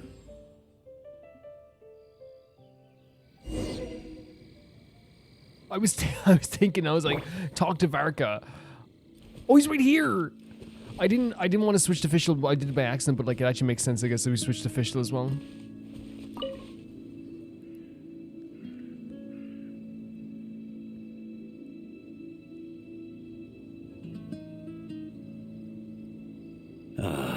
It's been a while since I felt this wind on my face. Just how I remember. So, is there anything you'd like to talk about? Now's your chance Sure. before I get dragged off to the office. We can talk about it for sure. Can I just say, I'm going to talk about everything that's happened. And I might not understand everything, but like, hopefully I'll be able to talk about like the emotions of it as well. But like, can I just say that whole sequence is one of the greatest sequences ever in Genshin. It was insane how fantastic it was, how much urgency it had, how much epicness it had, the music, the set pieces. I know I kept falling, but it didn't ruin it for me. It was just like, I'm going to make mistakes sometimes, but it was such an incredible sequence. And that whole sequence coupled with Varka's love for this world and love for the people in Mondstadt and his want to get back home, Varka's gone from like, I'm just being completely honest, the character that like I liked, but I never had like a real attachment to in that way back in Nod Karai, where I even like if I made a ranking, I'd be like, oh, he was probably like, you know, my least favorite of all the favorites. He's turned into like a character that like has made me bawl. Like, and that's the power of, and that's what I always say about anything in Genshin, and I've said this a million and one times. Whenever people come to me and they say like this story wasn't good or this story wasn't great, whatever, and you're allowed to have that opinion, but my take always when I come back at that is I always say to people, a character's story isn't over when the Archon quest ends. A character's arc is not over when a quest ends. They're constantly growing and changing and showing you new sides to themselves. That's why I think, you know, with a live service game like Genshin, you can never judge a character fully until you get their full story. And we won't get every character's full story even by the end, right? So about your plan. His sword was just a decoy. I carried his soul in my own heart. That was the plan I was most certain would work. Yeah, it's crazy. You're actually sick, bro. The second half, though, using everyone's thoughts to guide me back out of the ley lines, I wasn't too sure that would work out. They establish it loosely, which I think is a good idea. They establish it loosely that you can use thoughts to like anchor someone, right? All jokes aside, what would you have done if the Traveler hadn't been able to separate the wolf spirit from Roland's influence? Initially, I was planning to have Barbados carry out that step. But when I approached him about it, he said there was a much more suitable candidate.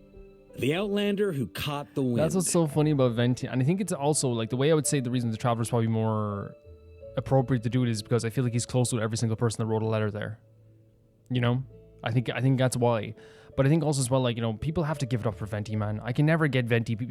Here's the thing, hating Venti, that's fine. You can hate any character you want, but people who think that Venti's useless or worthless or whatever, it's like, consistently, all the time, he randomly shows up and, like, does something to save the world. And he's done it every single time now, and then he goes back to having his fun. Like, if we really think about it, he's probably the most active Archon in the whole story. You know? He really is at this stage. Turns out our trust was not misplaced. Thank you. No problem.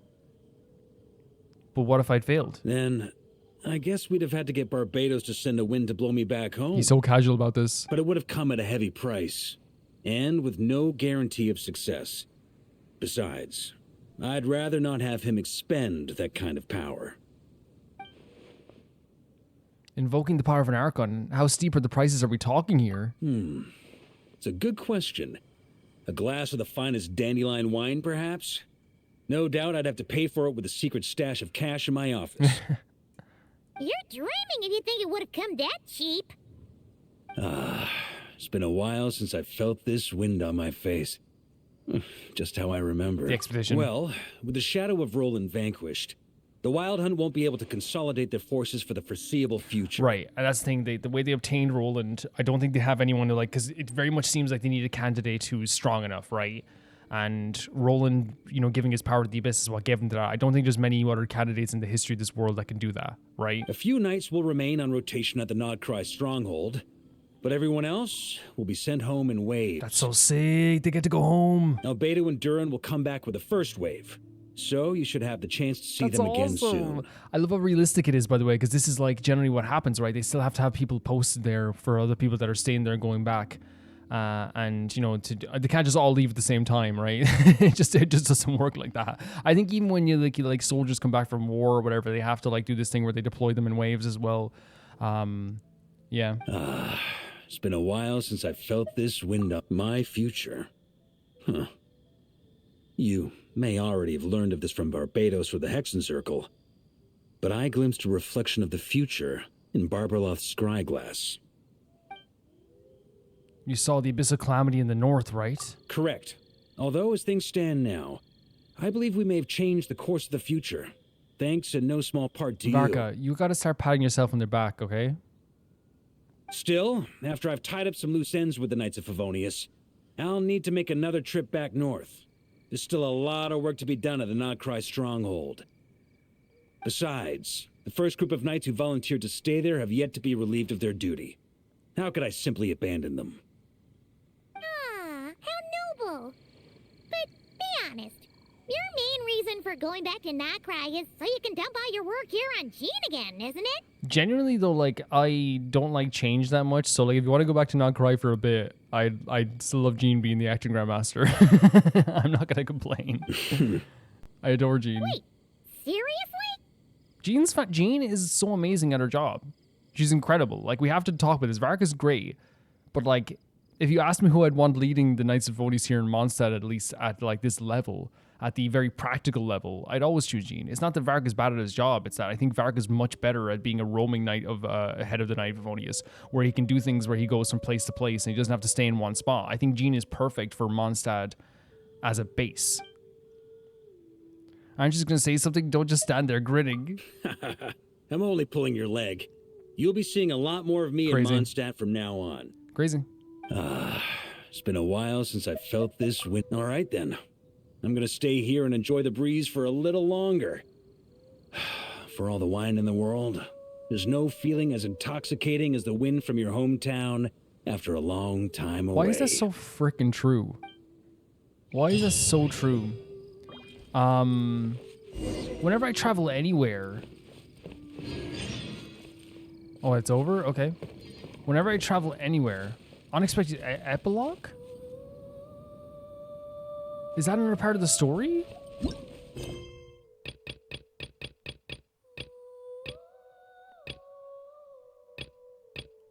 Wait. What just happened there? Where is that? Unexpected epilogue.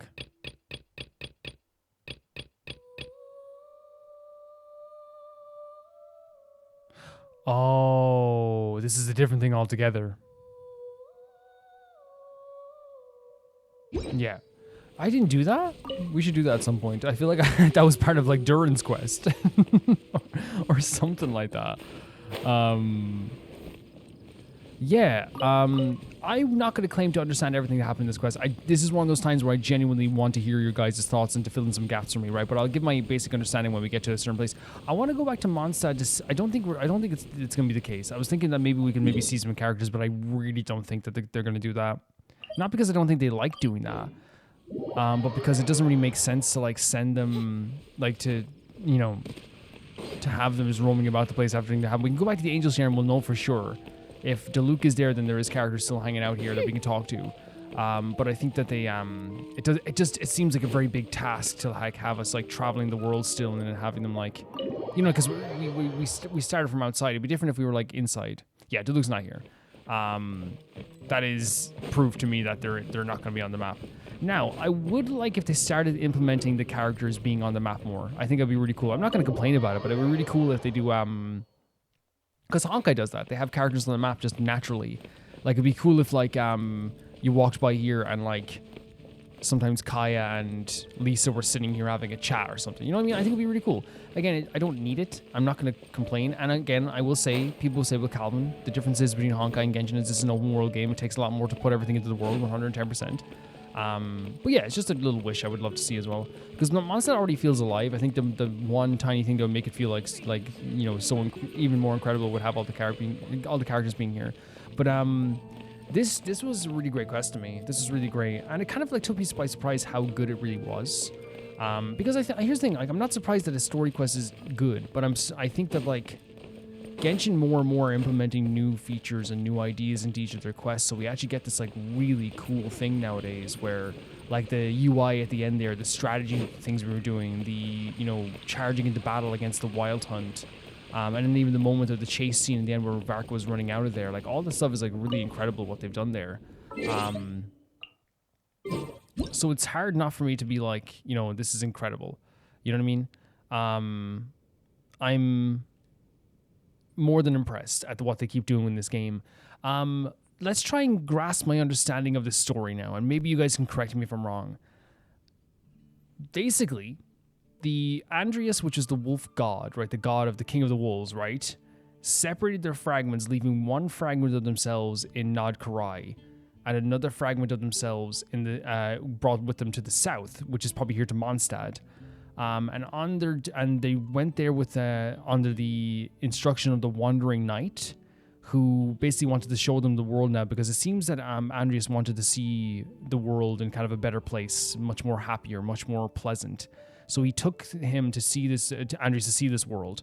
Andrius saw this world and basically said, "Oh, this place is actually really cool. What can I do for them? I'm going to give my life to the ley lines." Giving back to the world completely, right? But this didn't happen with the other fragment, who was still on the other side of the world, up in Nod Karai in the north. The idea of the Knights of Boreas are knights that are mediaries between the wolves and the humans, kind of like the spirit of Andrius and the world themselves. Not everyone is accepted, but there are like some that are accepted, including what was it, Rotsam, the Wandering Knight, and of course Varka as well is another accepted one too. But it's a really noble effort, and we can see here like the history of them and the duty of them as well in this situation.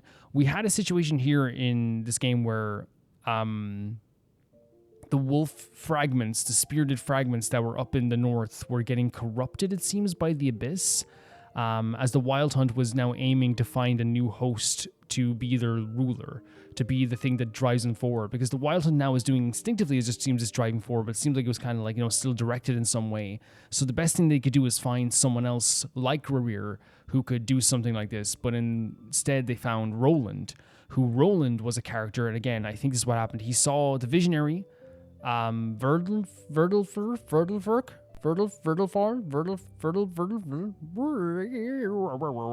guys, I broke there.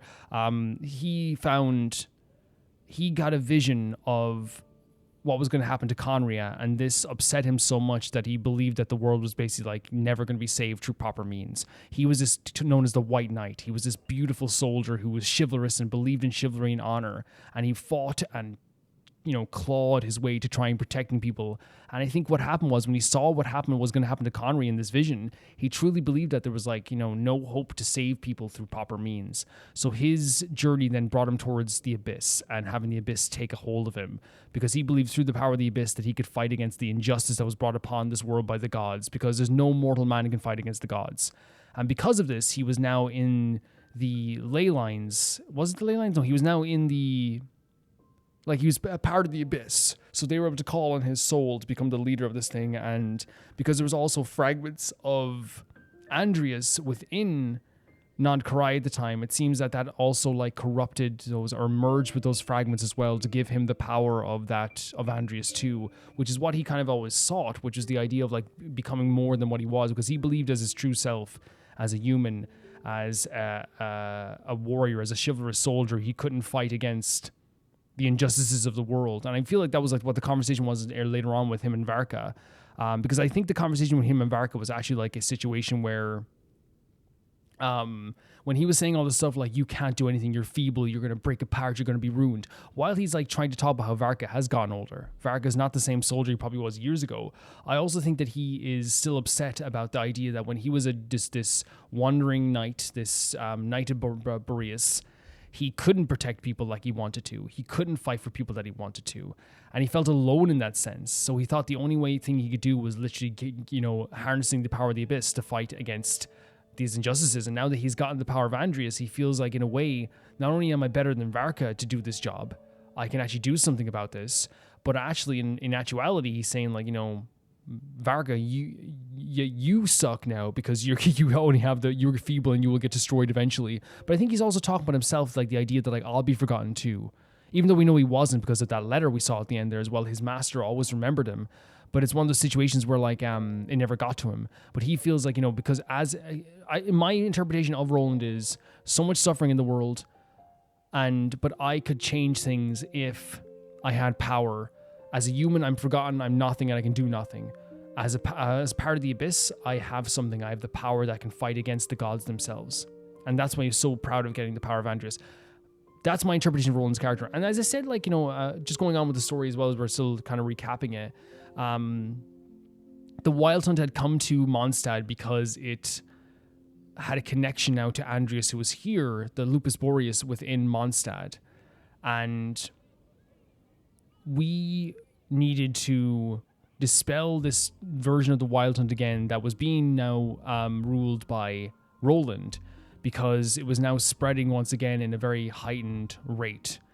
It seems that the plan that Varka had here to stop this was to collect the fragments themselves. But instead of putting all the fragments into the sword, he put the fragments into himself, right? Or the soul into himself, and allowed himself to be devoured by Roland, who had the other part of the fragment, or who was like, at this point, a corrupted, melded version with that version of Andrius. Am I getting this correct? And when he devoured that soul, he basically like found a way to infiltrate, because the sword was broken, which caught him off guard. It caught Roland off guard because he thought that was it. I've succeeded. But he actually brought the soul into the place where Andrius was, the spirit of Andrius was, and he called upon Andrius to think of his thoughts, because they talk about thoughts as an anchor. Again, I don't fully understand it fully, but to me it seems like, people's thoughts are what motivate them, they're what make them remember things. And that as being an anchor to this world is like your memories, your feelings, your ambitions. They all anchor you to this world. So the delivering of these letters in that moment showed Varka that he's not alone. And I think it's very symbolic that like this whole thing started kind of like, not started, but they had a whole thing of like, a letter. The thing that like was used to separate Roland's thoughts from the Abyss earlier on with the wolf was the letter. So like they established that you can do this thing. I think, what was it called? Reverse purification or something, where you could like separate. I don't. Again, please, you can definitely explain what it means there as well. But we established that could work. So when he collected all those letters together, every single one of them together, and while the traveler was purifying that, that's what he did. He held it to his heart, and it looks like he was doing the same thing he did with the letter before. All the words of the people of Mondstadt were so powerful. And you can say, well, Calvin, this is the power of friendship, but I got some news for you guys. Genshin since day one has been about the power of friendship. You may disagree for your own cope. It's always been about the power of friendship since day one. Since day one. And I think it definitely has that kind of like element here too. But it's obviously, as always in Genshin, it's backed up by actual like lore and history and stuff, I guess, too. And they established this could work. And in that moment, when he's about to fight Roland, he's fighting Roland, those words of all the people in Mondstadt driving him to come back home was almost like a thought anchor that did help him get back home. Because if not, he could have been, they both were going to like disappear and go into the ley lines, right? And dissipate into the ley lines. Now, maybe you can explain what happened there. Did and in the end, did Andrius' spear just go to the ley lines and Roland's spear go back to the ley lines? Regardless of what happened there, it was an unbelievably beautiful moment. I absolutely thought it was gorgeous. The letters, the showing everyone writing the letters, the seeing Rosaria help raise her with the letter was so beautiful too. But that's what it was, just such a gorgeous moment. Seeing everyone fight, like, and support us alongside us as well. You can see the care that Varka had for these people and the care that he has as well. And it was to show that he's not alone. I think one of the most like corrupted things about Roland was this whole idea of like, you know, it's chivalry. It's not chivalrous to fight with other people by your side. And it's like, no, that's dumb, man. It's so dumb. You have these people that love you. Let them help you. And I think the reason was because Roland in the end felt alone and powerless in his fight against the heavenly principles and the gods and the injustices of the gods. So he sought the abyss to be the thing that put him on his side, when in reality, like, he wasn't forgotten about the people that loved him either. As we saw in the end with Varka too. And that awakening scene with Varka, you know, waking up and seeing all the people there, it hit me so emotionally because I love those characters so much. You can see how much they love Varka, how much Varka loves them. It really was just a culmination of Varka's journey, his expedition. He's been away for so long, and getting to see all these people again is really an incredible thing. I loved how we went to Nod Karai and we actually had this full kind of like war expedition. We went to the tent and we like, you know, kind of tried to figure everything out. Everyone got particular jobs. Everyone was like questioning how we're going to do this and like what's the actual situation surrounding this, I guess, as well. And it had some really great moments, and I love as I said, I love the feeling of people, like, you know, getting their own specific jobs, a wartime table, the war tent, the expedition tent. It was a really great feeling, and I love the way they did this. I actually could not praise it enough how much they did this. And then they went on and had this like incredible scene, because I criticized it a bit because I was like, I want to get every fragment because I think they could do some really interesting stuff with this. But little did I know they were going to do some of the most interesting things I've seen in this game, which is fulfill Calvin's childhood dream of having a game where I'm basically being reinforcements. I'm doing the whole thing of go on without me. I'm jumping into frame and like helping Varka in moments too. Like it really was just like fulfilling all those like games I played as a kid with my toys. It was so good. And I don't want to downplay it. I want to say that it's just like this fun game, because it was a really serious moment. But that's what made it so amazing, is that it had that passion behind it. There's a sense of danger there. There's a sense of like, but the sense of beauty there too, through like these characters fighting for their lives, you know, giving commands, retreat, everyone set off this, you do that. It's a great feeling that always like is really cool in a story. And that's why I always like love seeing that type of stuff. And I love the sequence. I love the gameplay. I loved going in and fighting with Varka is fantastic. Like, he's such a fun character to fight with. So it really did come across as just being so fun throughout the whole thing. But yeah, my interpretation of Roland's character is that he's a character who, as I said, I understand. I don't agree with like his notion and the stuff he wants to do, but I hope you guys say, when I say understand, you can understand how someone who feels like they've done everything they can to fight for the world all of a sudden realizes this gigantic calamity is going to happen. Because we sometimes, again, as I said, like, sometimes it's easy for us to look from the calamity from the outside, but this was a horrific moment for history. Witnessing this is horrible. Every time we get to see a vision of this is horrible. So really, I think what happened with Roland, he was already kind of maybe disassociating from the world because he felt like maybe this was already becoming a really horrible place. And he was fighting so hard and he couldn't do anything. And then he realized, I really can't do anything. Even through all the bloodstains, even through all the pain and the suffering, I cannot do anything to stop the injustices of the gods. So I have to do something. I have to use the abyss. So again, as I said, I'm not saying I would absorb myself into the abyss. I'm saying that you can understand how someone who had such a chivalrous attitude and had their mind knocked away at them over and over again, eventually saw a horrible calamity and then would be driven to join the abyss. So then some way they could fight against the injustice of the gods. There's like this understandable A to B. You understand what I'm saying, right? There's an understandable like, oh, I get it. I get why you would go down this path. I get why someone who has been feeling so much pain in their heart would go on this path.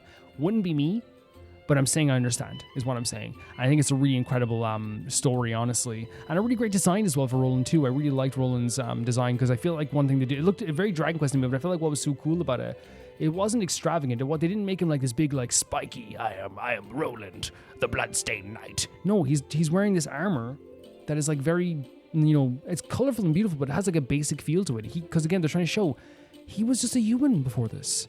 He was a human just like you or I. He wasn't some just powerful god. He wasn't just a legend. And everybody in this world starts off as they will become legends, but they start off as just a human. They really do. But yeah, I hope I got my interpretation of the story right. To summarize everything, just to put it in one line, it is Roland became the ruler of the Abyss through became the new leader of the Wild Hunt for a bit because they found him within the Abyss and he gave his life to the Abyss. This also led to the corruption of the wolf fragments of Andrius in Nod'Karai 2, and he merged with those fragments and used the power of the god to fight against them. We came up with a plan and fought back against the Wild Hunt, but the true plan was to collect the wolf fragments and use thoughts and memories to anchor and separate the thoughts of someone from this like corrupted world in some way. And in that sense, that's how they save Varka as well, by using the thoughts of all the people with these letters in a very beautiful fashion. Varka intentionally got devoured by this the wolf spirit of Andrius and Roland, so he could bring the wolf spirit within his soul within him too, and then awaken Andrius as well to thwart the plan, and then also separate himself with that anchor as well, and left the world like in this beautiful chase scene. That's my interpretation of the story on a baseline, right? Do I have most of it? I know there's like little intricacies here and there about like, the Wandering Knights and the other Knights of Boreas and the backstory of Andrius and all this stuff too, but I think there's a lot of little details I'm going to miss 100%, and you guys can obviously talk about me, and I'd love to talk about you guys in the comment section as well, because there's a lot to this, but I think it's a really beautiful story. So my feelings on the story in the end, whereas they packed a full beautiful arc into one big story here.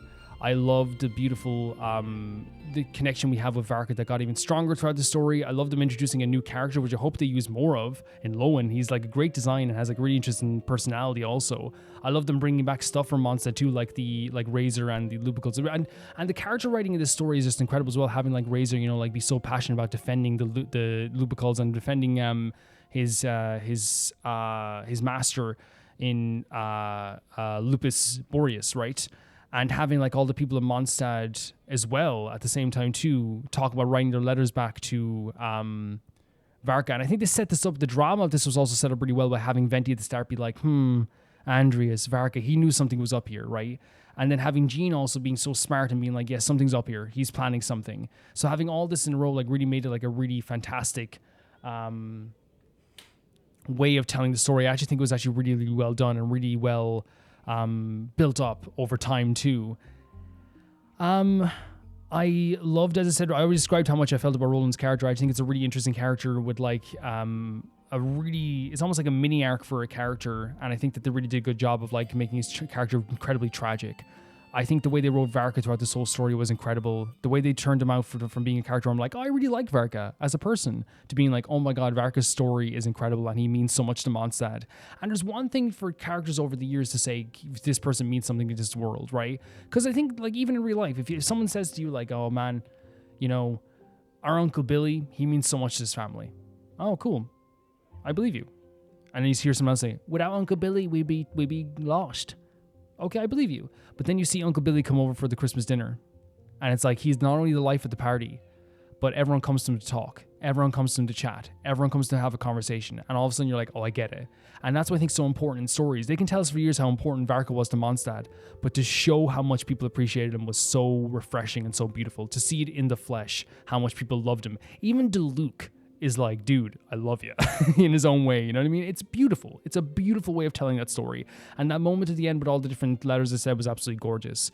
Yeah, I loved the story. I really did. Fill in the gaps for me, guys. If there's stuff that I missed, if there's stuff about the lore that I missed, if you feel like I didn't touch on stuff too much, please comment down below and we can have a chat about it. And what I'm going to do is for a story like this that has a bit of lore in it, there's a bit of story in this too, I'm going to basically be replying to comments as much as possible about the lore and the story and all this stuff too, because I think it might be a very interesting time to do this as well. So thank you so much for tuning into this. I think I have it. I think I have like at least the basics of what the story was and what we were trying to do here. I know I mixed up like who the knights were at some points too, but I feel like that's going to happen at some points also. But I love the story of Boreas. I adore the usage of all the knights in this story. I think it's absolutely fantastic the way that they like built up this whole not new, but like this whole lore about like the history of the knights, while also having a knight of Boreas go up against each other, show one from the past and the future, show like how the influence of good and bad can have on people, show how the abyss can corrupt people, and the power of the abyss is still very much there. And I think that's so important to showcase, by the way, because I can be the type of person who's also like, hey, I love the abyss because F the gods. But like if it's used in the wrong hands, that's the thing. And I want to make clear, the abyss isn't a good thing. But when it's used in the right hands, it becomes more appealing. When it's used in the wrong hands, Rerir or a Roland, it's terrifying again. And we have to understand how dangerous it is, and they wanted to make sure that we knew how dangerous this was. And I think this, like, Genshin doesn't do things by half measures. And I think they wanted us to show once again that this is terrifying and this is dangerous, and you should realize that this is dangerous. Understand this is dangerous. You know this is dangerous. Please understand this is dangerous. They intentionally do this stuff to prepare us. And I think also, like, even if it wasn't intentional, like, the fact that they had so many Mondstadt stories beforehand, they were, like, reminding you, hey, guys, remember where you came from. And it was so beautiful coming back and seeing all these characters again. I love chatting with them. But yeah, thank you guys so much for watching this video. Thank you guys for supporting me. Thank you for being so incredible. You are awesome. You are amazing. You are the best. I love you so much. And I don't know what we're doing next week. I think I'm going to watch a few character trailers and then also do maybe like a mission here or there. I don't know. We might do 3 Honkai videos and then 1 Genshin video, then catch up with our stuff next week. Again, who knows what we're going to do. But I do want to say that I appreciate you guys coming along for these journeys still. It means the absolute world to me. Will you be joining us? Then it's settled. And just to put a pin in like the story of Varka, I think that what we're learning with Varka now is that he is a character who not only can we trust, not only can we see, as I said, how much he means to people, but I think with Varka, he is born to be a leader. I think in a way that isn't the same way that you would have like a normal leader. I think he's a person who is very like aggressive and forward thinking with all of his stuff. He's like not like always going to think out everything, but he does have good strategy. And we saw during this whole quest that Varka is going to be a character that not only can we rely on, but is going to demand to be relied upon. And I think that's such an interesting aspect for a character. He's not a character who's asking you to rely on him. He's saying, you will. And all the Mondstadt rely on me. Everybody will. And they do. And I think that's one of the things is like, there's a difference between like a character who like asks to be relied on and a character who demands to be relied upon. And I think you can say, well, one sounds very toxic, but I mean more in a case when he says demand to be relied upon, he's like, even if like they feel they're a bit resistance to me helping. And I hope it doesn't sound toxic. I'm not trying to say the type of person who's like, I'm going to help no matter what. You will let me help you. I mean, in the sense of kind of like, even if he's not asked to, he is the person that like understands that he has to be relied upon. He knows he's going to be relied upon, and he wants to be that person that they rely upon. And he is the most reliable person you could think of. Obviously, like I think that, you know, it's so amazing. Gene is always going to be my grandmaster. You know what I mean? You know, it's like hashtag not my grandmaster is always Gene's my grandmaster. You know, but I think having Varka here is going to add definitely an interesting dynamic to Mondstadt now, where I would love to see more stories of Mondstadt with Varka in the mix. I would love to see how Jean is, you know, doing her job now compared to like what she was before. I'd love to see all this stuff, how people are reacting. It'd be really cool. So if you want this video early, guys, you can see it for €1 or $1.50 on the YouTube memberships or on the Patreon as well. The Patreon helps so much. It means I get to do this stuff all year round for you guys. It really, really does. And if you want to get your name in the credits on YouTube members or Patreon, it's €10 that's going across right now in the text credits, €10 or $12 around there, around $12. And if you want your name read out as a verbal shout out and thank you at the end of the video, it is €15 or it is $17 around there as well. And speaking of that, I want to say thank you so much to Ty Pharaoh 2, Jamie Bull, Johnny the Banana, The Ghost of Inazuma, Felicious Felix, Yuled, Anusta, Yasassin, True Peanut Butter, Peter Shelson, Leon, High Kasperian, Jared Beenham, Neo Showerite, and brand new patron of this year. And thank you so much for joining, Leah200. Thank you so much. And at the highest tier of my YouTube, it's RollGamer7, Blasco, and Lucinagi. Thank you guys so much. Bye-bye.